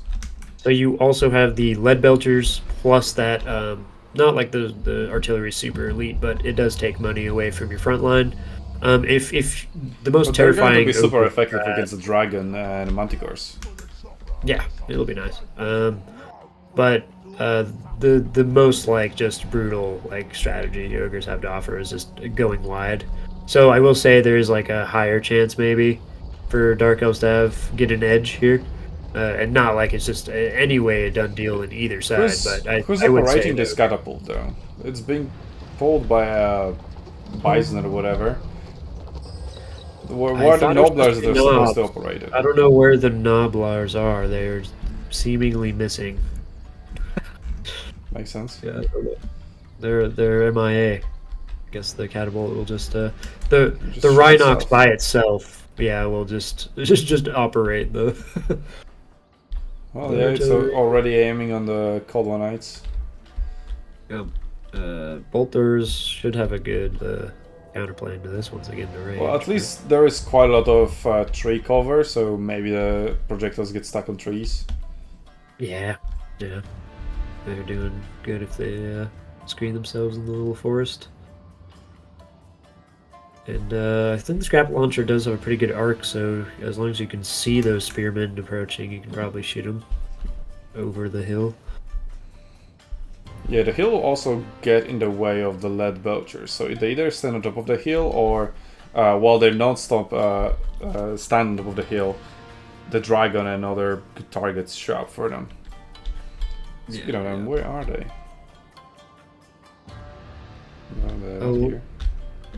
Oh, the lead belcher there, over there, in the I see them. blob. Yeah. The blobo ogre. But yeah, I mean, we'll just see how this frontline engagement goes. If I don't like that the Cold Knights are kind of far away. I think they need to be right there to like countercharge stuff. Yeah, maybe they're afraid of taking free fire from the catapult, so once Nurgle pulls the trigger, that's when they will be brought in. But he'll need a very good micro. Okay, Chaos Manticores, are they landing or are they just scouting? Looks like they're just scouting. Maybe they're also taking position, so you know, flying units at the back, Cold Knights at the flanks, and then infantry in the front. And you do the collapsing, because usually it's the Ogre Kingdoms who do the bomb rush. Oh, there you go, first engagement. Sabertooth Pack found the way into Reaper Bolt Throwers. But the crew is fine, and they're being chased off by Cold Knights, so actually the Nurgle doesn't care. It still might be beneficial for Nurgle if the Sabertooth could get some good damage onto it. Yeah. Now to just remount the artillery and everything will be as it was. Oh, Lead Belch is opening fire onto the Sorceress. Seems like onto the... Yeah, already good value. Right onto the Harpies. Onto the Harpies. Yeah, okay, Harpies, yeah. But getting some good overwatch on, or just accidental fire onto the Sorcerers. But those Harpies are very... There we go, there's the collapse. All attacks from all sides at the same time. Cavalry versus cavalry. Yep, there it comes. But there's also armor piercing anti-large cavalry. So big matchup there. But they're supported by spears. Yeah, Sabertooth has been killed for free at the edge of the battlefield, but now these Cold Knights are tired and they still need to make their way all the way over here. Let's see, these Dark Riders could get into the catapult to prevent it from shooting. It hasn't done much yet, so it can just stay that way. Harpies, I'm surprised they aren't going to Lead Belchers. Like, somebody has to stop them. And I guess that somebody will be the Manticore. There you go, Manticore landing into the Lead Belchers, but they're not... Manticores are not as disruptive as a full-on unit. Dragon lines up the Breath onto Noblar Trappers, really? Out of all things you could have breathed on. Their catapult is being neutralized. And Noblars versus Cavalry. Okay, like Cavalry obviously obliterate the Noblars, but it's probably not the preferable target for you anyway. It's just a meat shield that you've been caught on. Super cost efficient for the ogres because they're just like 200 gold. Is this Soul Stealer now being targeted here? Whoa. It should be targeted on the ground and not on a unit, because then something like this can happen. Hopefully the lags get resolved. That would be preferable. There we go. Yeah, at least they're running into more units. Okay, no, okay, Solstice is still... Oh no, that's poison. So Solstice are hit like... Yeah, 1 unit. Yeah, it's not that, not Yeah, the it should value have been you're aimed on the looking ground for. over here. It's still going on crazy, but... Yeah, it's all about like where it gets cast, so I don't know where this AoE is still moving. Like, it doesn't matter, like the units that have been hit have been hit. So it's just inconsistency on CA. Yeah. The way they're presenting this spell. Because they're showing it as if it is an aura, while it isn't. Yeah, it's a you AoE. target an area. Yeah, exactly. It is not a constant aura, even though it appears to be. Well, as expected, the Ogre Kingdoms have an advantage, but that advantage isn't as big as we would have expected, maybe, so... And one of their Goblins are doing alright. Fighting against Ogre Bulls. compromise pretty good. Like that Mornfang is not. And now Manticore and a Dragon on top of the Slaughtermaster. Oh, Yep, that's that also Slaughtermaster really is not looking good. If that's huge, because the Slaughtermaster wants to nice use intercept here as healing well. as much as he can, yeah. Because he could get those like Mornfangs back up. There's one more factor. Okay, so we've got Murderous Prowess, and Nurgle's PA is fighting mostly downhill. Yeah. So that also counts as a little bit of an advantage. So now Manticore will be put on top of the Slaughtermaster, and Dragon is going to take aim for something else. Maybe we'll go after Discovery or something. Although that would be not a good idea, given their stats. Very tragic that Slaughtermaster got away. Or did I speak too soon? Yep. Is he not getting away? Well, let's wait and see. He's here in the thick of it. I mean, he's still quite healthy, and he's healing a little bit. But the Manticore is still on his back. And it got routed again. Oh, the cavalry now charging for its own units. Not a fan of that. Yeah. Could have landed a better angle, though it's still downhill, so at least there's that. Maybe we could have been plugged in, like, here. I wonder what ammunition are the Seagull Bolt Thrower is using. Hopefully the scatter shot, because right now he's a pretty good target. Yeah. Well. Or maybe they're just using single target trying to get rid of the catapult, but to be honest, neither of the artillery pieces aren't doing anything. So I don't think it's worthwhile spending the time trying to shut them down. Like, they don't have any opportunities to shoot anywhere. And if they shoot anywhere, they're going to cause friendly fire, so who cares? Slaughtermaster still running away, still healing. He's already at 3k. He's healing super fast. Well, yeah, he cast Troll Guts, which Troll is Guts on himself. Oh, before Troll he routed. Guts. Okay. Yep, Troll Guts is a disgusting spell. Not only does it sound disgusting, but mechanically it is disgusting. I mean, okay, he's getting healed, but he healed pretty much a useless unit because he's not doing much. He's getting wrecked. Whereas he could have healed, for example, the Crashers with great weapons. That would be a much better heal target. Crushers, or there's even more damage. Look at the value. Nurgle's Back. PA is actually pulling ahead. Yep, Dark Elves are there. This could be the underdog victory. Yeah, or no, truly. Be glorious stuff. Yeah, and then you need to be wary of the Warriors of Chaos counter for the next match. Yeah. That could be the series. Yeah, GG right here. There you go. Yeah. Yeah, that's a GG. Yeah, so I think that the That's map a actually cool played a game. very big role. The Dark Elves taking the control of the hill, and the forest giving them some cover.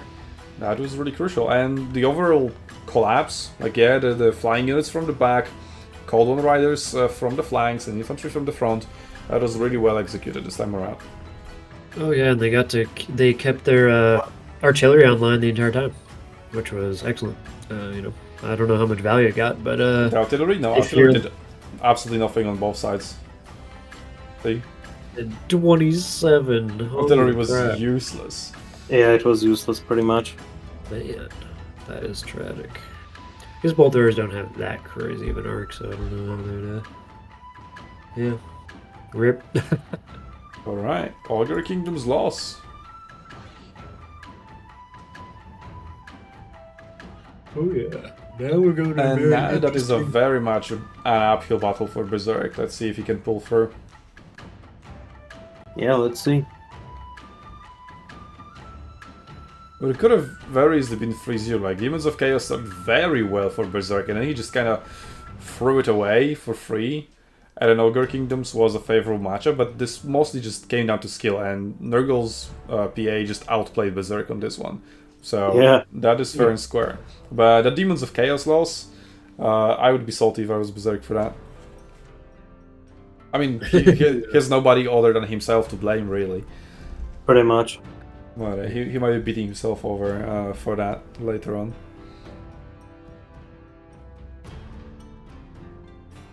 Solid.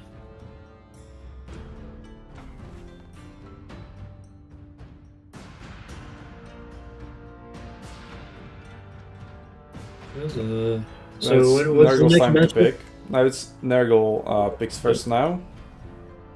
Gotcha. I mean, he can just blindly pick Warriors of Chaos, to be honest, because it's going to be very good into either Vampire Council or Vampire Coast. Yeah. So, okay, so Warriors of Chaos have been picked after Vampire Counts as a counter, and then Vampire Coast have been picked after seeing Warriors of Chaos. So I'm not sure about that one. And I'm still failing to see how Vampire Coast is a good faction. I think they're garbage. But I am mostly speaking from domination perspective. They are garbage there. They're in not land battles, they're mid-tier. his speed isn't that detrimental to the faction's performance. Exactly. Yeah. It's But I still hate slow factions. Also the zombie spam, like you spam zombies, they're just so garbage anyway because they're zombies. they do have a crap ton of health. They're just holding, and they're not as good as traditional. You're really relying on all zombies. the AoE bombs and good ranged units. But it's so difficult to win multiplayer with ranged units. As long as your opponent knows what he's doing with his melee units, the ranged spam has no chances. I think I think there's a couple unintentional. I think Ultra boosts the HP of everything, and they didn't really scale missiles that well. But in addition, I think it was some sort of design intention, because Wood Elves in Game 2 were just the most there's some factions that were just horrible to play against, in terms of kiting. Kiting was so brutal to a point where some factions couldn't realistically pressure others that well. And So on one hand, there I'm comes domination, where kiting is kind of just fixed by the virtue of the game mode itself. Yeah. yeah. Yeah. Yeah. But it doesn't matter regardless, because the missile and kiting plays Okay, Warriors of Chaos, there we go. Proof that Nurgle's PA is listening to the stream. Yeah, no, right. And that is going to be countered with Vampire Coast. I mean, out of the two, I imagine Vampire Coast has a better chance of beating Warriors of Chaos, because Vampire Counts, they just have melee, they have no ranged. And with Harried Hammer coming out and just countering all their healing, map is Graveyard. Let's go. So, okay, again, a very good pick. Graveyard is quite heavily forested. The other choice was Oakenshield. Oakenshield is just entirely flat and open, no trees whatsoever, apart from singular ones here and there. Whereas Grave of Wilder has a huge forest. So that is going to counter Vampire Coast's playstyle pretty heavily. It will. Yeah, this is a brutal matchup plus map. This is a wombo combo of the gods. Yeah, I mean, this is Nurgle's best chance to win now. Vampire Counts versus Kislev. I would still kind of give it to Kislev, but the difference between Kislev and Vampire Counts isn't as big as between Warriors of Chaos and Vampire Coast. Yeah. It's Warriors of Chaos can just put on a tremendous amount of pressure. They have a very safe hero blob they can use that will just absolutely obliterate any part of the line that they choose to attack. It really comes down to, can Vampire Coast like actually just kite the living crap out of warriors enough to the point where their army is like damaged beyond repair by the time they engage, which is incredibly hard to do in Game 3. So you're gonna have to like focus. You're gonna have to be really on point with like probably some artillery and some bats. Of I some mean, kind. artillery is for certain, but how are they going to stop Harold? Because any melee is Well, you going have to to be. ignore it tragically until. Yeah. But artillery, I don't think you can use artillery, especially on this map. Oh yeah, Yeah, no, yeah. no, you can't. You Yep, can the do that. map, the pick, everything favors Nurgle. I mean, as much as I would like to see the Queen Bess just for the memes, it would never work. Well, Queen Bess at least has an arc, so you can fire over. But like even then, like you're firing into trees, so you're Okay, potentially so just wasting. a huge shot. I think the most important unit here are going to be deck droppers, because Warriors of Chaos don't have a lot of flying units, and deck droppers can absolutely wreck their infantry. Oh, yeah. Let's see. So no flying units for Warriors of Chaos, and we have 2 deck droppers only. No Harry. Handguns, not the bombers. Yeah, and we're seeing no Harry the Hammer, Hmm. which is kind of wild. Caleb from Harkon on foot, That's a lot of chosen. Yeah. and Why? then a wizard on top of it. While Luthor Harkon already is a wizard himself. And like, Oh, no, it he is isn't. He's chosen with a halberds, wizard 3 hunter. of them. Guys, it's 3 chosen with halberds. That's- Why? Okay, if they get Nurgle hit by might- some powerful spells that are armor piercing, also Death Guard will match up pretty well against them. Yeah. We have In some fact, Death Guard cannons. pretty much counters them. And animated hogs. I mean, animated hogs are pretty bad into whatever Yeah. Warriors of Chaos are bringing. But it's no Harry the Hammer, obviously. The most important thing. Yeah, Yeah. The, Like the the flavor behind Warriors that. of Chaos, very strange build. and he's like a free LC, so it's not like there's no like some DLC he didn't buy. Like he just did not bring it. That is That's So so weird. Taunt, Invocation of the Hack, and Drown Dead. Whereas Luthor Harkon has no spells. Okay. Yeah, Luther is not a caster. He He's not? funny lore. Yeah, lore tidbit. He's like one of the only vampires who can't cast spells because he got his mind fractured by a lizardman like artifact, and then like okay. so Yeah, these I whole just thought he's a stories- caster, so okay. Yeah, yeah. He actually has a bunch of tools to hunt down other casters though, because he like basically uses the artifacts like against other wizards and stuff. And there's Is that reflected in the game? Spell so- resistance, I guess. Yeah. Yeah, no, But he it has one that specifically will stop cooldowns of wizards. He just didn't bring any of the good abilities he has. And I don't know why you should never, to be honest. I mean, Hornswoggle is really good, but you should never bring him on foot. Like I don't know why you'd bring him on foot. If Yeah, you're gonna me bring neither. Wizard, you bring him on his Terrorgeist, and he will just sit and just like shoot pistol shots down at whoever. And look at his pistol shot. So if you go to the thing disrupted, it'll give your miscast chance 100%, and then you minus physical resist. Can you miscast a regular cast spell? You cannot. That's the thing that's annoying. It's kind of like a Wurzag's thing, where like you had like you cause that map wide, but the issue is that people have to overcast in order for it to. Have a miscast chance, yeah. Okay, Spirit Yeah. Legion Burning Head, very good combo there for Achaeon. Yep.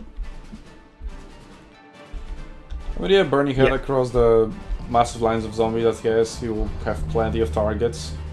Yeah, and if Chaos rushes in quick enough, I mean, you potentially could catch him in the woods, maybe. And But like, then- I don't get the chaos. Why did he bring them? Terrorgeist against gen sniping, animated hulks? This is not over, I guys. don't know. Yeah. Exactly. Like, why did he bring those? They're very cost inefficient. They're very strong, but Deck droppers again, might just get a shot on Archaeon here. yeah. Yeah. Pretty good. They're getting blocked by the statue though. And also the Archaeon doesn't have his artifact that gives him barrier. Oh, they messed up the micro. Come on. Oh no, they got stumped by the statue. We shoot him. Okay, now they can miss. They missed. They did miss. Well, mostly. Well, they got some. I mean, whatever goes on him stays on him. I don't think he has a Nurgle caster, so Yeah. He does not have regen. yeah. Yeah, but I'm very surprised these are not bombers. Like, if they could get some bombs onto Chosen, that would be devastating. Oh yeah. They're still armor piercing, but like that damage isn't that effective. No. It looks like we'll just finally open. Okay. So Nurgle is sending half of his army, just YOLOing across the plane, and while the other half is just hiding in the forest. Why? This is not This the is move, not- boys. Where's And he missed Burning the the is burning quite a head. large miss. what is the point of bringing these halberd chosen if not for Might this? go into these guys. Oh my god! Wow. Okay, he Damn, just got I knocked know. into it. Oh, Wow. Wow. So what was very bad at the beginning turned out alrightish in the end, but imagine if it just landed across the board. yeah, would have been gross. Archaeon is using statue as cover, but why separate your troops? This makes no sense. Might as well just use these guys to shoot them. These guys in the back, though. Oh, there we go. Here goes the other half of the army. Yeah, no, they're coming in. A little late. I mean, yeah, that's usually the classic blunder of not committing your entire army in one go. Mm-hmm. And it's not like and there are some special tactics in here available. Not really. Well, Zombie Pirate Gunnery Rope is just gonna get picked up by Chaos Warhounds. So that's a blunder of Berserk's parts as well. And if he loses here, that's GG. But he has an advantage right now at the moment. Yeah, I'm surprised Berserk ran into that burning skull. These two. And here comes another one. Yeah, that's devastating. Let's just Oh, see that's gonna hurt. Archaeon's value. Yeah. I mean, okay, these are still mostly zombies, so shit units, but landing them across 4 units is still pretty good. Yeah. Ooh, Chaos Riders now, charging into zombie pirate deckhead mobs. Yeah, I feel like those cheap infantry units should have either been a closer screen, or they should have gone on the flanks. I mean, they so they could pressure. Archaeon is already down to half, so these deck droppers with handguns are actually pretty good at sniping them. But now They they're are. lined up, so there would be some friendly fire, or at least Well, obstruction. it's not just that they are good at sniping, it's that Archaeon has been dodging very, very badly. I saw him using his some statue. implications of the head going in here. Yeah. Exactly. And And he has Berserk a is sitting on whole team of 26 woods. magic. he has a whole set of woods to hide in, but he's been in the open Yeah. ground dancing around the entire time. Yeah, exactly. Trying to dance around it, but he does not realize that that angle will, make it much harder for him. Get in the thick of it. Oh yeah. And Well, the Chosen speed of have gotten in the handguns, thick of it. They have, but Well, I Chosen's don't nice as think well. they're gonna work very well against the Depth Guard. I mean, Depth Guard is gonna be stronger with the self-heal and all that. Yeah, there we go. Here's one Death Guard. Yeah. Just starting fighting, but already doing alright. Mm-hmm. Where's the other Death Guard, though? So if he I had brought don't know. Oh, they're both like here. Oh, it's both engaged. bombardment Yeah. spell right now, he could have bombarded the Oh, yeah. crap out of. I mean, this is a well, good dirty they are kid. vulnerable to fire as well. I know they have the hanger, not the regeneration. Yeah, they have the hunger, not regeneration. Yeah. Well, still fairly equal, but with slight advantage to Berserk. I think the biggest, the biggest blunder is committing half the army and then the other half, and then the other blunder is not fighting in a forest. Oh, look at this blob. Although that maybe not could have been avoided because of the range advantage. Yeah, Hellstar is just charging into that mass. It's not going to do much in there. So Chosen just need to grind it out, but I don't know if they But can. not with this type. Like, if they had brought in swords and The- shields, they could have ground them down. The ranged units are largely just rendered ineffective. Yeah, So they there's are. that going for Nurgle. I mean, after the map has been selected, Like, the ranges never made any sense, other than the deck droppers. Deck droppers make a lot of sense, and apart from the handguns, like imagine dropping the grenades over into these blobs now. That would be devastating. Oh, And again, no damaging spells either. So only Invocation on the Hex spam that can save them. So And yeah, like, I'd like the to see Chaos Invocation on the Warhounds Hex too on just Shield. charged in and routed Death Guard. immediately. It's not doing anything. And there's parts that he managed to pick off of Berserk's Army, which is pretty Actually, solid. so the burning heads around here will do less damage because it's for Hakon doing 30% spell resistance AoE. Yeah. So Which I initial think was Rajam planned. mob Tap. Okay, Archeon is charging in again.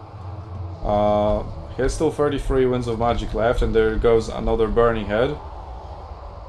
Yeah, that's Which is not doing that much damage. Yeah, the 30% spell resistance is doing war. Yeah, it does. It is. It absolutely is. Yeah. I mean, Plus you it's not gotta. armor I guess piercing. there's still kind of the best target if he only has Burning Head, really. But it's like, it's Yeah. not great. Yeah. Like, Although- Berserk just needs to shoot at that Using Archeon. it across over here could be quite devastating as well. And the deck droppers still have some ammunition left. Oh, these guys don't. Yeah, charge in the back, or maybe use them to round up the routing units. Yeah. Chase the routing units, Yeah, you can just always charge in the back. Luther Yeah. Hakon isn't doing too well. Yeah, surrounded He by is chosen, not, he's getting because wrecked. he was surrounded. There Yeah, we go. he just Finally, dove right invocation on in. the head being There dropped we here. go. And like ultimately, unless those guns survive to a late game, if those chosen halberds live to the late game, I don't know on the like what can actually kill them. Even like depth guard, like at this point, like maybe a full Actually, like you that have a full good health one. unit of hand cannons over here. So if they all didn't try to shoot for their own units, although okay, he's retreating the they depth shot guard, this- opening the angle now. Yep, There we go. there we Okay, go. that was a good Exactly volley. that. Like 100 Yeah, volley that's a for good volley. move. Yeah, now that was a good move. Just retreating those depth guard to open up the lines. Yeah, on good, the other hand, good move. oh, there we go. Oh no, Oh, dodging? burning it. Ah. Dodge. A little. I mean, this is the problem with the zombies. 23 speed, you're never dodging anything with Yeah. that, really. But on the other hand, they didn't have a follow-up. he unblocked the depth guard, so you can heal them both at the same time. And Yeah. also, they're not close to Luthor anymore, so they're not getting the 30% spell resistance. So they are more Those hand vulnerable. cannons he's making Oh, Luthor versus Archeon? would be I interesting. mean, Archeon has a horse, so he might just run away if he wants to. Yeah, and he's getting Luthor still shot has at. some ammunition. And But there's these- a melee order on him. It's not a shooting order. Yeah. These chosen right here should definitely be going after the other hand cannons. Well, at least the marauders are coming from the back, but those things need to get shut down. Yeah, but it's about to crumble. Well, drawn dead, okay. Just to hold them in place, I guess. Archeon coming back in. Coming, And the Archeon going against him. Let's see what he has. Yep, Good on. and finishes off those cast warriors of Slanesh. Now the monstrous infantry is available. They can take out those There we go. cast warriors Chosen fighting the are gunners. routing, the other ones are wavering. Oh. And they're getting Yep. debuffed. That is a good debuff. Mhm. Oh, 2 debuffs at the same time. Ooh. Yeah, look at his stats. 8 melee defense, 36 melee attack. Yeah. Hornswoggle is a menace of an ability. There we go. And now, So Berserk brought it and back. now Nurgle. does- Harry the Hammer. Where's the Harry the Hammer? Yeah, like, Well, yeah. that brings us to 2-2 and the deciding match. 2-2. Kislev versus Vampire Counts. The final countdown has happened. Well, at least the final is delivering. But I feel like It is. This is so scripted.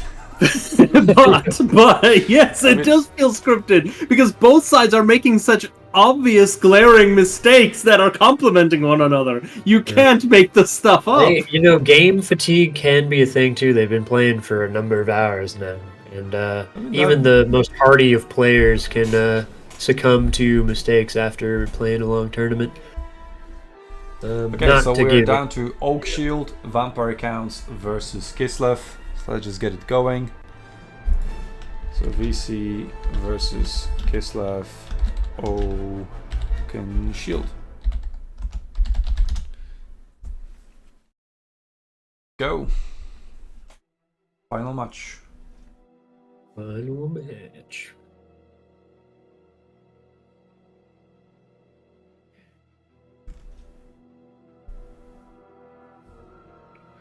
This is gonna be interesting. At this point, I do not know what to expect from both players in this final one. I'm not exactly sure what the armies are gonna end up looking like. We'll just have to see. Kislev will probably bring Kostankia because she's just OP. Yeah. Like you could go honestly going like hero blob here with Kislev would be I think my But choice. you also have action ambushers, which are disgustingly OP. Are they limited by the mod in some way? I don't think so. They follow. So the mod like tries to follow the land The battle other like rules, unit yeah. caps. Yeah, by like by a little bit. So like they're just as limited as they are in those. Which I think is not that by like much. So there might be. Oh, Berserk already has selected his army. No, he's ready to go. But I mean, like ambushers could be very good here, but you got to be careful because like you can get zombie summoned on them and then like caught out by something else like very very easily. And also Kislev is not known for like being able to bring sturdy wide builds. It's just gonna be hard to defend them. I mean, they can get an obscene amount of value, but again, like you got to run into that idea of like, okay, for instance, in the Greenskins, like what are those arrows going to be actually like shooting at? Like they had the Vargulf and like maybe the Crypt Horrors, but it's like if vampires go wide, there's just not going to be that like a bunch of good targets for them. I would like to see Crypt Goals because poison spreading, then Crypt Horrors for the armor piercing damage and regeneration would be pretty good. There's no fire magic for Kislev. What? Well, the Crypt Horrors and the Crypt Ghouls, like just the Ghoul army. Yeah. The Crypt army. The Crypt army. Army of the Crypt.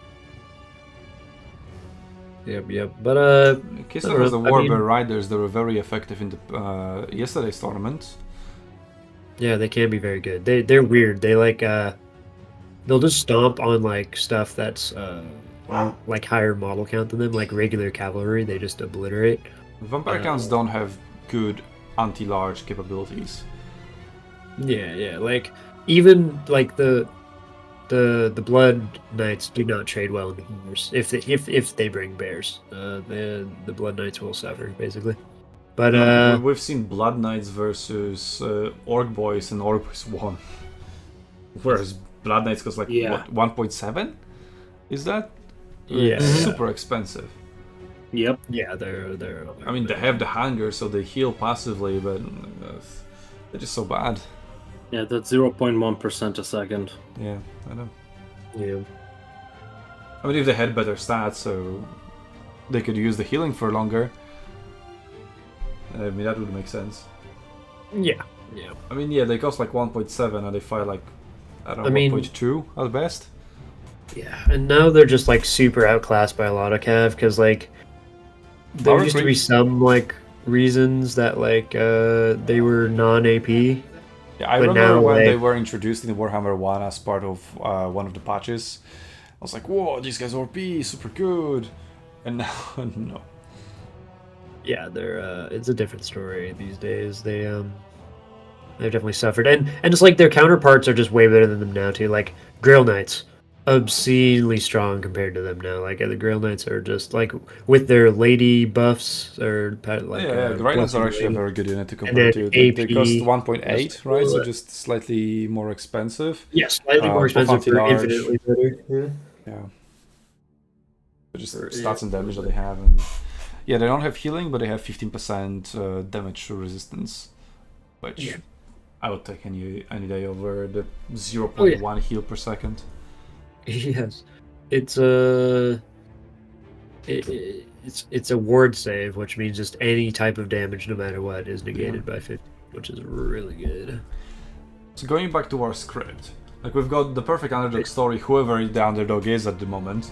Berserk also went to finals, and in the finals went to 5 games. And before he got there, he fought for the entire lower bracket, where he also went on the final day.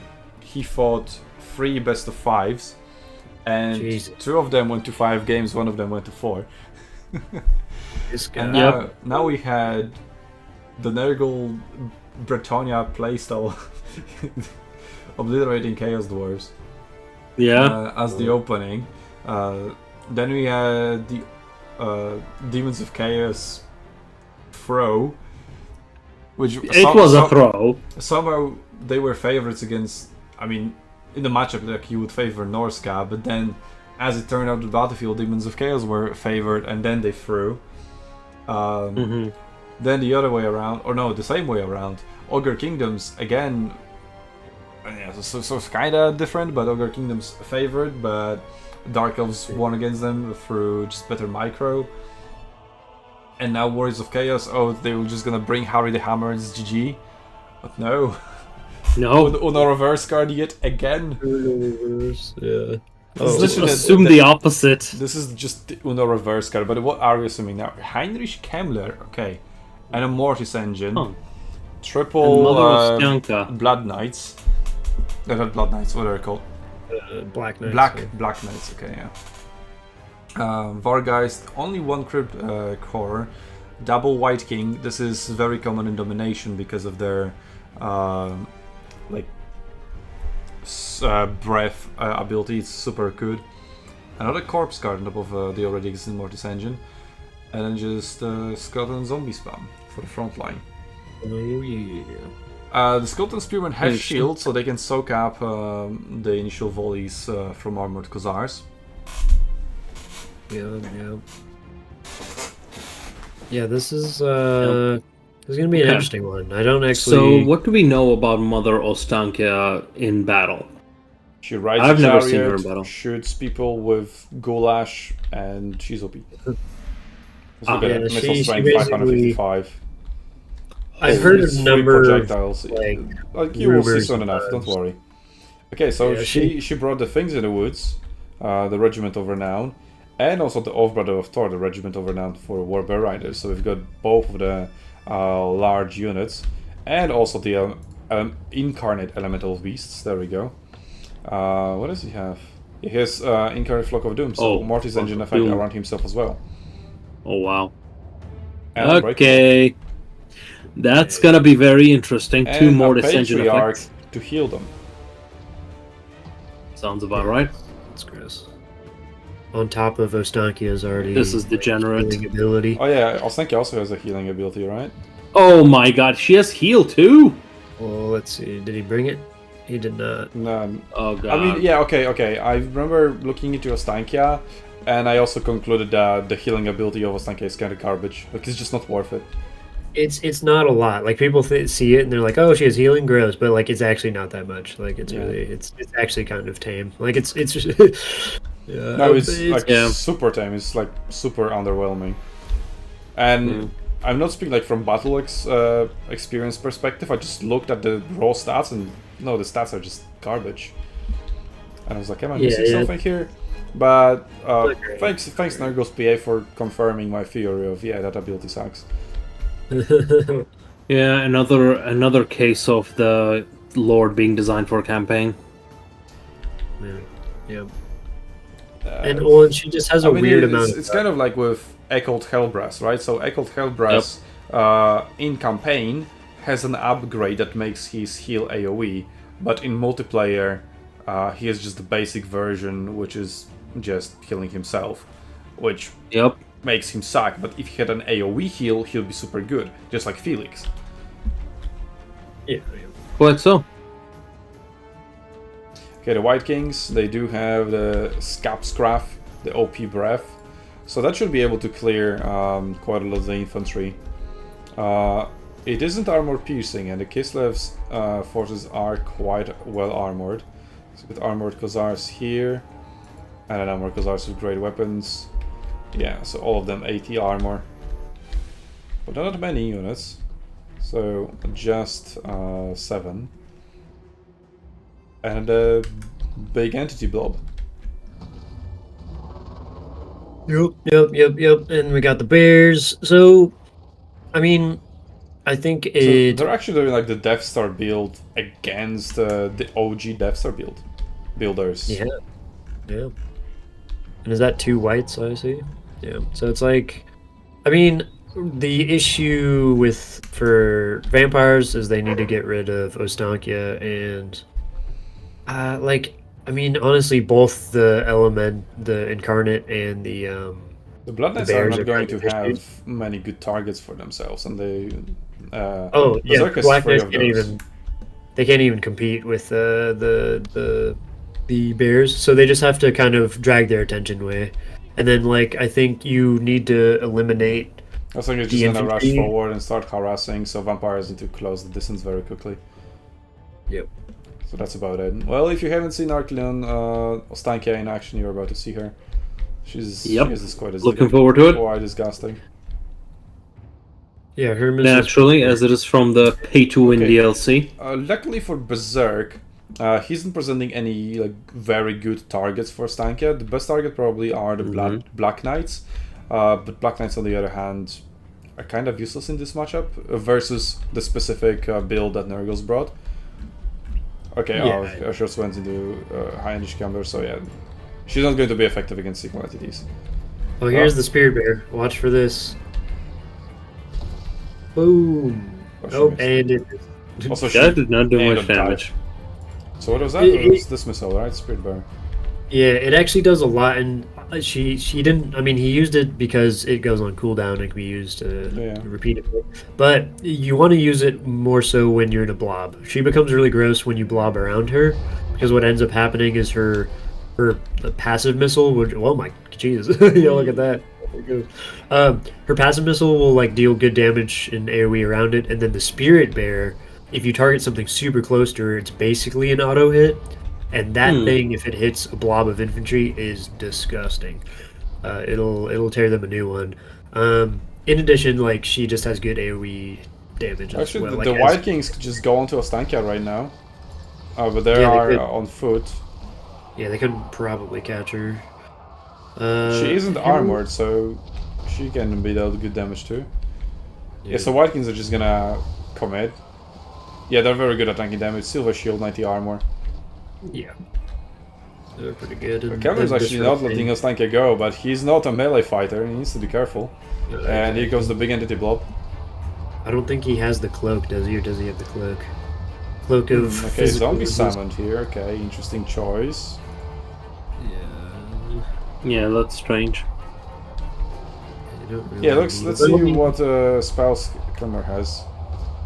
I'd figure the- Where's that the Education of things the are- Hag? And that's just a regular ability. Okay. And he gets yep, someone and- pro, obviously. Gross. Okay, here come the Black Knights. That's looking good. And doing nothing because they are heavily armored infantry. So the cool thing about those Regiment of Renown Skeleton's already crumbling. That's not looking good. is that those Regiment of Renown not skin wolves, things in the woods can actually reduce the healing received on any unit they're attacking by 0. So if you try to heal something while you're engaged in melee with them, it just won't heal. So Vampire Counts has to be kind of careful if those things are in a melee blob and they try to This is heal one. all their stuff. Oh, here Yeah. So that is also a very good counter against the Undead factions. Oh, he gives Yep. the Mortis engine. A little bit late, but not that late. Yeah, not Okay, too bad. Vargai's looking for a good target. I think I'll just use them for Ryu charges here and there. Yep, just like Okay, that. That's alright, yeah. Maybe against a target that is fighting infantry, but maybe he wanted to let the Blood Knights go.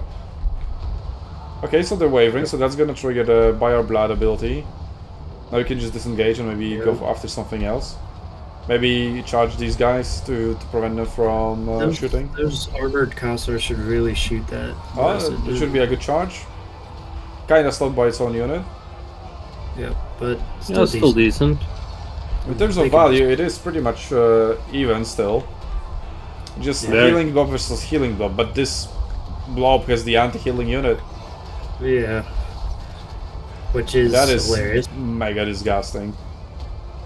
Yep, yep. I am just astounded that something like that is allowed to exist. I know, right? It's pretty hilarious. Well, yeah, it's, the other part of the blob is over here. So Warbear Riders, yeah. they do have that Call of Thor ability, which summons, well, just an AoE bombardment. Yeah. Oh, this flank is At least being it's mob keeping the tapped. Mortis. Yeah, the Mortis is alive, and more than likely, like. Yeah, not doing If much. you I could- would like to see him just go closer to the main engagement. But Berserker is slowly pulling ahead. And, His I mean, cycle if charges you- with Vargeist are actually pretty effective. The cavalry is doing alright. Like, Yeah. it could have been definitely much worse. Crypt Horror is also still pretty healthy. And now they'll be bringing poison onto all brothers. Or here comes the bombardment. Not very well aimed. Like, over here would be a much better target. But yeah, the Vampire Swarm is kind of overwhelmed. Yeah. Vampire Swarm is swarming. That cavalry, those monsters, the usage of Everything is morale has been beautiful. Crow is all anti-large and armor piercing, pretty nice.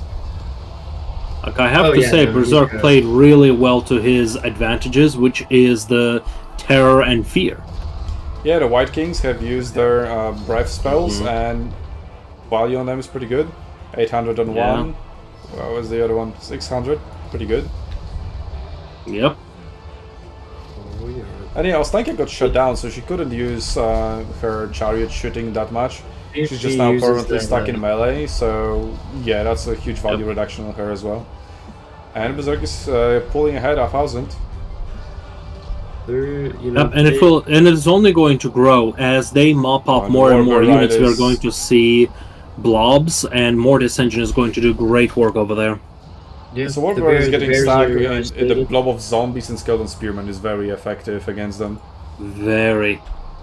Oh yeah, the usage of zombies, just holding units and then using your stronger units to hit them in the back Oh, Mortis is a Engine tremendous finally plan. good numbers. There we Yep. go. By our blood triggered on the cavalry, they are about to go down. With those Cossars going down, It's just the incurrent I believe that will be it. Yeah, the things in the woods are gone, right? I don't see them anymore. Yep, they're Yeah, I think they're gone. They go dead and go. And so, which means Oh, the you're healing still is going on. back on table, And the Black Knights. and the Black Knights. Yeah, just need to mop up these final units, and yeah, Berserk wins. Nice. They're And it definitely. on the reverse card, somebody has brought Heart of Winter. Yeah. I There love was that a- spell. Yeah, it's a really good spell.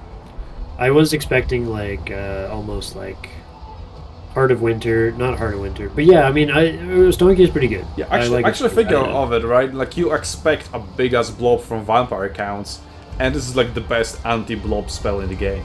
Mm-hmm. Or one of, at least. Yeah, you would I definitely would have. The Incarnate is good because of the damage. The ROR things in the There woods. we go. Oh, GG. And there we go, GG's. Berserk going all the way to 5 games in both of our 2 last tournaments finals. Yeah. But this time, Holy in shit. his preferred environment, which is land battles, winning. Oh yeah. That is big child energy, I will give him that. GG to. See, to Ostanka, yours. even though Yeah, she was yeah, shut yeah. down quite effectively, still did a lot of value. Yeah, yeah. Patriarch didn't do much, but I guess he was just did it mainly for healing, but just for the virtue of being a melee here, should have done better. Yeah, the Warbear Riders Yeah. shut down very well. Elemental kind of Beast is very good. Yeah. Yeah, things in the woods got obliterated quite quickly, which is quite crucial. And the Armor Khazar is just doing alright, as they do. But yeah, the Black Knights actually got quite a lot of value for how difficult to use they were. Yeah, the White King's really good. Vargeist and Crypt Horrors, pretty good. Yeah, Mortis Engine got its value in the end. That was quite crucial. And this guy Spearman just provided the mass to prevent Kislev from really moving. So yeah, well played. No, Very there's- well there's played. good- There's wolves or there's things in the woods being dead at the end. Yes, late that's game is huge. crucial too. Yeah. If you had managed to keep those things alive, it you could have sat there a lot longer with the Incarnate and just drained that blob for a while, and I'm surprised I didn't see a second bear. Maybe I missed it, but a bear, a spirit bear in that blob would have done just absurd amounts of damage. So yeah, there's some stuff that could have been improved upon. I don't necessarily. I think Heart of Winter would have been great, and then like honestly, like even like a big bear, one of the frosty bears, because like the thing is like that thing will clear out infantry a lot faster than a majority of the stuff, and you can still stack it with like healing, the Patriarch, and even though it's crappy, you can still bring Ostankia's heal, and it is, you know, something, because the bear has a lot of HP, so you're getting more percentage out of it than other stuff. So I mean, you could have been more blobby, more like lean into the make the vampire count surround me and then just punish the crap out of them for it. But it was still a decent build, I think, on Kislev. It was just, aside from shooting the Mortis engine, I really don't know what those Kossars were going to kind of do in the end. Like, they just kind of, again, it's that thing of like, you need to cut, if you're going to bring like infantry, it needs to be able to cut through like multiple units of skeletons and zombies. Yeah. Otherwise, it's just not going to like do what you think it's going to do. And more than that, it would need support. It would need ways of focusing that and doing its job, taking out the Mortis engine, taking out the Corpse Guard. Corpse Guard was taken out, but that cavalry just going wide took care of that right away. Like, making that box, I feel like, was a horrible decision. Yeah, you just, right. I mean, or you needed to be more reactive with the Let's conclude the tournament, then we can talk a little bit more about it. So we've got the final results on the screen. So Berserk is receiving a total war content of choice, which is either a title or a DLC that he wants. Can be any title, any DLC, apart from the newest ones. So no Total War Pharaoh and no Shadow of Change. And now we have a draft, a prize draw. There we go, it automatically gets filled in. But we've also got Michael Pontifex here, who has taken part in the previous tournament. So he has some SUNTZU tournament tickets left over from there. Just 120. Okay, so we don't need that. Let's just move it down. Oh, great.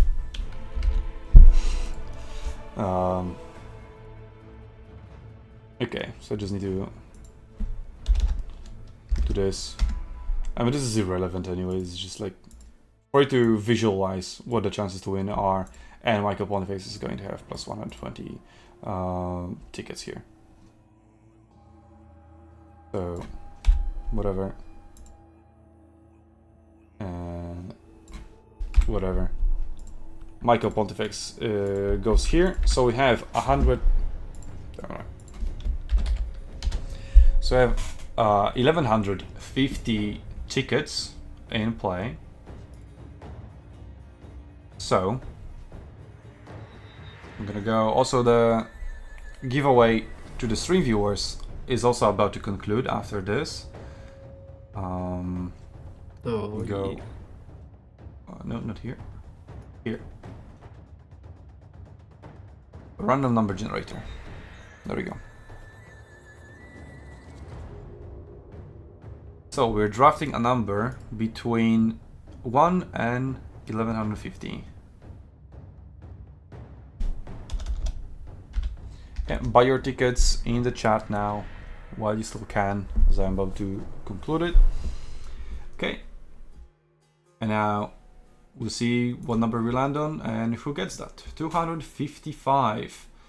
So that is Zegos. There you go. Zegos is getting a DLC of his choice. Also not Shadow of Change. Other than that, everything's fine. And now let's conclude the giveaway on the stream. We've got Zegzi and Lupi participating. With all your points, I see. Alright.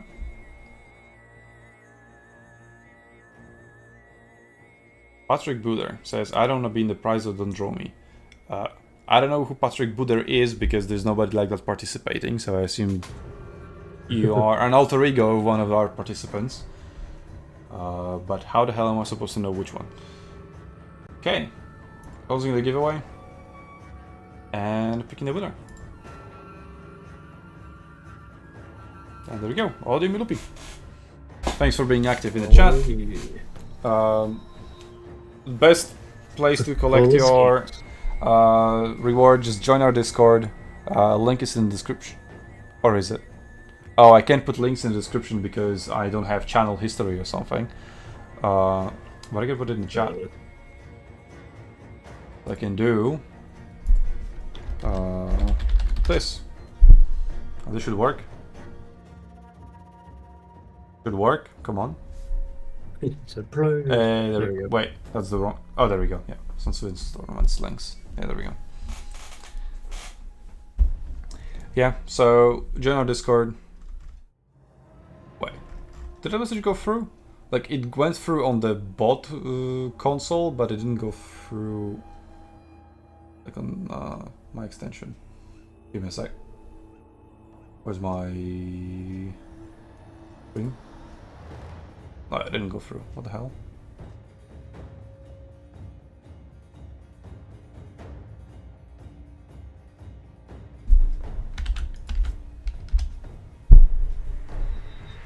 There we go.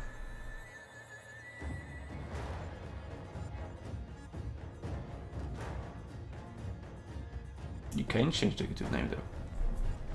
Okay, so now we know who's winning. Lupi, Zygos, and obviously Berserk. I have won the giveaways. Well, sorry, won the prize. Yeah, so we'll update everything in the coming days. Conclusions, final thoughts? Well, it was a good tourney, man. Thanks for having me on. It was a fun bunch of scraps. I mean, there's some really good games in there too. Some really close ones. It'd be fun to look over them. What do you think about our systems, like how we differentiate our tournaments from others that you've participated in or cast or hosted yourself? I think it's good. I think, you know, if the more you do it, and the more you get people familiarized with it, the better it'll be. You know, people are creatures of habit, so it's like if people are used to challenge and the things of challenge, they're always gonna kind of, you know, lean towards that. And there's drawbacks and benefits to that because it's, you know, it's you've been used for years type deal. But I mean, I don't know, like you seem to be like pretty on point for like one of the first tournaments I've seen you guys host. I mean, you seem pretty like on point. Like there was some issues, but you resolved it in like a matter of minutes, like most of the time. So I think that was pretty good. Experience. I will say, like, spamming pings is like actually like it's sometimes necessary. Like when there's a tournament going on, like day of, like in the. I don't think I spammed pings. Like I've pinged. No, that's what I'm saying. once. Like you should. That's what I'm saying, because you will alert the people who are coming. The idea is that, like, if they want to you know, sleep, people, that's their decision. Yeah. That's fair, and that's a philosophy to have. But I'm just saying you might get more people if you like ping day of, right before it starts, etc. And like, you know, that's just a philosophy thing. If you don't do that, that's cool. But you know, just if in the name of garnering people showing up, that has been what a lot of people have been doing. Regardless, I mean, if you look at like Turns Discord, for instance, there'll be like check-ins, etc. Blah blah blah. Like there's these stages where people are getting pinged constantly, and as much as that seems annoying, it seems to me, overviewing these things, it's necessary. Just because, you know, people are just doing stuff, you know, and like I love the community to death, but even the domination community is like, it's a smaller community in terms of the overall gaming sphere. So you want to grab as many people as you can, typically. Well, what we have been doing is something a little bit behind the scenes. We thought of that, yes. We have actually thought of that for a while, because we looked at Turin's Discord and we looked at the current tournaments, and we did notice that there's a lot of ping spamming. So what we have been doing is that's the reason why we host with 2 people. So while Mistru is casting, I will be the one who's like answering questions, resolving stuff, and most yeah. importantly, between Oh. tournaments, I'll be the one pinging people, just DMing them directly rather than pinging people, because we don't want to just pollute all the chat channels. So we would like to minimize that as much as possible, and we've got the manpower, so why not? While one person is casting, the other person can hit people up and check everything else, and kind of like be the behind the scenes guy. And that's what we have been doing instead, but I do see your point, and that's the way we have been trying to avoid have to pollute the channels by DMing people. There's Yeah, also, exactly. you know, I mean, like how the matches are happening on Discord channels rather than in DMs, so that we can more clearly follow the flow of the tournament instead of having to ask, hey, are you playing? What's happening? Like, there was a situation literally yesterday like that. Like, all the matches from a round concluded, except for one, and nobody even had an idea if they were playing or not, because if you message them and they don't answer, are they AFK or busy playing? You don't know. Exactly. And that's kind of like, I mean, to a degree, it's not like unavoidable. Like, you know, so for like, again, like to go back to like either Under Empire, which is Human Boys thing, or Turin's thing, or the Night Crew thing, there's like, they have a chat. They always have a chat for finding your opponent. But the thing is that sometimes people just don't, for whatever reason, they just don't use it. And yes, it's annoying. Yeah, but it's that's a lot of from our experience. Like, people just need hand-holding sometimes. Yep, and that's exactly why, like, we try to streamline it by making private threads where, like, people aren't getting watched by everybody, and they can just communicate just like PM. So that it provides enough transparency, but also provides enough privacy for people that it really encourages them to act on that. That's kind of like the middle ground we found. The downside, the downside of that idea is we have to create all these threads before before tournament. But you know what? It's a worthwhile effort. And you know what? This is not even the hardest part of hosting tournaments. The most labor-intensive part is actually going into every single replay and collecting statistics. We have a spreadsheet where we collect all the statistics with the gold values. That's why we're actually using the UI multiplayer mod. So that way we can collect statistics and try to get insight from them and understand the UI them. mode is not necessary for that, but it just helps during casting. It helps a lot. Yeah, it helps a lot during casting and for collecting statistics. So, you know, the gold values at the end of each battle and things like that. It is really good. And providing I like it. I actually I need to talk with the guy who made the UI mod, and I mean, if he's cool with it, depending on. I mean, you know, we can always just be dickheads and just rip it, whatever. But like, you know, I was gonna ask him if we could just basically plant the UI mod into the cat point mod. That would be great. It just automatically comes with it, and but on the other hand, is it necessary if you can just download the mod separately and it still works? Yeah, but like you have to understand that like people like for this sometimes mode, 2 mods overwhelms people. No, sometimes 1 mod overwhelms people. Like you have to understand like the land battle scene compared to land battle with cat point scene is drastically different. Like there's so many more people who for some reason will just be like, yeah, I'd rather like, you know, just not download a mod and deal with like a rule book than whatever. And it's not necessarily because one's easier than the other. Although I personally think the land battle with capture mod is easier, thus making it etc. But you know, it's just people's comfortability.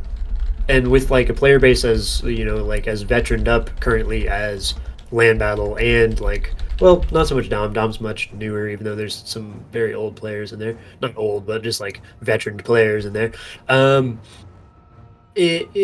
You know, people are very like, I don't know. They're just afraid of doing stuff outside the normal They're bounds of the game, purists. and that's not even like to just veteran players either. That's to new players too. Like they don't want to go out and like download a mod just because they're uncertain of it. Which is yes, in 2023, a hilarious thing to kind of be uncertain of, but like it's a thing. I mean, it just is. Like as much like through how many tournaments we've run with this mod beforehand, and like how many people like in the same sphere will sign up for like a regular land battle tournament. It's a different pool, you know. I mean, it's a smaller It is, pool. and there's a lot of advantages to keeping your own one mod, because let's say one of them is updated, the other one isn't, and it caused some issues between those two. So That's the yeah, second point I was absolutely, wondering. it's a great idea to just make a new version, merge the two mods, and you're good to go. Yeah, Yep. I would like to have some custom created mods for SUNTZU tournaments in the future, but that's in the future. Yeah, that's sure. in the future. Right now, we're just trying to get our name out there, trying to get like regular people coming in, and minimize how many times we have to send basically cold calls to people. Yeah. Because every time before a tournament, I will hit up about 30 people, and it was much harder. It is getting better as we're making more and more tournaments. But yeah, I still had to hit up about 25, 30 people. I haven't counted, but yeah, this is just the reality. This is the first land battles tournament, which is Yes. a little bit of a different audience. There's not much overlap, which for me is kind of weird. Like, it's There's just how there's the some community has been reasons divided, for right? that. Like, Yeah. yeah, but I imagine It like, was- there should be a lot of players who are just fine with playing either. Berserk is a The- great the- example. Yeah, Archhammer. no, there's more than you think, but it's like the issue is that both and honestly, like, so I'm like obviously like I'm leaning more land battles than Dom. I don't like Dom because I think it like was basically like imposed as like a different game into a game that was already made. Yep. And they didn't like adjust the units enough to like make it make sense for me personally. But like I mean, they didn't it's adjust not- the units it's from the not- campaign to multiplayer even. Well, yeah, they'll never do. They'll, like not in terms of like optimizing them for multiplayer. They'll never do that. But the issue is that they took away land battle from quick battle at the very beginning of Warhammer 3's life cycle, and that was a huge mistake because the issue is that if you're someone who's coming from Warhammer 2, regardless of who you are, like you're expecting like to have like a mainstay like kind of mode that you're like you're familiar with. I mean, and so like when they just took it away and just were like, yeah, no, you don't get that.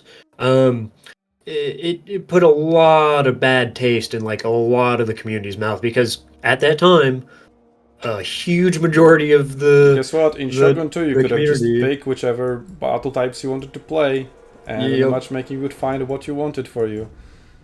Yep, exactly. I And guess Warhammer that 3 said, technology evaporated. "Oh, disappeared." Yeah, I don't know, man. It was just a weird choice. Like, it wouldn't have been like that. Would have cut down the divisiveness like 3 times fold because then you would have had at least both modes like available for people to pick and choose what they like. And what it ended up becoming is like very kind of like it built like, and there's a lot of different factors, right? Like, you know, considering that like one of the big multiplayer people was Turin and he prefers domination, and because he quit land battle cold turkey, it left land battle people, even though they were like still at that point in time the majority of the multiplayer base, So they without didn't have really anybody like to rally around. Yeah. rally around. And that's a big thing for gaming communities because that's how you advertise, that's how you gain more people into the sphere.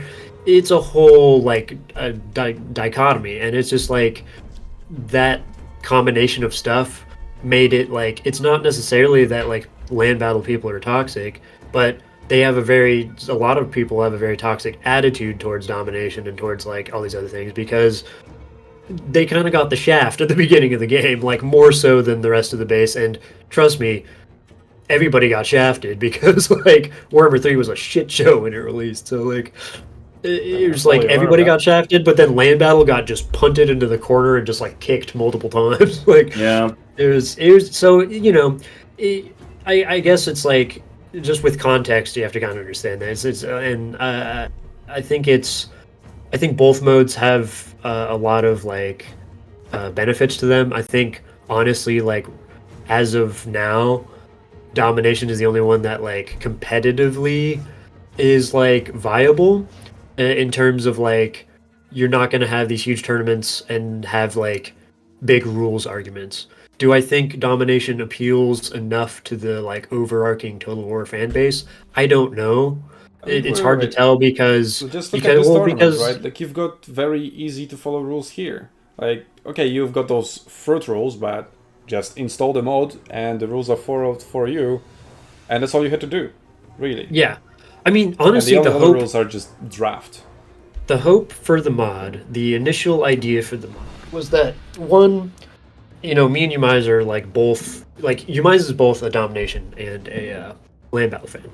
I'm not so much domination, but I obviously respect and like people of that part of the community. I'm a turn admin. I'm like very adamant about the community growing and doing well for itself. But the idea was to draw people from both sides because the idea was like, look, like there's clearly an issue. There's clearly people who like don't like both sides, and it's not just like they don't like each other, but they just don't like the other modes of mechanics, and that's fine. But if we could find something common ground where it's like, okay, a lot of people like domination because they don't like dealing with rules and arguments and all these niche little things, and then for land battle people, it's like, okay, they don't like, I mean, to be having honest, to- the main argument for domination is that because of the reinforcement army and you being able to summon specific units at specific times to counter what your opponent is doing, so the main argument is there that unlike in land battles, the battles themselves are very rarely decided in like the battle selection, army selection phase. Like here, we've seen some matchups which was it was just down to draft. Like this guy had the counter to what the other guy brought, and there was nothing the other guy could do. Yeah, I think so. Like, I think that can happen a lot in land battles, and that is true. I don't necessarily think at the higher tiers of play it's as big as a deal as people think it is. Like, the issue is that like if in the microcosm of competitive play, like when you have a pick ban system, when you have as many factions as this game does, when you have like a myriad of tools each faction can bring, there's like usually ways to like minimize that to a point where it's not like, oh, you're just gonna get like screwed just randomly out of nowhere. Like you're gonna probably know that you screwed up that pick, or that like you lost a match you should have won and now you're in a bad like matchup for the third game or something. Like there's usually some kind of dynamic that's actually like pulling the strings of why that's happening.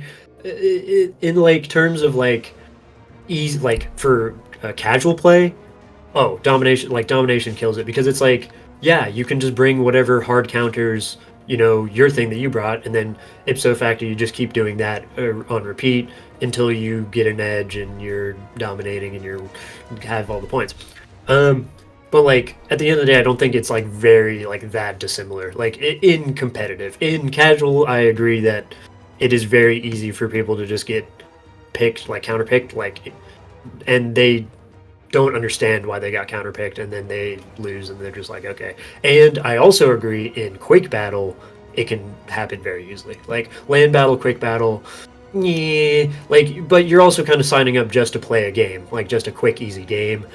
I agree. I don't like that. Like, you can just get counterpicked by random chance, right? Like, because you and your opponent are not deciding on that stuff.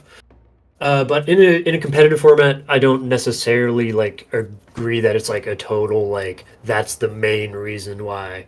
Like, I think it's a reason, and I think it's a valid reason. I just don't think it's like this like, I don't know, deciding factor in whether like land battles can be competitive or not. I I think wouldn't it's really pay that that, much like, attention to quick battles because they come with all different sets of problems. There's no really point talking about, and that's kind of like what the tournaments fakes. Even like there are the casual tournaments, not like the big best of 3, best of 5, with draft and everything. All tournaments have drafts, right? But well, guys, I'm gonna start heading out. But what we should do is encourage people to leave the tournament feedback, so that way at the end of our sprint, we gotta yes, Gujar, that's some great feedback. So if you could like summarize and leave it in the tournament feedback, we could incorporate it and use it for the next time. Because at the end of a tournament, next we are gonna meet to discuss the feedback that was given. And from there, we plan our next move. Like, we are using a very formal processes to get this going.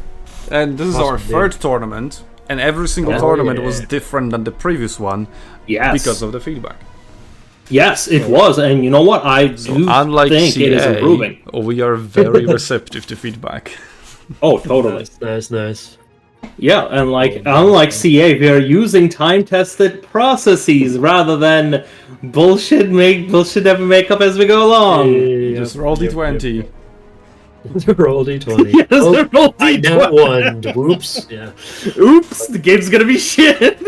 That's what I rolled this time. Yeah.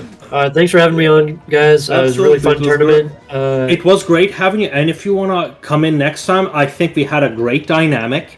Like, thanks to you, I actually could take a little breather, focus on fixing people's problems when they did arise. So when we have a bigger tournament, of course, we're going to have more problems for me to fix. And it just makes my life a little easier. I don't know about Mistru, but it just makes things so much easier for because, when we had a triple cast, right? You guys were talking about something, like a match concluded, you were talking about how it went, and I could just do like, okay, ping people in the right topic. And yes, exactly. The and if I'm talking with the then you do that, Arclinon, and Whereas, like there was just the two of us. When one of us was updating the bracket or being focused on fixing a problem that players had, the other was left out alone to fill up the gap. So triple cast might be the sweet spot. Yeah, it very well might be, because as we get like more participants, the problems are gonna grow, so we might need that. Well, on the it's a very scalable format. On the other hand, people will start getting used to our formats, and it's not like our formats are anything groundbreaking. They're fairly standard, and that's what we were going for. Standard, easy to follow, competitive and easy to fun. Understand. Yeah, and unapologetically competitive. Yes, that's one thing I really enjoyed, and one thing we always try to do, we try to make the experience the best for the end users. So like the player experience number 1, 2, viewer experience number 2, and then whatever administrative benefits we can have. So like we are taking on all the load because we want this to succeed. We want to actually have the competitive community grow to something respectable. And to something good. It's just its own beast. Oh, for sure, dudes. I love what you're doing here. Keep doing what you're doing, and hit me up if you want to. Absolutely. If you need a third caster, if you need something else. Would you cast Domination though? Would you cast Domination? I would come on, and I would come on for like not a fresher stream, but a test stream if I can. If I can handle it without getting like too salty, Trust me, it's honestly like compared to both of these, almost no difference. Like we did do some technical talk, but honestly, there was much less technical talk because of the format, and we were just more focusing on like a moment-to-moment call out. So it was kind of more fun in that regard. No, I can imagine. We're more color casting, so I think it's gonna be just fine. So keep an open mind. No, for sure. I will. Alright, boys. I'm gonna dip out. I'm gonna head out for realsies as well. Okay. See you guys later. But have a good one. Thanks for everybody in chat. And peace out. And looking forward to next tournaments. If you are looking as well, go join our Discord and wait for the announcement. It's gonna come sooner rather than later. Whenever it's ready.